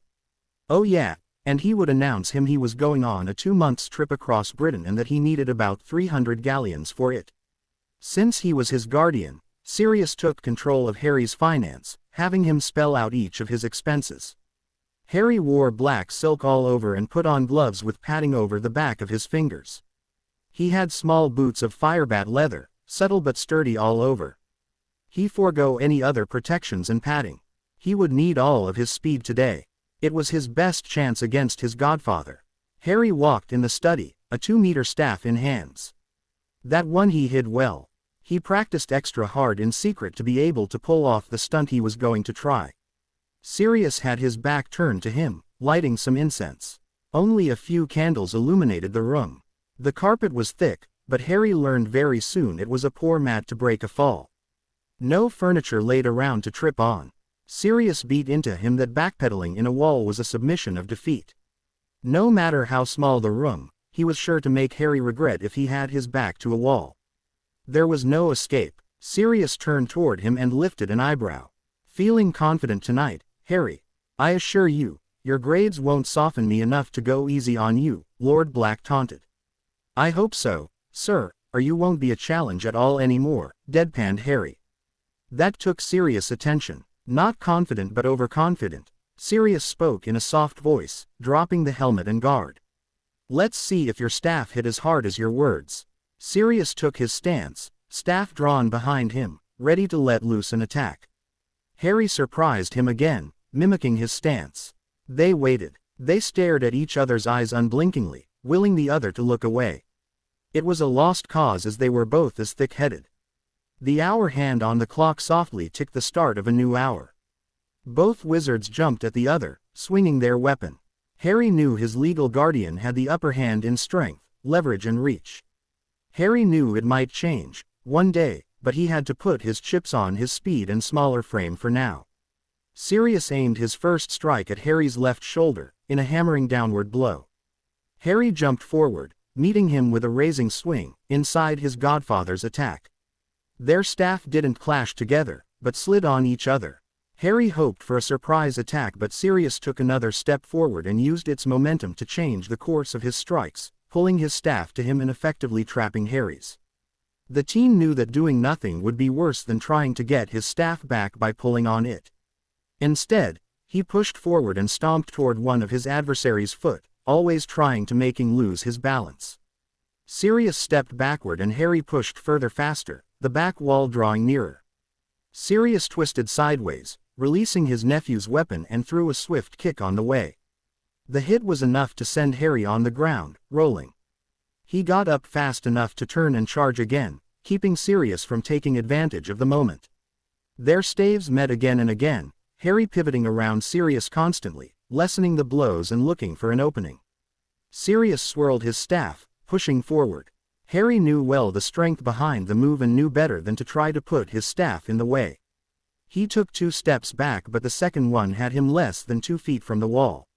Sirius used the momentum to swing his staff down in a crushing blow, a victorious smile on. Harry had no padding. He couldn't afford blocking such a strike. Avoiding it would leave him flat on the wall. And then Harry raised his staff high over his head, and flattened against the wall. Sirius' staff connected sharply against Harry's, but snapped it cleanly in two way too easily. Lord Black's staff finished its course in the carpet, its wielder hunched over it. Harry had twin staves now, 1 meter long each. As soon as they snapped, he used their momentum to swirl them once and connect them on each side of Sirius' head at the very moment Lord Black's own weapon landed on the carpet.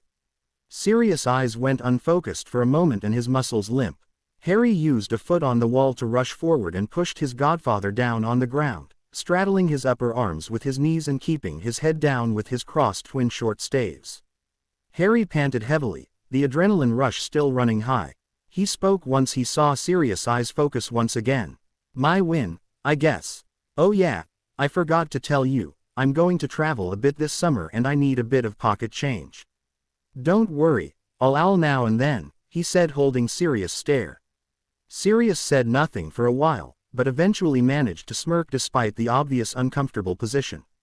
"Well then, I wish you a good trip with your friend Luna," he simply stated. Harry frowned, but Sirius added nothing else. He got up, freeing his godfather, who got up in turn with a slight groan, rubbing his neck. He went to the incense, put it out and walked toward the exit. "Wait a minute," Harry erupted. "How did you know I was going with?" The closing door interrupted his question. Harry fumed a bit. Even when trapped, his guardian kept 1 step ahead. That meant he already knew Harry was going, and planned on letting him. Harry felt it was as if Sirius gave his permission. "Damn bastard managed to spoil my winning prize," Harry mumbled, throwing his sticks on the ground. Harry stepped out of the fireplace only to put a foot on a banana peel.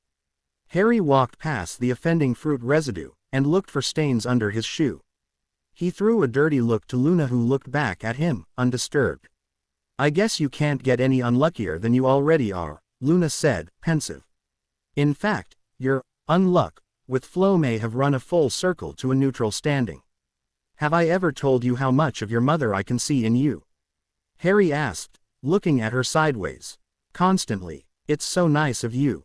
Still, we should cut down the shameless flirting and get going. Mom is already waiting at the ministry for us." "Shameless flirting," Harry worded silently for himself. They took the flow again, and Harry's foot, as he walked in the ministry building, slid clean from under himself on the slick tiles. There was still banana residues under his foot. Luna hummed a tune, not even turning back when Harry crashed down with a surprised yelp. It was past 8 o'clock and the ministry building was pretty much deserted. There were the guards, of course, and the cleaning crew, but Harry and Luna's footsteps echoed loudly in the empty hall. They took the elevator and Harry punched for the last basement levels 4 times. The ride was a long one until the doors opened on a long, narrow corridor. The walls were made of thick stone, and a single glowing quartz lit the way from the middle. The passage radiated unease and the first steps cost a lot of will to take.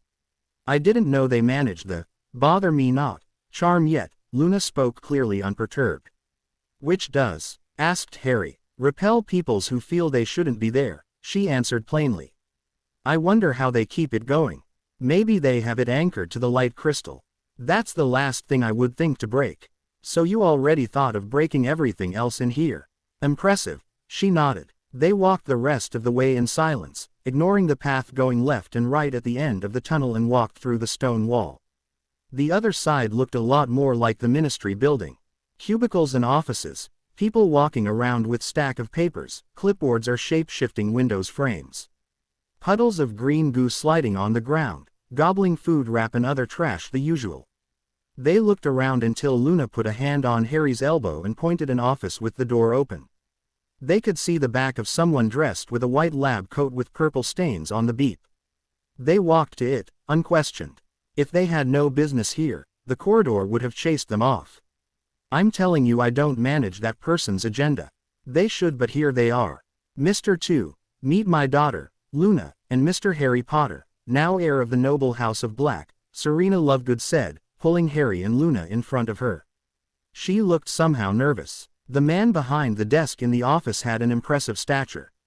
Standing, his head would be inches from the 8-foot ceiling. He was a bald, round-faced, pale skin and frowning wardrobe. His shoulders could be used to line portraits, so square they were. Harry stepped forward and extended a hand. Pleased to meet you, Mr. 2, Harry spoke confidently. He didn't know why, but that man sparked his will to stand his height, to not back down. The man looked at the offered hand slowly, making no move to take it. Harry, maybe you should, started Ms. Lovegood. No shame in being intimidated by Lil, old me, too, Harry said, lowering his hand. But it might make our collaboration difficult if you are struck speechless each time we meet.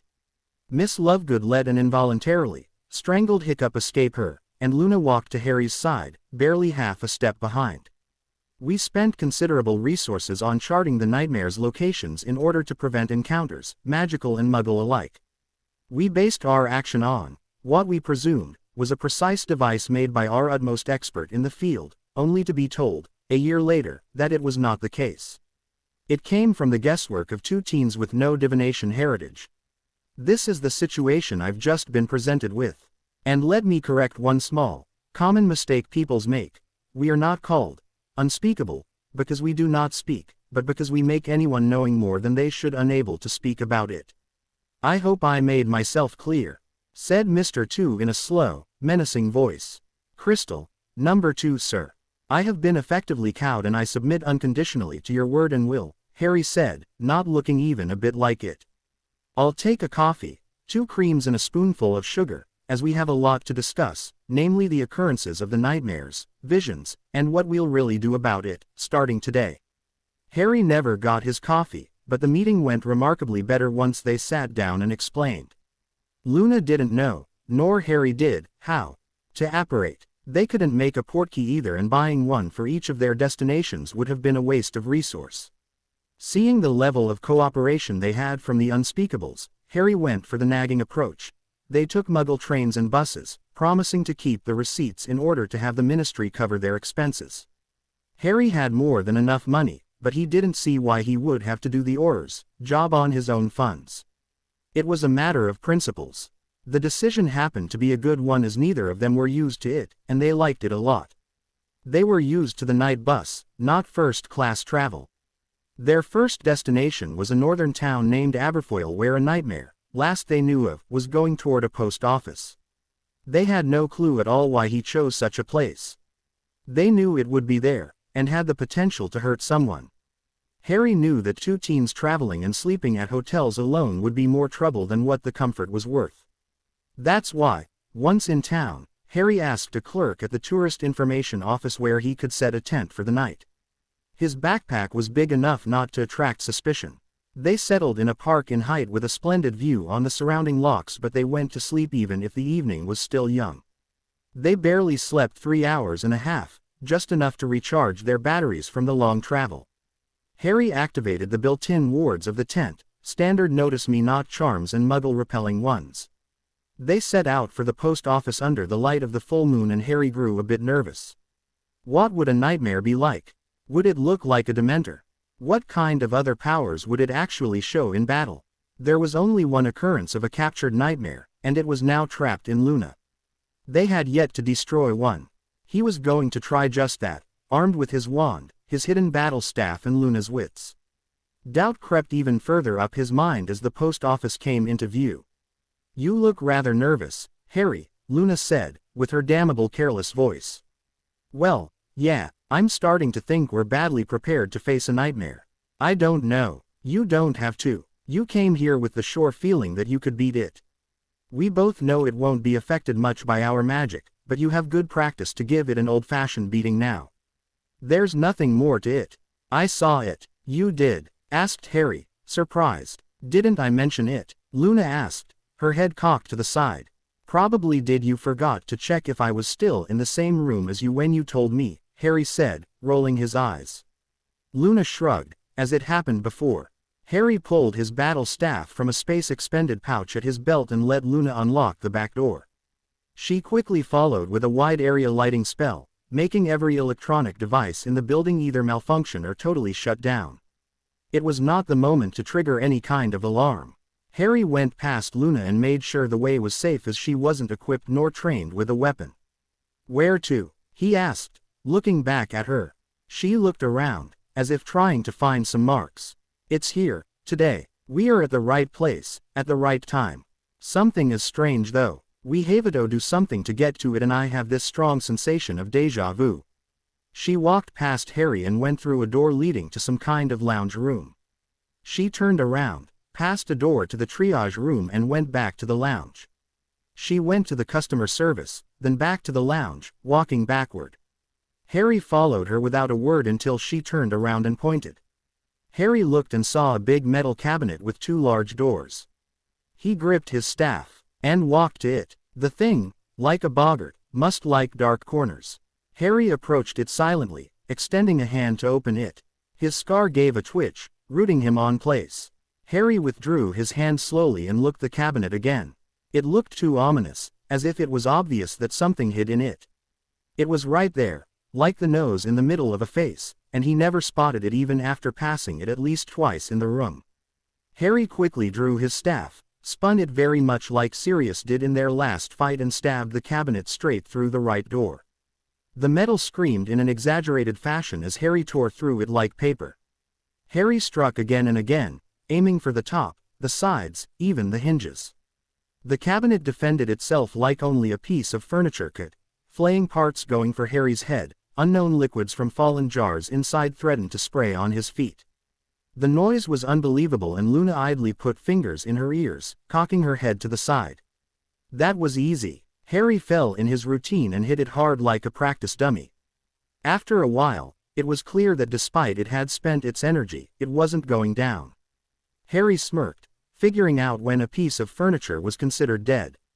He moved to its side and the nightmare, feeling danger, opened a broken door, hanging only by its lower hinge, toward Harry.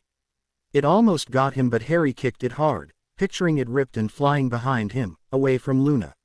It did. Harry wedged his staff between the nightmare and the wall and pulled hard. As if in slow motion, the nightmare toppled down, spilling its content to the floor, groaning. The noise finally stopped and on the floor, nothing remained. No cabinet, no twisted metal, no strange liquids. Nothing. Harry smiled triumphantly, slamming the end of his staff on the ground. "And that's that," he claimed, relieved from his previous stress. "We're not done here yet," Luna spoke uncertainly. Harry felt a cold shiver along his spine and turned toward Luna. Her eyes were wide open and followed something he couldn't see, through the walls of wood and bricks. She finally looked at a small locker cabinet.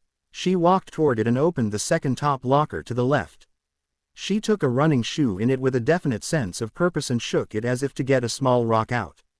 A shiny something fell instead. Luna caught it and replaced the shoe in the locker. Harry closed in on her, mesmerized and strangely attracted by the shiny object. It didn't look solid as such, but Luna just proved you could hold it. That's what the nightmare was here for. Now that we have this, they cannot achieve their goal. We'll have to race them for those pieces, those shards. Yes, shards. Luna spoke in a daze. Shards of what? Harry asked, his voice barely above a whisper. Luna didn't answer for a long time, gazing deeply in the small light.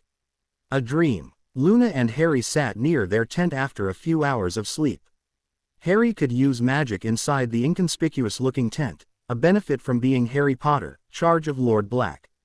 They heated some water and made some coffee, Harry having discovered the help it was to jump-start a day about a year prior. They had sausage on a grill and toast on a stick. Harry swore to himself to take charge of breakfast from now on. Luna was sprawled on a blanket, distractingly reading a leather-bound book and tracing rails of blueberry jelly on her toast with a fork. From where he was, Harry caught a strong smell of strawberry. A new dream journal, Harry asked, sipping his draft of reanimated undead, with cream and a spoonful of sugar. Sort of. This one is a compilation of all we know about the shades and the nightmares. I wrote last night's events in it, and I am in the process of drawing new conclusions in order to prepare ourselves for the next confrontation, Luna said. Okay. Once we pressed all the juice we can, we'll contact Mr. 2. We have to meet some unspeakable before nightfall, stated Harry matter-of-factly. I understand your unease, Harry, but I think we are the best people to hold that dream shard, Luna argued, turning toward him. It might be so, but I don't intend one of us to be on guard at every hour of the night to fend off a surprise nightmare attack. If they really are after those, we'll shine like a beacon for them. They might change locations slowly, but they would end up cornering us. Where else could we contain them? Until last night, we only heard of people escaping the nightmares, never beating them off. If we keep our shards at one other place, it will be sure to attract them, probably in a number that you won't be able to fend off, argued Luna, taking a bite in her toast. Harry sighed and leaned back on his arm, looking at the sky. It was a great day to be outside and he couldn't even enjoy it properly. For once that he was far from his fanatically scheduled life, why couldn't it be a bit easier? We'll have to trust the unspeakables, and your mother, to find a way. We can't do it all alone, or worry about every little things, or we won't be able to focus on our own task. Thinking about it, keeping a shard with us is a good idea. It might push them to show themselves faster, missing an attack in their hurry.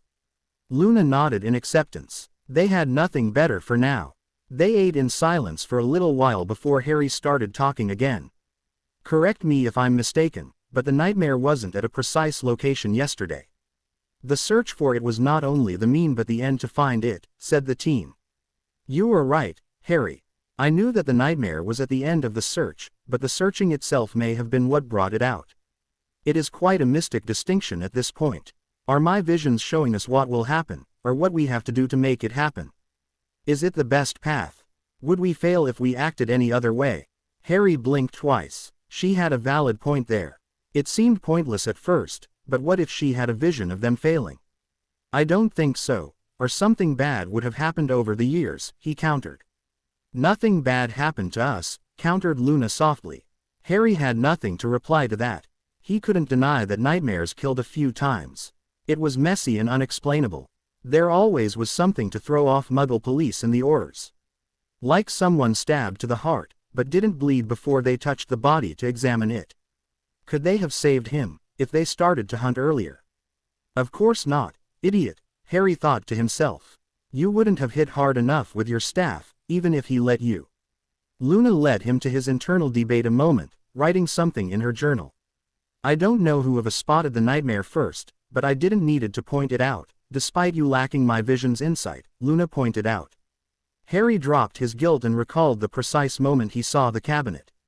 My scar gave me a warning and it looked too obvious in the room, too. It looked as if it tried so hard to be a filling cabinet, pondered Harry. I have to admit it was something one would expect in there. Even the way it fought, it was something we could have guessed, Luna pondered out loud. Harry nodded twice sipping his coffee. Slight legitimacy. Like a boggart, but on surface thoughts only. Were you thinking of a cabinet? Not precisely. Then it may scan our subconscious surface thoughts too for what could have fit in well. That could prove to be a problem. I'll need to work on my focus kata to empty my mind. It might let me choose its form by actively think of something I'm good at fighting. Luna poured herself some coffee too, mixing a spoonful of dubious jelly in it. I agree. We have 2 full days before we're anywhere close of a nightmare. As you said, they move slowly. We shouldn't rush things with the unspeakables. We have some time before showing them the shard.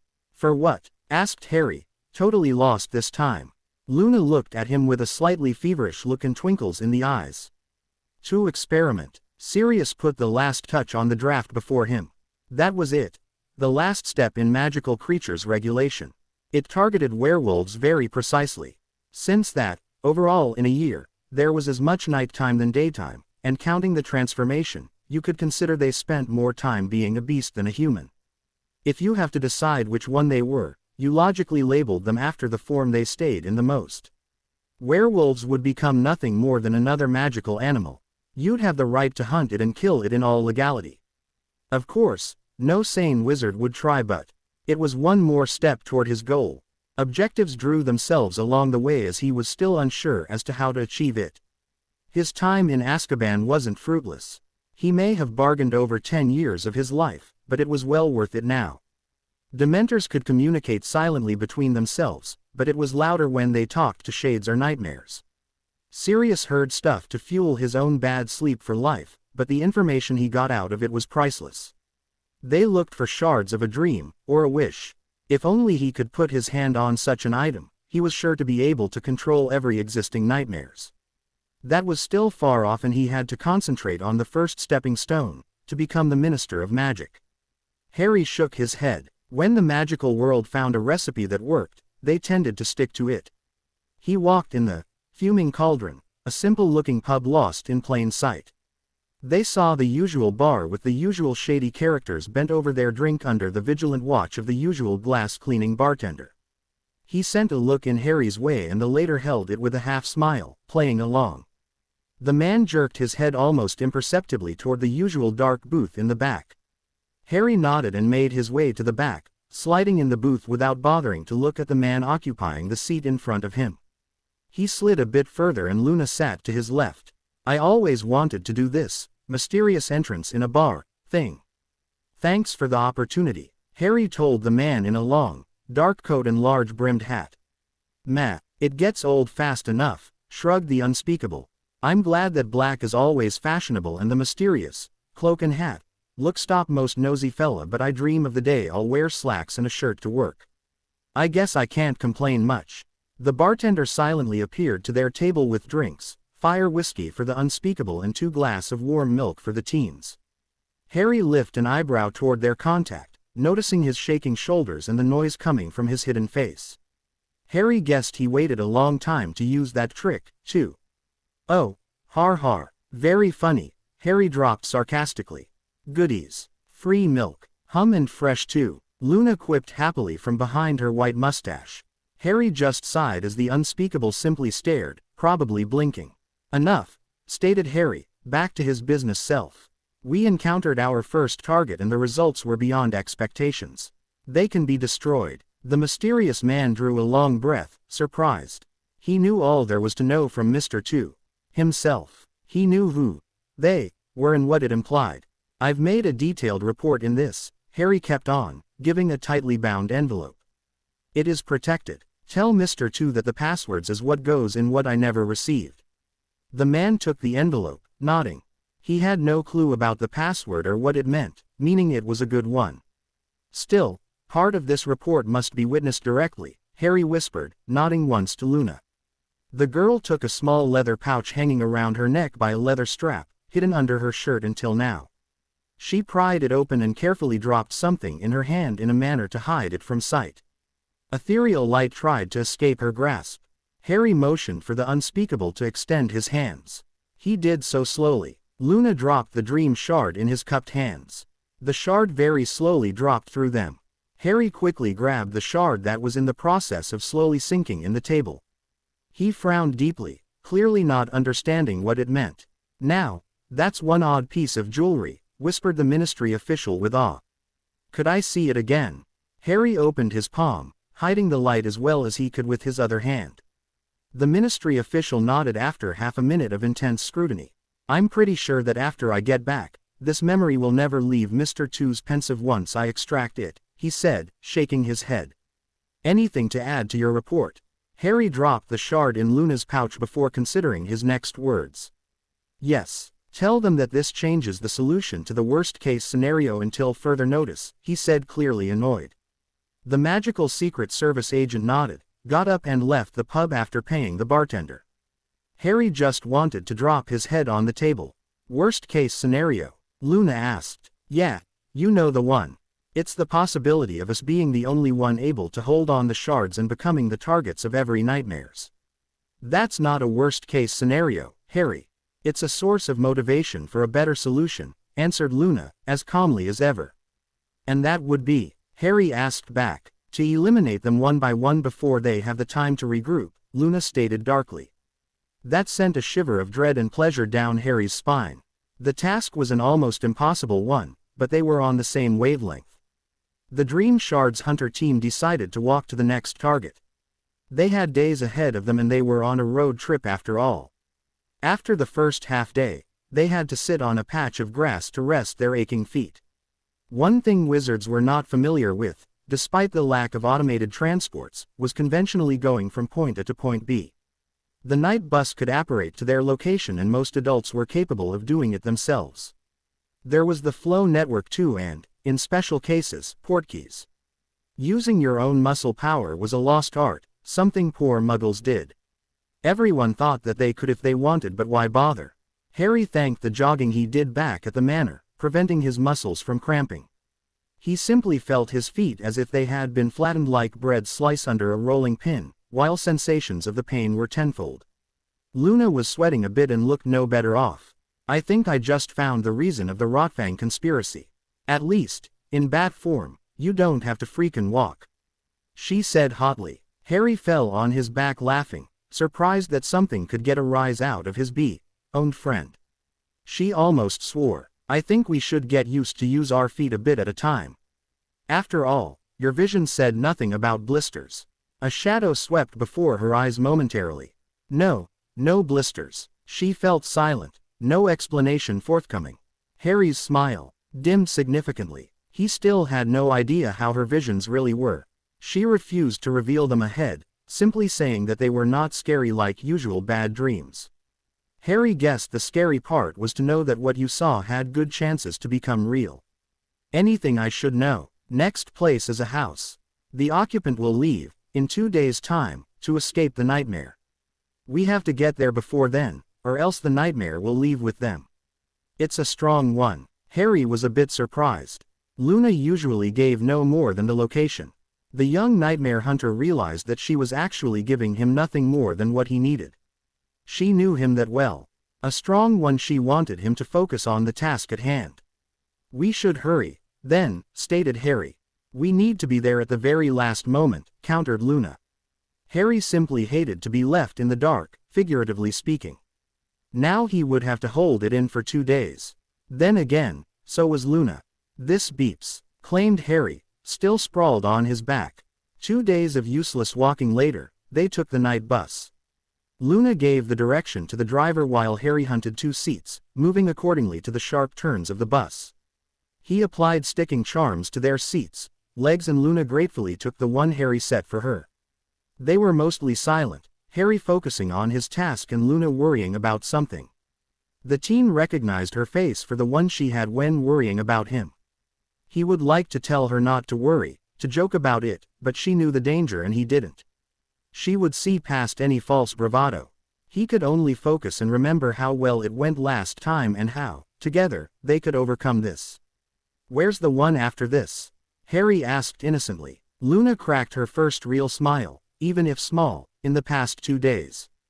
The visions tells of a Muggle government building. It's got tight security, but I didn't foresaw any problems about it, for some reasons. Harry nodded. That would be interesting. He hoped Luna would see things like he did. If she had visions of the next target, it might mean that they would get through this one. The bus stopped and they quickly got down. The magical transport sped away in a racket, turned the far side of the street and disappeared.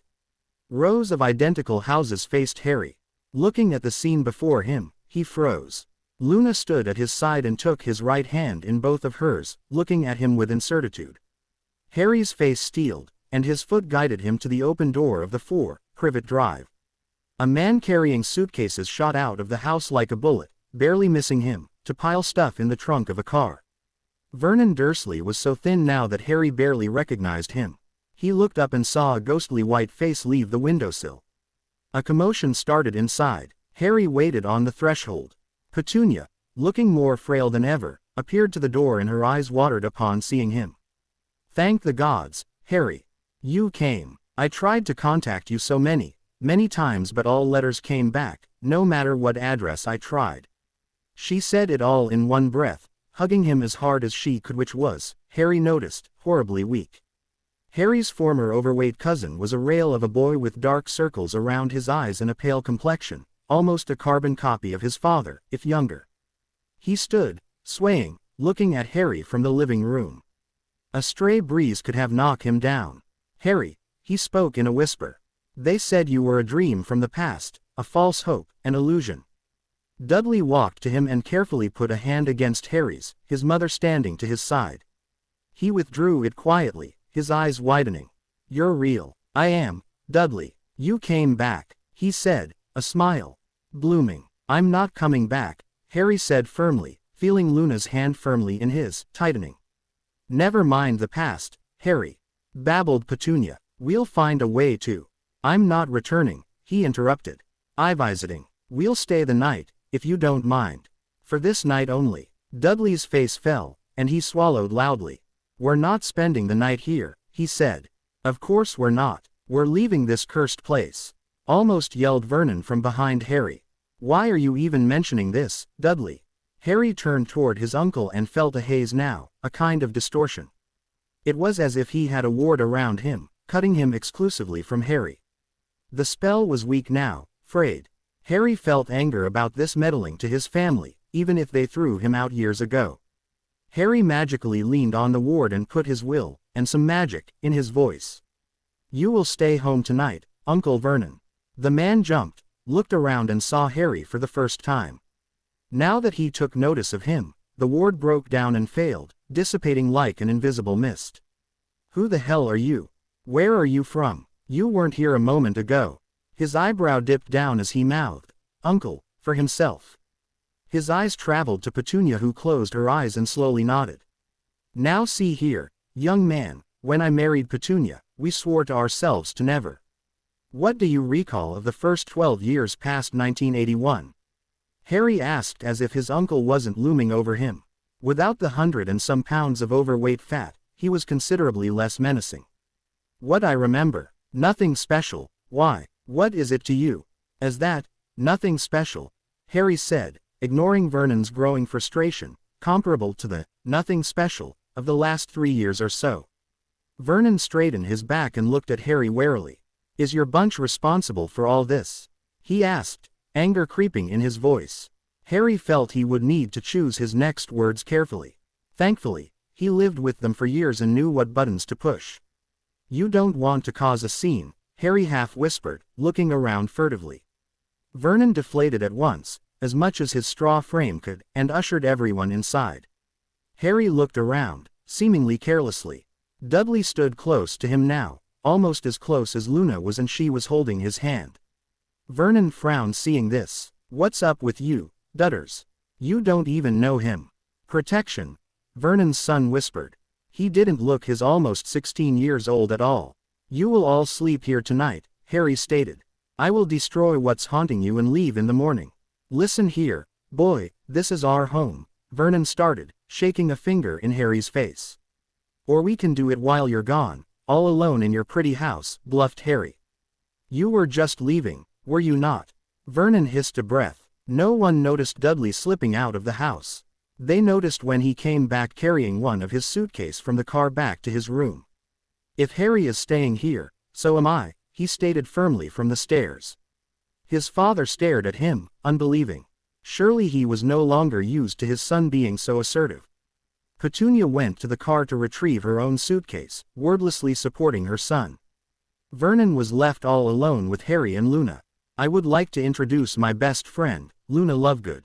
Luna, this is Vernon Dursley, my uncle. Charmed, Luna said, extending a hand. Likewise, sighed Vernon, all of his energy suddenly spent. You really can kill this thing. To kill would imply a life. I will destroy it. We'll try to be as quiet as possible, but there is no guarantee. The safest place for you, tonight, will be in your respective bedrooms. Come on, Harry, we'll set up your old bed, came Dudley's voice from upstairs. Harry had a shiver and waited for Vernon's explosive reaction, but it only earned another sigh, and a shaking head. Sometimes, Dudley speaks of some kind of imaginary friend, a protector he had a few years ago. He seems to think you are it. Harry raised one eyebrow. And yet, he knows my name without me telling him. Furthermore, how would you explain the twin beds in a single child's room? Or the small cot in the attic under the stair? Vernon's mouth opened, but no words could come out. It was the first time his brain allowed him to ponder about that. How? Harry smiled knowingly and answered as lengthily. Magic. Harry sat in his bed, fully clothed, Luna sitting tight at his side. He had his hand circling one knee while Luna's legs were on the side.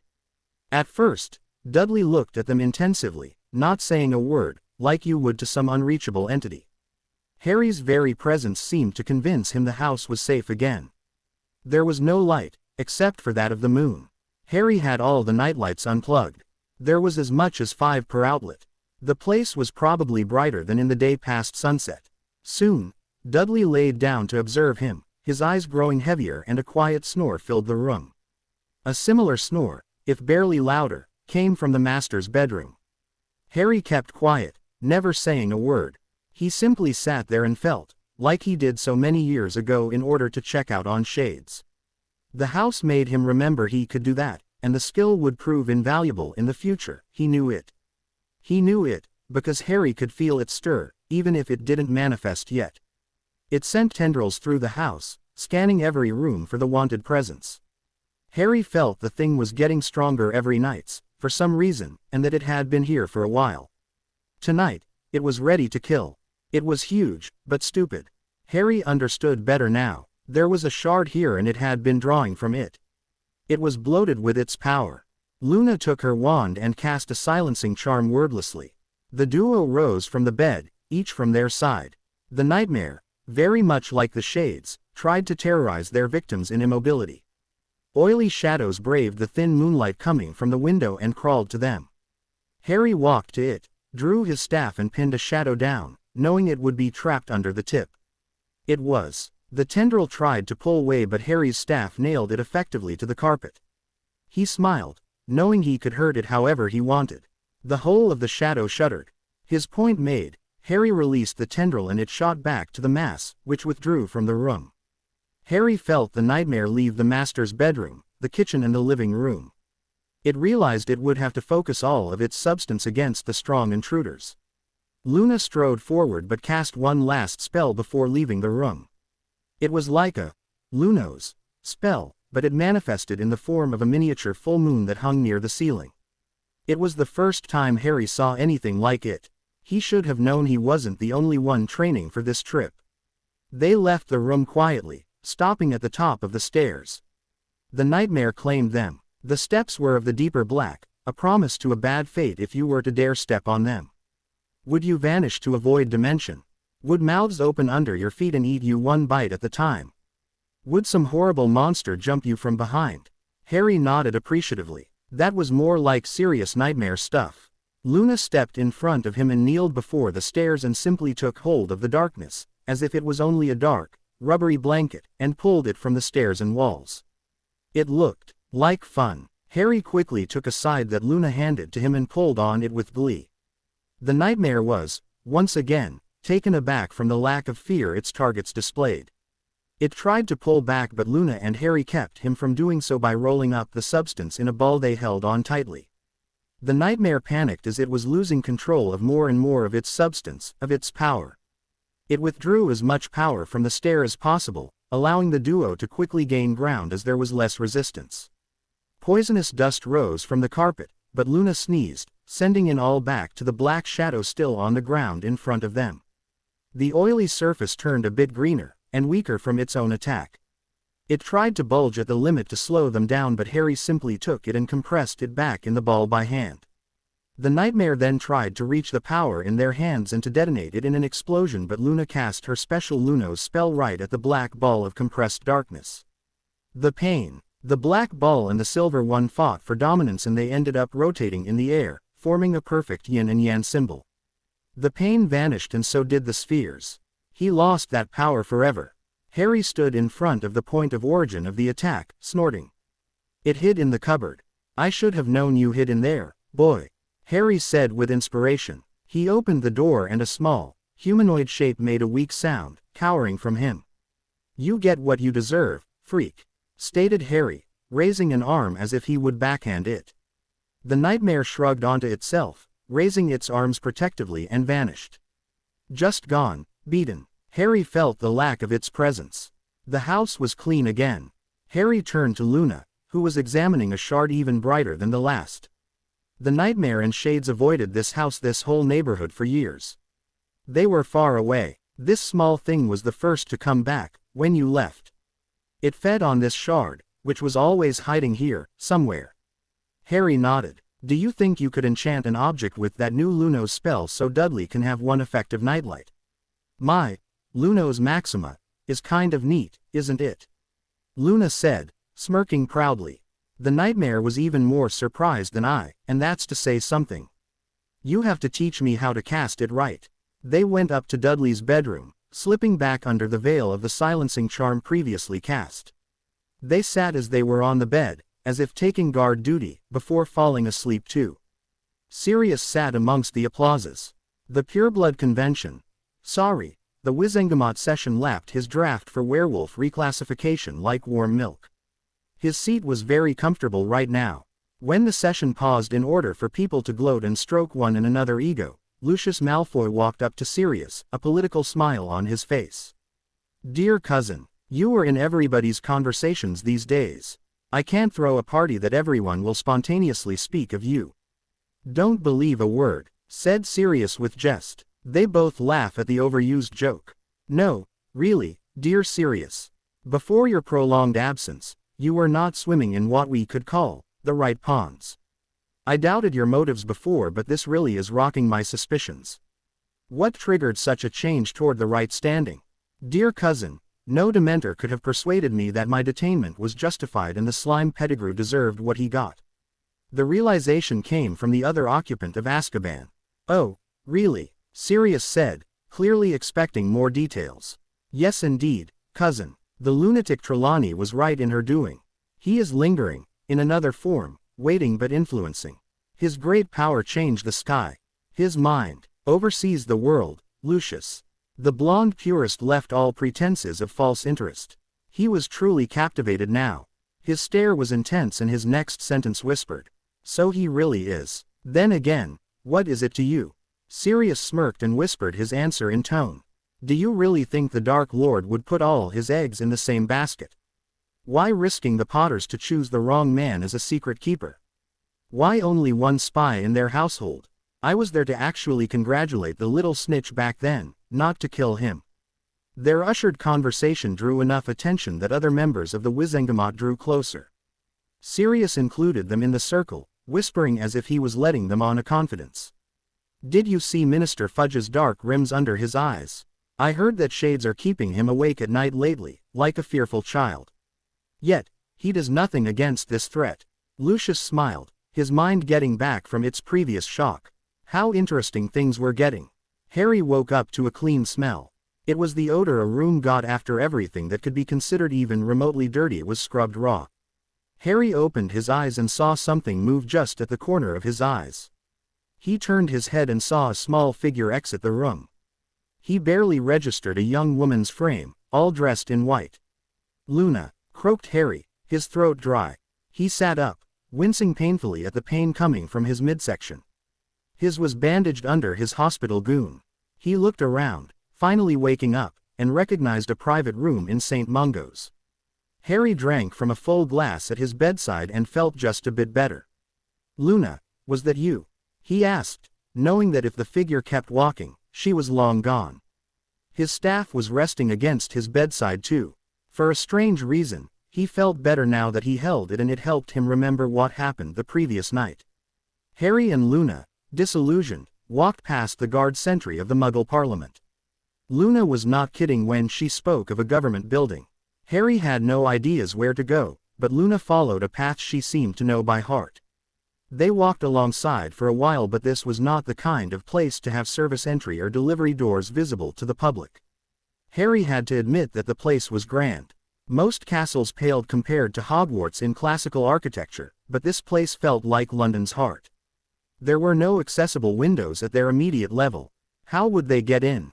Even with magic, you could only go so far in a guarded building with one entrance. Harry couldn't remember when they started following the nightmare. One moment, they were searching for a way in and the other, they had been sneaking behind it for a while. Guards just didn't see them, or moved away at their approach. The main entrance doors opened on their own accord and they simply walked in. They could have looked around in awe for hours, but they were so focused on the nightmare's procession they never noticed the rich decor. They followed it for what seemed a long time, the nightmare never acknowledging their presence. After a while, Harry had enough of the stalking. "Block its way out," Harry told Luna, not bothering to lower his voice. The nightmare turned around as Luna cast the moonlight spell on the next exit. Harry stepped before the nightmare could escape the offending light, but it simply turned around, twin scythes in hands. Harry had no idea where they were from and didn't lose time pondering on that. He twisted his staff around, battling the blades away. Harry connected a solid hit on one of its arm, disarming it from a weapon which flew away and vanished. The creature took its remaining weapon in both hands and struck a crushing blow right toward Harry's head. The nightmare hunter took a step forward, his staff held high, in order both to block the weapon at the stock and avoid the blade. Harry took another step forward, took the nightmare by the throat and started squeezing. Harry wouldn't be able, in normal circumstances, to keep a two-handed strike away with one hand and have enough strength in the other to strangle his adversary, but this was not a normal occurrence. His confidence was of more importance than actual laws of physics.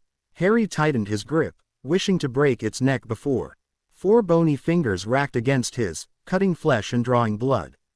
Harry's reflexes were to close his hand even more, and the cracked vertebra left a limp nightmare in Harry's hand. He opened his hand and, just like that, Luna and he were alone in the room. Not a trace of it subsided. Harry's vision darkened as he fell forward. Harry didn't realize he supported his head with his hands tiredly until his trip in memory lane was done. The safe thing to do would be to lie back down in his bed, but he didn't feel safe right now. Harry got his feet on the ground and stood up. It was painful, and he felt each cut sharply, but it was manageable. Harry found slippers at the bedside and put them on. He walked toward the door, slowly at first. Harry knew Luna wouldn't leave his side for something like the end of visiting hours when he was still wounded. Something else was up. He was pretty sure she was the one to leave the room when he woke up, but why would she leave without a word? Once he had passed the door, Harry cursed, went back to his bed, grabbed his staff leaning on it and walked decisively out of the room. The hunt wasn't over yet. Harry walked briskly toward the end of the short corridor despite the pain and the small blood stains that started to form under his bandages. Turning the corner, he spotted a pale, BPD leg disappear at the next turn with the hem of a white robe billowing behind. Harry followed it, trying not to push himself, yet, knowing that if Luna waited for him so long to get there, she would never completely outrun him. Harry followed her past rooms, corridors and stairs, always following a slight sound or her shape nagging the corner of his vision. He saw some patients in the rooms he passed, but none of the staff. Harry turned a corner and finally found Luna, facing a nightmare. They stared at each other, not a foot separating them. They both studied their adversary's every single twitch, a violent confrontation of anticipated moves happening in near total stillness. Harry took his wand out and in a few swift moves, transfigured his bandages and hospital gown in a medieval armor suit. It was quite thin, but Harry believed it able to stop a few of the creature's attack. Interrupting Luna's fight was a calculated risk, like waking a dream-walking person on the edge of the cliff. It was a 50-50 chance of her to fall in the right direction. Harry might not be able to make a self-sustaining Lunos like Luna, but he practiced a version of the spell that was tailored for this situation. Lunos Protega, he bellowed, his wand movement pointing right between his partner and her adversary. A screen, thick with moonlight, separated them and pushed the nightmare back, the creature reluctant to touch the immaterial shield. He turned toward Harry, changing its form from Dementor-like to that of a dark medieval knight in heavy armor. Harry figured he would be quite slow in that getup, compared to his own lighter armor. Harry rushed it as it struggled to walk forward. Harry smiled at his luck. The creature was weaponless and couldn't follow his staff fast enough to grab it. Harry rained noisy blows on it, the hard but brittle armor showing small cracks all around. Harry pondered why the last two nightmares looked humanoid when the first they met looked like an ordinary filling cabinet. The nightmare took that moment to subtly change its shape. Its helm got taller and pointier, melting to form a perfect spear end. It started thrusting its head forward, trying to skewer Harry. His fist changed similarly, thin arms supporting thick lances effortlessly. Harry started to back down, tiring fast. His was burning, aching and pulling painfully. His staff moved frantically to block or parry the three pointy limbs attacking in turns. One grazed his arm, screeching noisily on the light plate armor. Harry glanced at it and saw his transfigured armor caved in along the slash. Harry's face lost its strain and stopped backing. His moves were now used to keep his enemy at distance, using the brief respite to think of something. Harry backpedaled quickly, the nightmare in hot pursuit. It seemed eager and somewhat frustrated. 2 more sidesteps to the left, 1 forward, disrupting the spiky nightmare's attack pattern, 3 back and his back to the wall, Harry positioned in a low guard, protecting mainly his injured. His enemy charged, putting all of his strength in a jab, head down. At the last moment, Harry sidestepped lightly on his right, and kept his enemy from following him with a strike from the tip of his staff.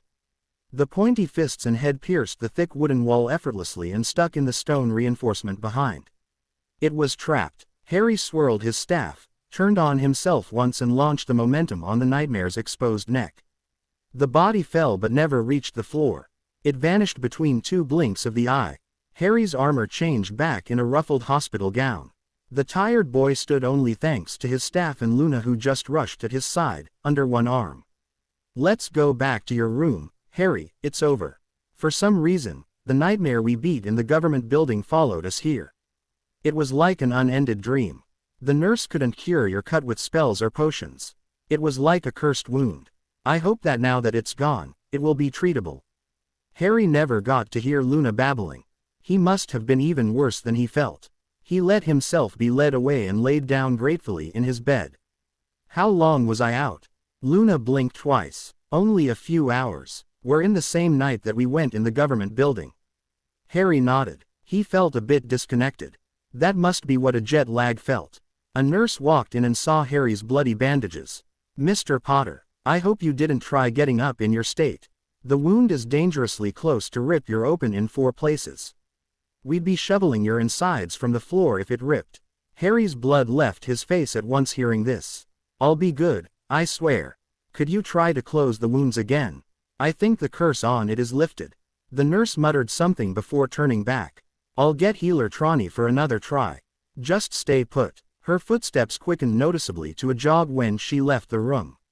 Luna took Harry's hand, worry painted all over her face.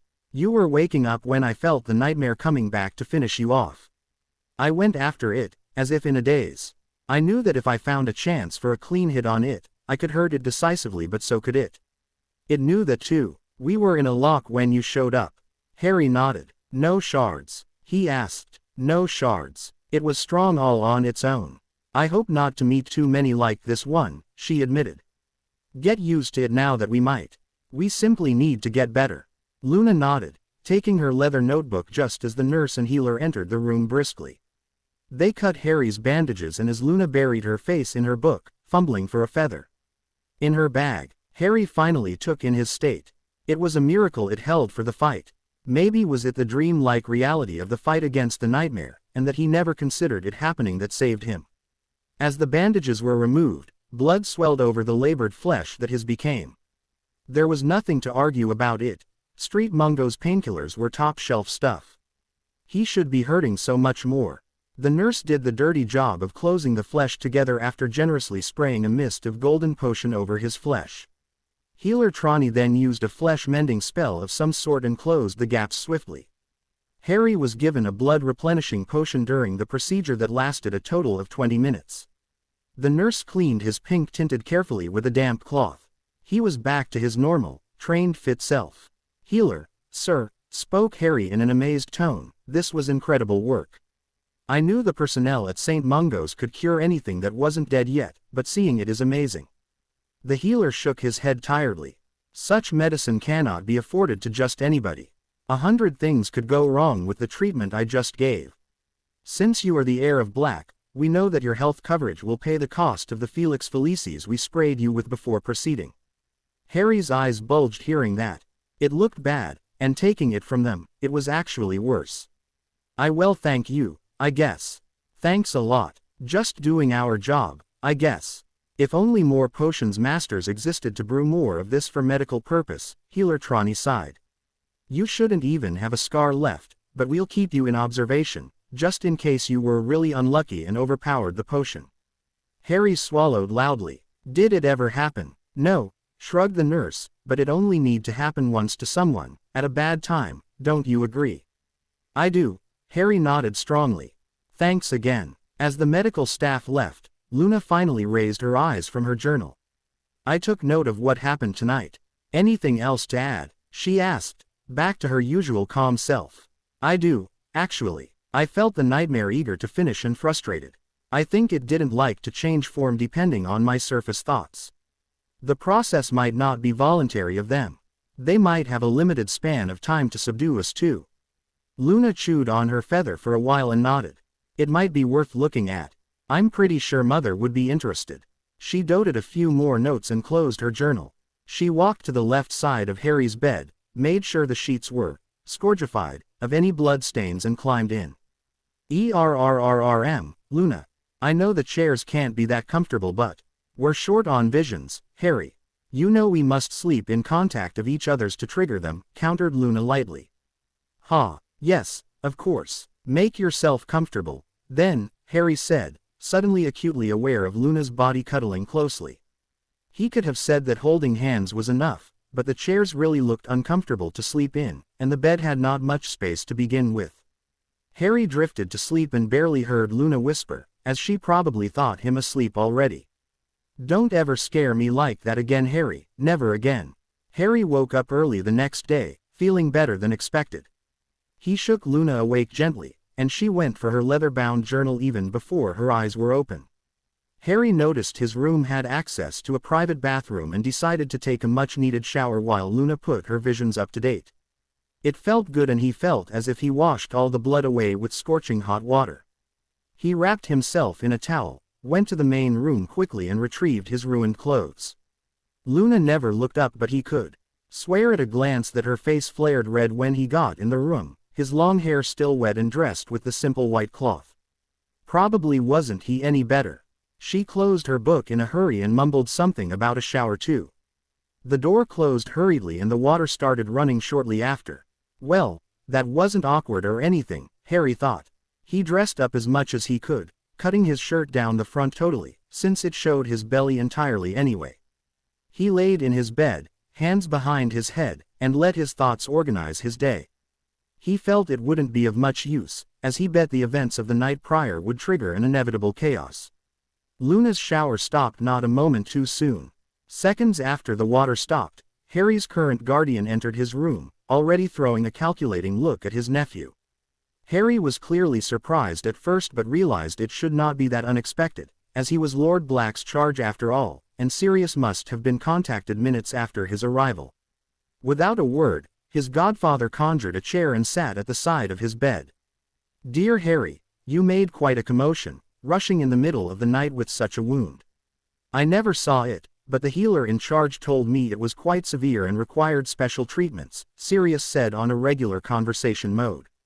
Harry wasn't duped. It was a reminder that thanks to his money and status, they lost no time in asking permissions before taking the right measures. He owed him one. Harry bowed his head in acknowledgement and looked at his godfather placidly. "As you probably realized, sir, nightmare hunting isn't without risks." Lord Black nodded, not looking surprised in the least. How much of it he knew, Harry could only guess.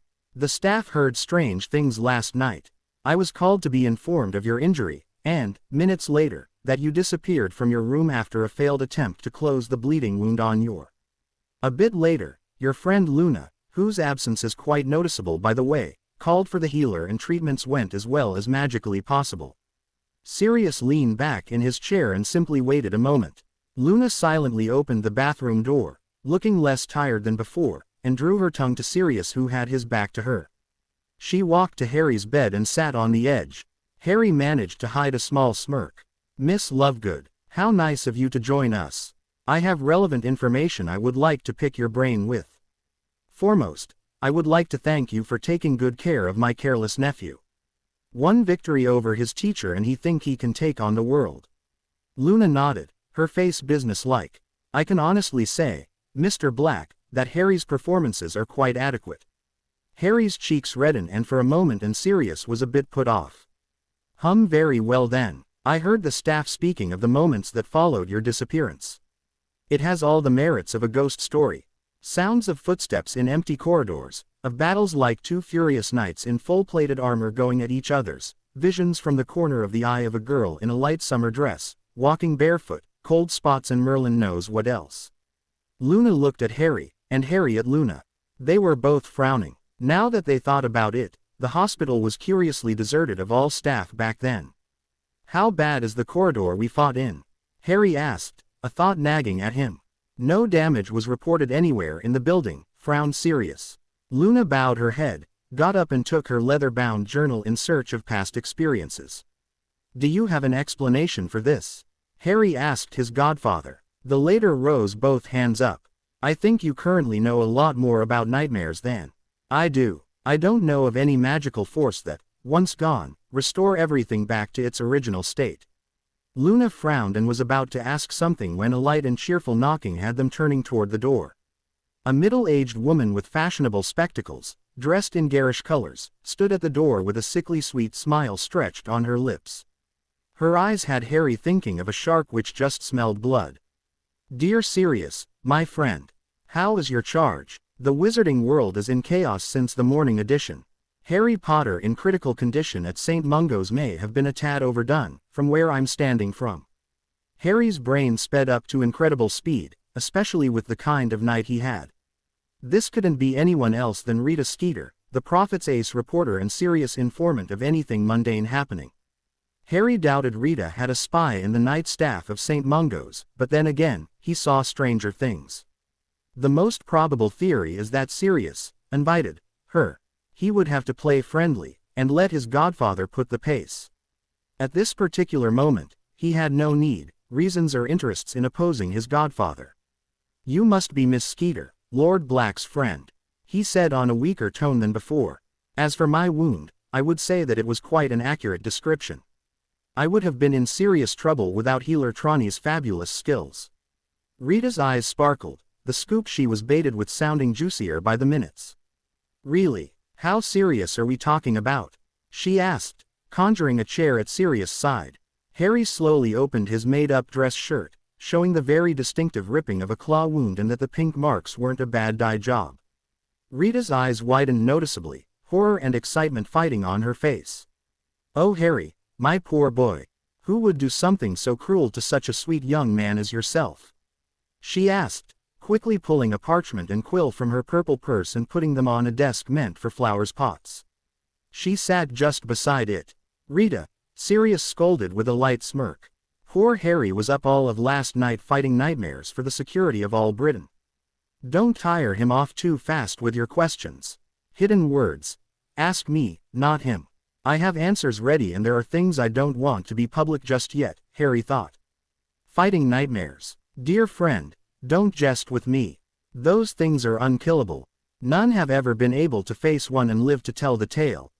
She said, the tone convincingly channeling disbelief, but her quickened breathing begging him to say more. I'm not pulling your leg, Rita, as smooth as they look, Sirius said with wink. Polite laughter. Harry had to refrain from gagging. I have been training Harry for the past years to eliminate the nightmares. His involvement in their creation, that remain a mystery to this day, motive him to fight them, carefully explained Sirius. It left no room for extrapolation, even for the dictaquill, to accuse Harry from being the one responsible for the nightmares if she knew what was good for her. The fact that Harry is in a street mungo's bed is weakening your argument, my lord, teased Rita, who wanted to show she could angle weaknesses in his carefully weaved plans if he forced her hand too hard. You should have seen the other guy, smirked Harry, diffusing the situation. More polite laughter. Harry wondered if every politician lived with the taste of bile in their throat or if they were genuine. He couldn't help a shiver that went unnoticed. How can you fight such monsters, Harry? Asked Rita in a breath. This would fuel the papers for quite some times. Looking at the smiling face of his godfather, Harry realized where he wanted this conversation to go. He laid back against his bed, faking a surge of fatigue and letting it creep in his voice. How is not as important as why? Why am I the one to be burdened with this task? I've been specially training for 2 whole years and already killed many nightmares. Why didn't the ministry train specialized fighters yet? Didn't they had over a decade to do it? Why waiting for the people burdened by the problem to find a solution? Rita's breath caught in her throat for real now, her eyes widening in surprise. Sirius got up and gently offered his hand to help Rita to her feet. I would be a poor guardian if I deprived my godson from much-needed rest. Come, Rita, and I'll fill you in on the plan to rid Britain of the nightmares. As the reporter faced the door, Sirius turned his head sideways and nodded. Harry returned it swiftly. Translation. You did good, nephew. I'm taking charge of the rest. Harry's translation. Okay, but you'd better inform me of this plan as soon as possible. Luna looked at all this impassively. Great, now we can expect garden gnome paparazzi on our trails now. Luna insisted they had time before the next fight and that he needed to take it easy for a bit as non-stop fighting can stress a body and a mind like nothing else. Harry wanted to say he was fine, but the last nightmare gave him a lot of thoughts material. They were to meet Luna's mother at a cafe. The duo was reluctant to visit the ministry, as they wanted to filter the information they would tell the officials. Serena was more than happy to oblige, as it was a much-needed break for herself from underground experiments. She missed her little girl too. They sat outside, the sun cooking the top of their heads gently. The cafe was well situated for anyone wanting a bit of quiet. The busy streets of London were a bit further, its hustling slowed by the current heat wave. None of them wanted to break the comfortable silence, but Harry's mind was too active to keep his musing for himself. The hospital personnel said that I disappeared from my bed, even if I was absent only minutes. Magic couldn't heal my injuries as long as the nightmare who caused it was still alive, we'll say. No one saw the fight, only faint noises. The damage caused by the fight vanished. Something happened, but what? He summarized. The mother and daughter had an approach on the subject and a quick silent exchange determined Serena would speak first. We have been exploring theories lately, based on some of Professor Trelawney's work. Taking for granted that the night sky is the reflection of his mind, the nightmares would be part of his soul. Harry sighed loudly and rubbed the bridge of his nose. That's a good thing, right?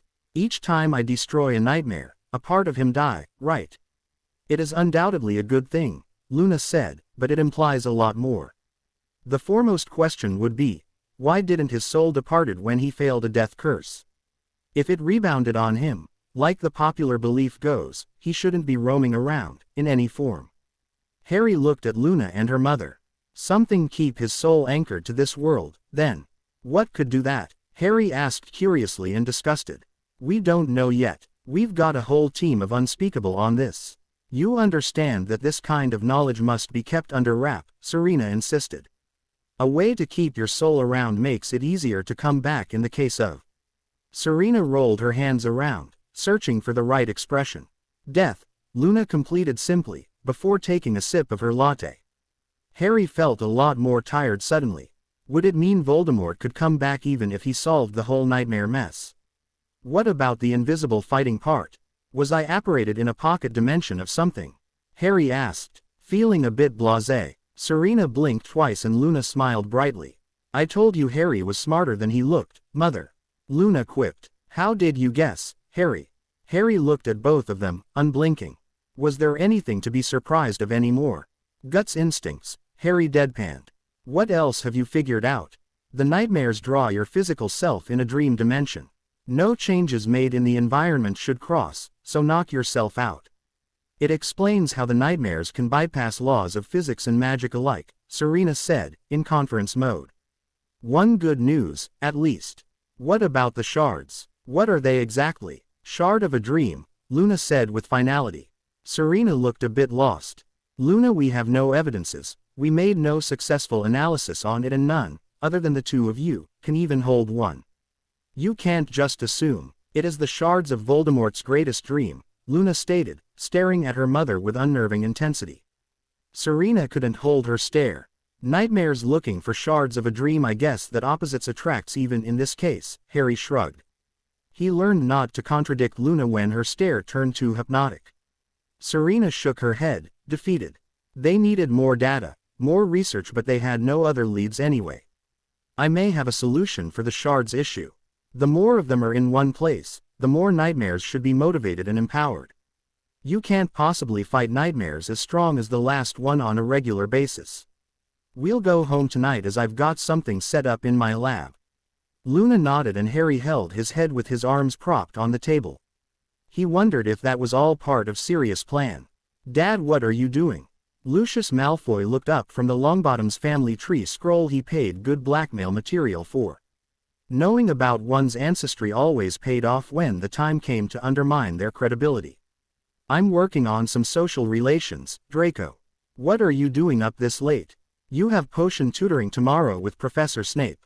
You cannot slack off. Draco shrugged but failed to hide his shakes.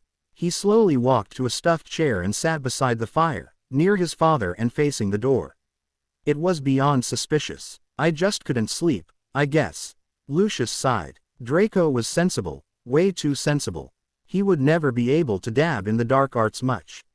Most of Lucius' disputable possessions were stashed under the main stairway. Very young, Draco had nightmares and woke up screaming without a hint of a shade around. They paid a discreet specialist who honed on the dark vibes that some of his artifacts emitted. Lucius gathered everything, stashed it in a concealed closet and had it warded. The problem was solved and the nights became quiet once again, until tonight. Did the wards weaken or have you become even more sensible? Unless someone entered the warded closet. Lucius pondered out loud. He got up in a hurry, determined to punish whoever dared spy on a locked, warded and hidden room in his house. No, Dad, I'm sure it's nothing. There is nothing there, honest. Stay here. Stay in here, Draco begged, now holding his father back by the arm. Draco had left all pretenses and Lucius saw unbridled terror in his son's eyes. He took his wand in a firm grip and stared at him square in the eyes. Either you come with me, wand out, and help me, or you bolt yourself alone in the study. Choose now. Draco's mouth opened, closed and his face took on the air of an inmate toward the death row. He got his own wand out with a sweaty hand, his eyes refusing to meet his father's. Lucius opened the study's door which creaked. It never did before. It had the quality of an abandoned house's sound. The floor, enchanted since before he can remember not to make a noise, betrayed each of his steps.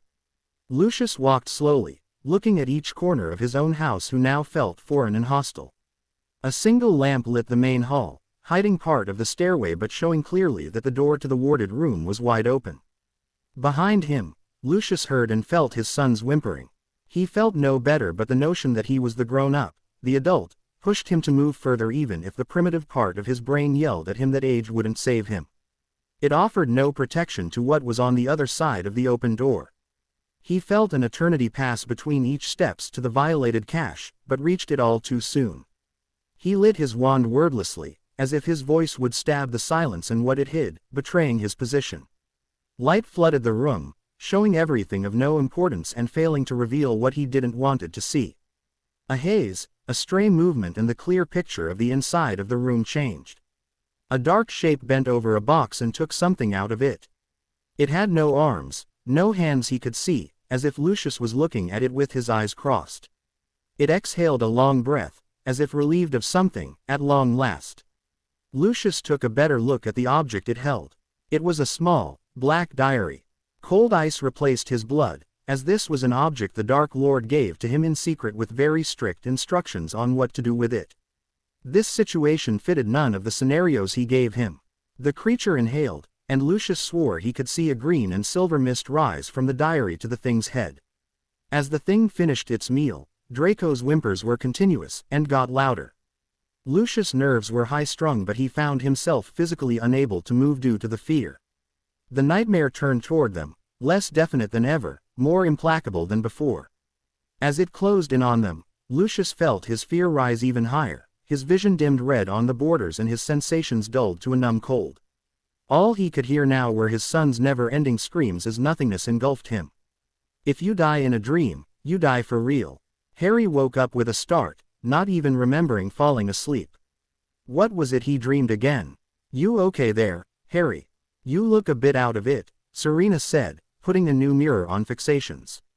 Harry looked around. Right, Luna's mom lab on their house's roof. Luna walked around, checking the positioning of another reflexive surface near the edge. Did he fell asleep standing? Sohum, what were we saying? Harry asked, feeling a bit awkward. Luna looked at him from the edge of the roof, her passive face not fooling Harry 1 second. What's the last thing you remember, Harry? She asked. I'm not sure, but we were in the cafe. We got back here, had Supernus blueberry pie. By the way, never tasted something quite like it. Harry stalled. Serena's mouth etched to an amused smile, but Luna just kept on staring. Then, we waited for the sun to set, Harry finished, his brow almost joined as one. Luna walked to him and put a hand on his arm. It's not your fault, Harry. I have been fearing this for a while. I have a link to them. There is no reason they couldn't have one with you too. You mean that this location is compromised? Harry asked, a bit desperate. Let them look. They won't find an opening. This house isn't afraid either. We'll rip them of any idea of power they might think they have over us. Stated Serena proudly. I'll have more mirrors brought and we'll bathe the whole yard in moonlight. Harry sighed. He would have to report any absences he would experience to be sure he didn't give away something vital. Still, he felt something was off. It was something new, something that just happened, and, surprisingly, the more he thought about it and the more he remembered. The fog slowly cleared over the daydream he just made. When you die in a dream, you die for real. Harry realized he spoke out loud by the face Serena made, but it was not everything. Something else, he could feel it in his head, prickling, nagging. Harry felt both of Luna's hands strongly pulling his arm down now, and he saw her face showed more worry than he could remember her showing. Looking down at his hand, he saw it was smeared with blood. Did he rub his scar raw or was it bleeding already? His focus was still on his memory of the dream. It was about a nightmare. A nightmare came to life, no. To existence. It's no longer bound to a dream, it's real. It found something, it killed. Oh my god, it killed 2 persons. Anything just before is kinda blurred, hazy. I don't know if it saw what I saw, but it might learn to in the future. It have more power now, but it's new at this. It killed 2 people in a nightmare's dream and they died for real. Harry finished, looking back at Luna. She looked so very sad for him. I was so glad that you weren't burdened by those visions, she sighed. Harry realized with a shiver that Luna might have seen similar things over the years. How could she endure that? Luna read Harry like she usually did and answered his unspoken question. It happened to me, once, to witness a nightmare murder.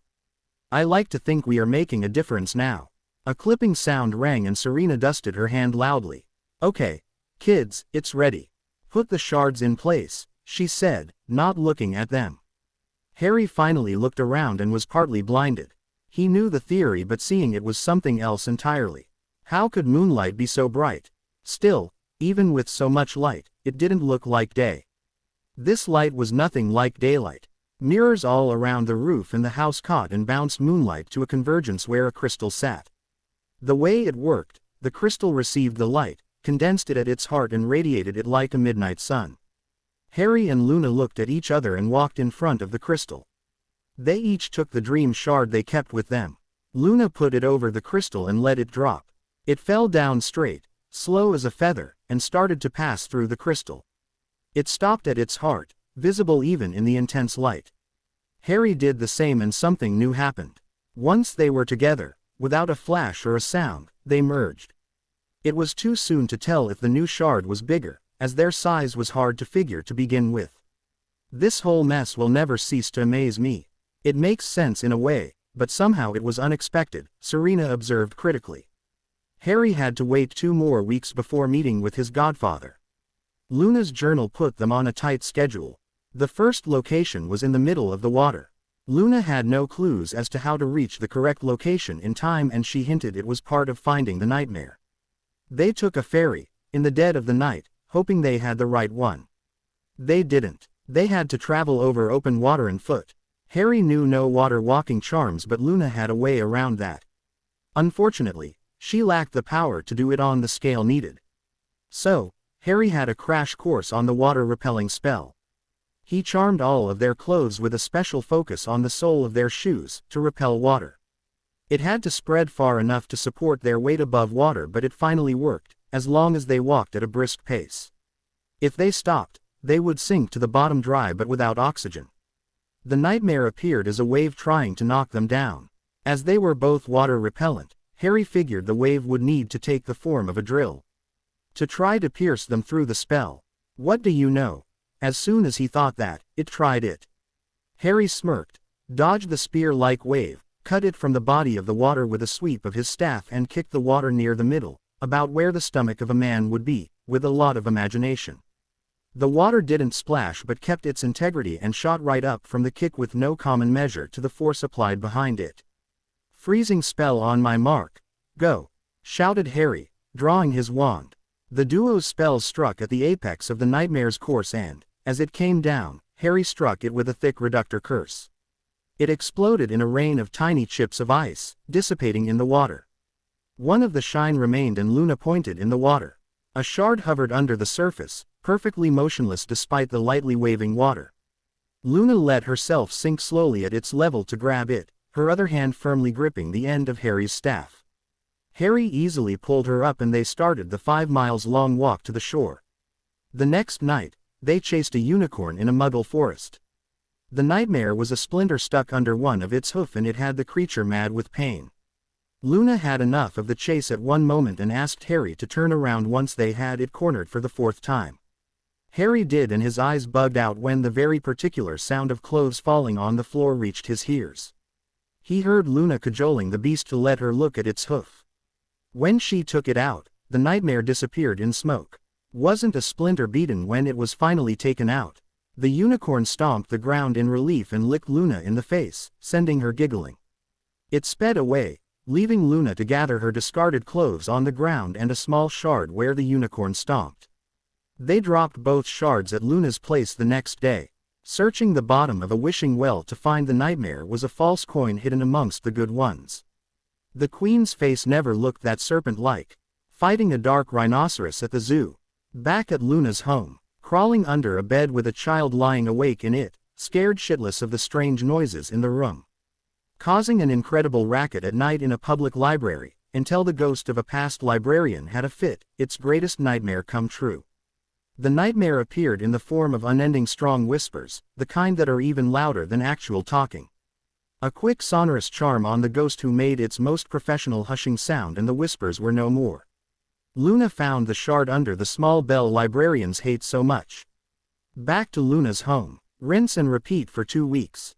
It was a bit of a relief when Luna said her book was empty, and it would be a few days until she had to fill it up. They walked out of the fireplace at Black Manor and Harry's staff unshrunk for no evident reason. The end caught a gargoyle's horn over the mantel and the sudden jerk backward had Harry's feet drag the carpet.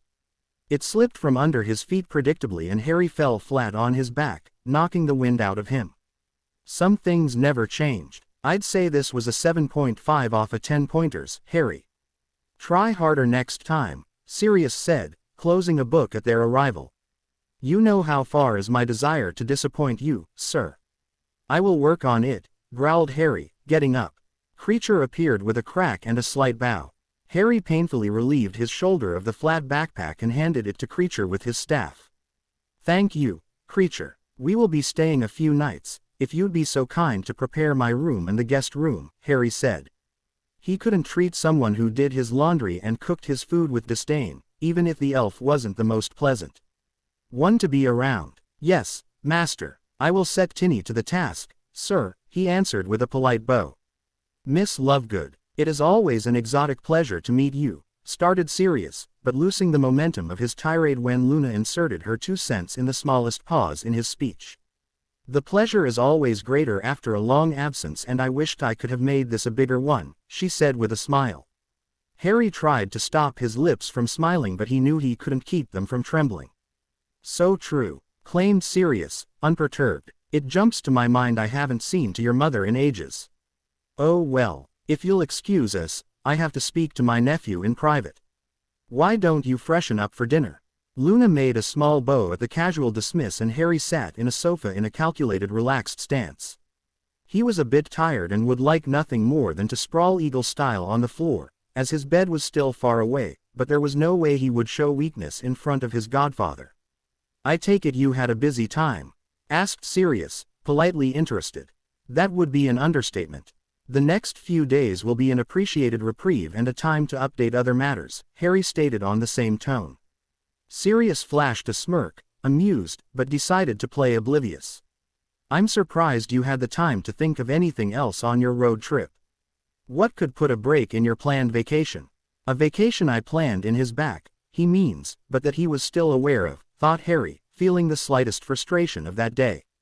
He knocked it down mercilessly. Sirius tried to get a rise from him. He wouldn't grant Lord Black so much as a frown. Thankfully, I had no thinking to do on my end, sir.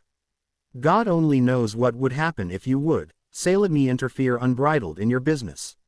It wasn't as subtle as he would have liked, but the mention of St. Mungo's interview had the benefit to be clear. Sirius nodded and let the facade drop. Not bad, in the circumstances. You should have had me mention it first, though. I take it you want your share of the plan.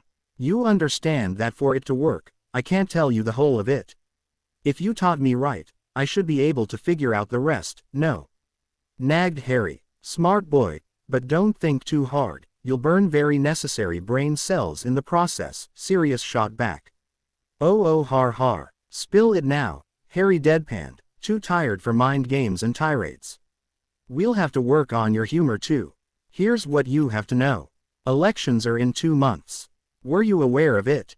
Harry shook his head. There is a good reason for that, Sirius kept on. The Minister of Magic is allowed to trigger elections 3 years after the start of his re-election. Normally, it wouldn't be to his advantage, but hear this, he's never putting any publicity in it. The population is not even aware of it. Most people wouldn't even be able to remember how many times he was re-elected. Harry's mouth opened in disbelief. The audacity. And people just let that happen by sheer ignorance and carelessness. If there is not enough people the day of the vote, the previous minister is automatically reinstated in office. Fudge is trying to raise that minimum from 25% of the population to 51%, stating it would take the majority of the population's will to trigger a change. He's keeping the word of that draft very low, so to lull the population. He's planning to have it pass with many other minor laws. Harry shook his head, totally floored. What does it have to do with me? Harry asked, a bit overwhelmed. I'm going to be a candidate for the post. I'll give my name the very last day possible, with the press as witness if they try to keep me from presenting. I'm going to throw red stones on Fudge, and you're going to be one of them. His incompetence at dealing with the nightmare situation is going to be one of my biggest levers. I'm going to drive an intense and very short campaign. The dust won't have the time to fall down that I'll be minister. Harry was speechless once again. It was brilliant. It was a simple play on the people's emotions and indignation, and it would work.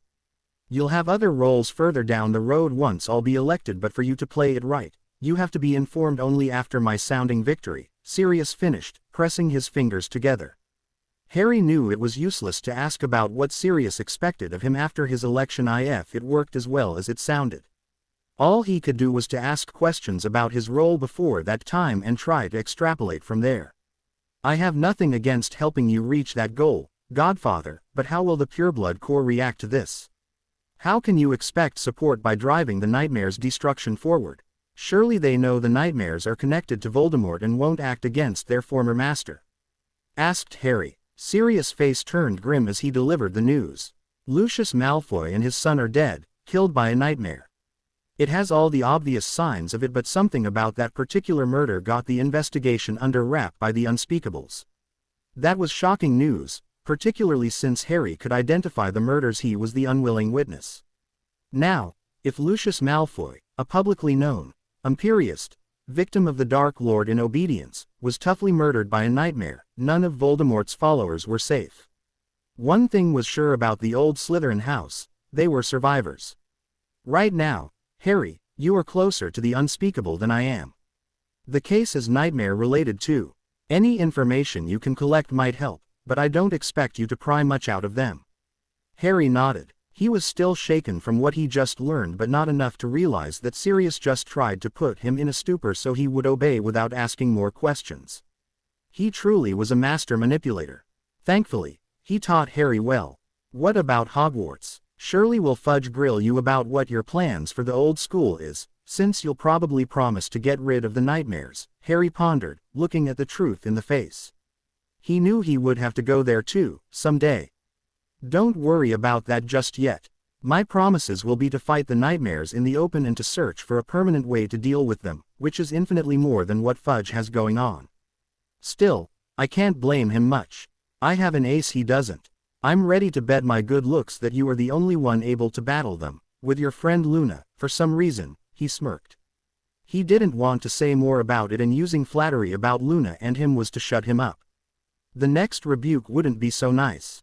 I thank you for the vote of confidence, Godfather. I know you wouldn't bet such a valuable asset as your manly charms right before your campaign. I'm going to freshen up before dinner now, with your permission, Harry said, getting up. He had to fight a stumble and he understood just how badly his body screamed for rest. Do so, my nephew. You must be tired from your ordeals too. We'll push weapon practice at tomorrow afternoon. Rest well. I am eager to see if combat experience taught you anything valuable. Dinner was uneventful. Sirius politely inquired about Luna and Harry's travels, the places they visited, restaurants they went, interesting people they met. Harry asked his godfather if his latest projects for the manor went well, the additional warding, extended library and search for tasteful decorations. It was a relief to set for the night so early. Harry liked the pure freedom of travel, but you can call it souvenirs only once you got back home. Harry simply let himself sink in the mattress with pure delight after a good shower and proper oral hygiene. He realizes how he missed his silk PJs too. He hoped not to become too soft or spoiled. His eyes progressively sunk until he glided in blissful sleep. His eyes shot back up to what seemed to him a brief moment after closing them. What was it that woke him up? A blurry form stood in the light from the partly open door. He grabbed his glasses from the nightstand and the form defined itself into Luna Lovegood, dressed in a pearly white nightgown. She closed the door slowly, leaving the room in darkness. Harry heard her soft, hesitant steps make their way to his bed. Harry, are you sleeping? Luna asked in a whisper. No, not at all, Harry said, trying his best to sound awake. What is it? There was a moment of silence. Two had a nightmare. I can't sleep. Do you think I could? She asked in a timid voice Harry didn't recognize from his best friend. Sure, he said, making room for her. Luna shyly slid under the sheets and quickly pressed herself against Harry's side. She was cold and shaking. Harry put his arm around her shoulder, mercifully beating off his uneasiness away. She visibly calmed down, her breathing deepened and she fell asleep in moments. Harry did his best to find a comfortable position and closed his eyes. Before allowing himself to drift off, he focused outward and let his perceptions wander. He felt no nightmares or shades inside the manor and the wards gave off something like a buzzing feeling, like a high-voltage line, when he focused on them. There was something else thought, something faint and dormant. It was inside the ward, but clearly inactive. It was rather strange, he never felt it before, but he never looked for it either. It was just part of the surrounding, like the dark weapons hidden in the secret passage or some particularly ugly furniture. You learn to live with it and avoid it unconsciously. He would have to check on that the next morning. Right now, nothing would have him move an inch with Luna asleep in his arms. If only he'd have known, he'd have bolted out of his bed. Morning was getting closer and Harry woke with a chill. He remembered that feeling well. A nightmare crept on them that one time. It appeared to them as an elusive S. They knew it was AS, it sounded like AS but they never saw it. It tried to bite their ankles from the high grass. Harry transfigured a mongoose from a rock and led it after it. After it disappeared in the grass too, a bit of agitation showed nearby, and then it was silent. This time, the nightmare was there. Harry felt it, but wasn't there for them, or the shards. That was frightening. There was something they wanted more. Harry remembered what Sirius said about the Malfoy. Harry shook Luna awake firmly, whispering urgently. Wake up, we've got trouble, he simply said, before slipping off the bed. The morning chill surprised him and Harry was a bit frustrated to focus on something so unimportant in such a crucial time. Harry recognized the nightmare influence there. Harry put on his shoes and grabbed his staff. Meet me down there, Harry spoke over his shoulder. Don't leave me here, Luna begged from the bed, still trying to rub the sleep from her eyes. Harry had this urge to just go, but realized in time it was, once again, the nightmare's influence on both him and Luna. This was a strong one. Harry took a couple of calming breaths and turned around. The nightmare never took actions while they were away. They needed their presence to act, to extend the dream pocket dimension to where they want to be. He could bit on his nail and wait. Harry walked to Luna, who was desperately trying to tie her shoelaces. Her fingers kept tripping on themselves. Harry gently took her trembling hands in his and tried to calm her down. Tears trekked down her cheek. I can't tie them up. How can I fight the nightmare if I can't lace my shoes? She hiccuped. Harry needed her with him down there. He needed her wits and support. He couldn't bear to see her feeling so helpless either. He had to do something, anything, to bring her back from the nightmare's pull. So he did. He keyed her. If this was the real world, it would have been rushed, with morning breath and tasting of the salt of Luna's tears, but they were in a dream dimension. It felt like what a first key is ever meant to be. Harry was reluctant to stop it, once his thoughts could run again, as it was really, really nice. Luna answered it gradually until they pulled back at the same time. Harry couldn't remember the moment he cupped her cheek with a hand as he slowly dropped it, his finger trailing on her smooth skin. Harry could see in her eyes that her mind was her own once again and that the previous fear evaporated. Thank you, she said with more than just gratitude in her words. Anytime, Harry replied without thinking. Her widening smile offered food for thoughts for later. We have to get serious. I feel this will get ugly real fast. Luna nodded as her usual detached attitude took over. Harry knew he could count on her. They got up, left Harry's bedroom and went each their ways. Harry took the stairs down to the living room and prepared himself to enter the study. It couldn't be anywhere else. Sirius' room was on the same level as Harry's, so he had no worry it got to his godfather first. Luna would wake him up. Sirius would take his weapons and join Harry for a good nightmare dummy destruction practice. With this plan, Harry walked confidently and opened the study door wide. Nightmares couldn't be snuck upon. It was there, hunched over a secretary, opening a drawer slowly before taking a locket engraved with a serpent on it. A chill ran all the way up Harry's spine, recognizing the cause of his previous unease. He didn't know what it was or what the nightmare wanted to do with it, but he knew he couldn't let him finish. Harry rushed the nightmare and struck the locket like a baseball. The locket left the creature's hand but, with amazing speed, it held on its chain. Harry growled and started raining blows on his enemy. He was too unfocused and the shadowy form was too indistinct to know if any real progress was made. Harry changed tactic, trying to picture something he could handle but nothing helpful popped to mind. He delivered a rain of blows on the wavy form of the nightmare, who always tried to get a better grip on the locket. Sirius was suddenly at his side, looking very pale, and delivered a heavy blow to the nightmare's head, which seemed to gain a greater definition. It looked a lot more like a man, an Azkaban warden to be precise. It shrugged Sirius' strike and jumped on him, raining blows of its own with its warden stick. Harry tried to push him off but the nightmare managed to put Sirius between Harry and itself. Harry feared it would use Sirius against him and, in a way, it did. It finally took a hold of the locket and brought it to its mouth, hungry looking. Wisp of green with needles of silver ripped themselves from the locket to be beeped in its widening mouth. Sirius let out a scared moan, and while pushing on his legs to escape. He managed a few steps, falling on his knees and exposing his vulnerable back. Harry put himself between the creature and his guardian, dreading what would come next. The nightmare got an even clearer definition, like those dreams that feel more real than reality itself. It raised its stick. Only Harry's reflexes saved him. He deflected the spell with his staff instinctively, knowing it would work. The implication shook him nonetheless. The nightmare could throw spells, even without a wand. We fall back. We take the flow and leave. Now, yelled Harry, backing away. Sirius got up, dragging a leg behind him. Luna helped him up and rushed him out of the room. Harry backed down slowly, his eyes never leaving the nightmare. It looked pleased, but uncertain of its own power. The first spell was a lucky shot. Harry stopped backing, steeled his resolve and pushed forward. It threw more spells but Harry deflected them easily, knowing that he could. Harry struck a killing blow to the head as soon as he was in range. It connected hard and the nightmare fell down, its head not quite as round as it was supposed to be. Harry knew he killed it, but it didn't dissolve. The body was there and Harry knew the dream pocket dimension was still in effect. The nightmare warden turned its eyes toward Harry but didn't get up. It was disabled for now, but Harry had no idea as to how to destroy its power. It was not alive, properly speaking, so you could not kill it. He'd have to find a way to destroy it next time. It was the right moment to back down, retreat and regroup.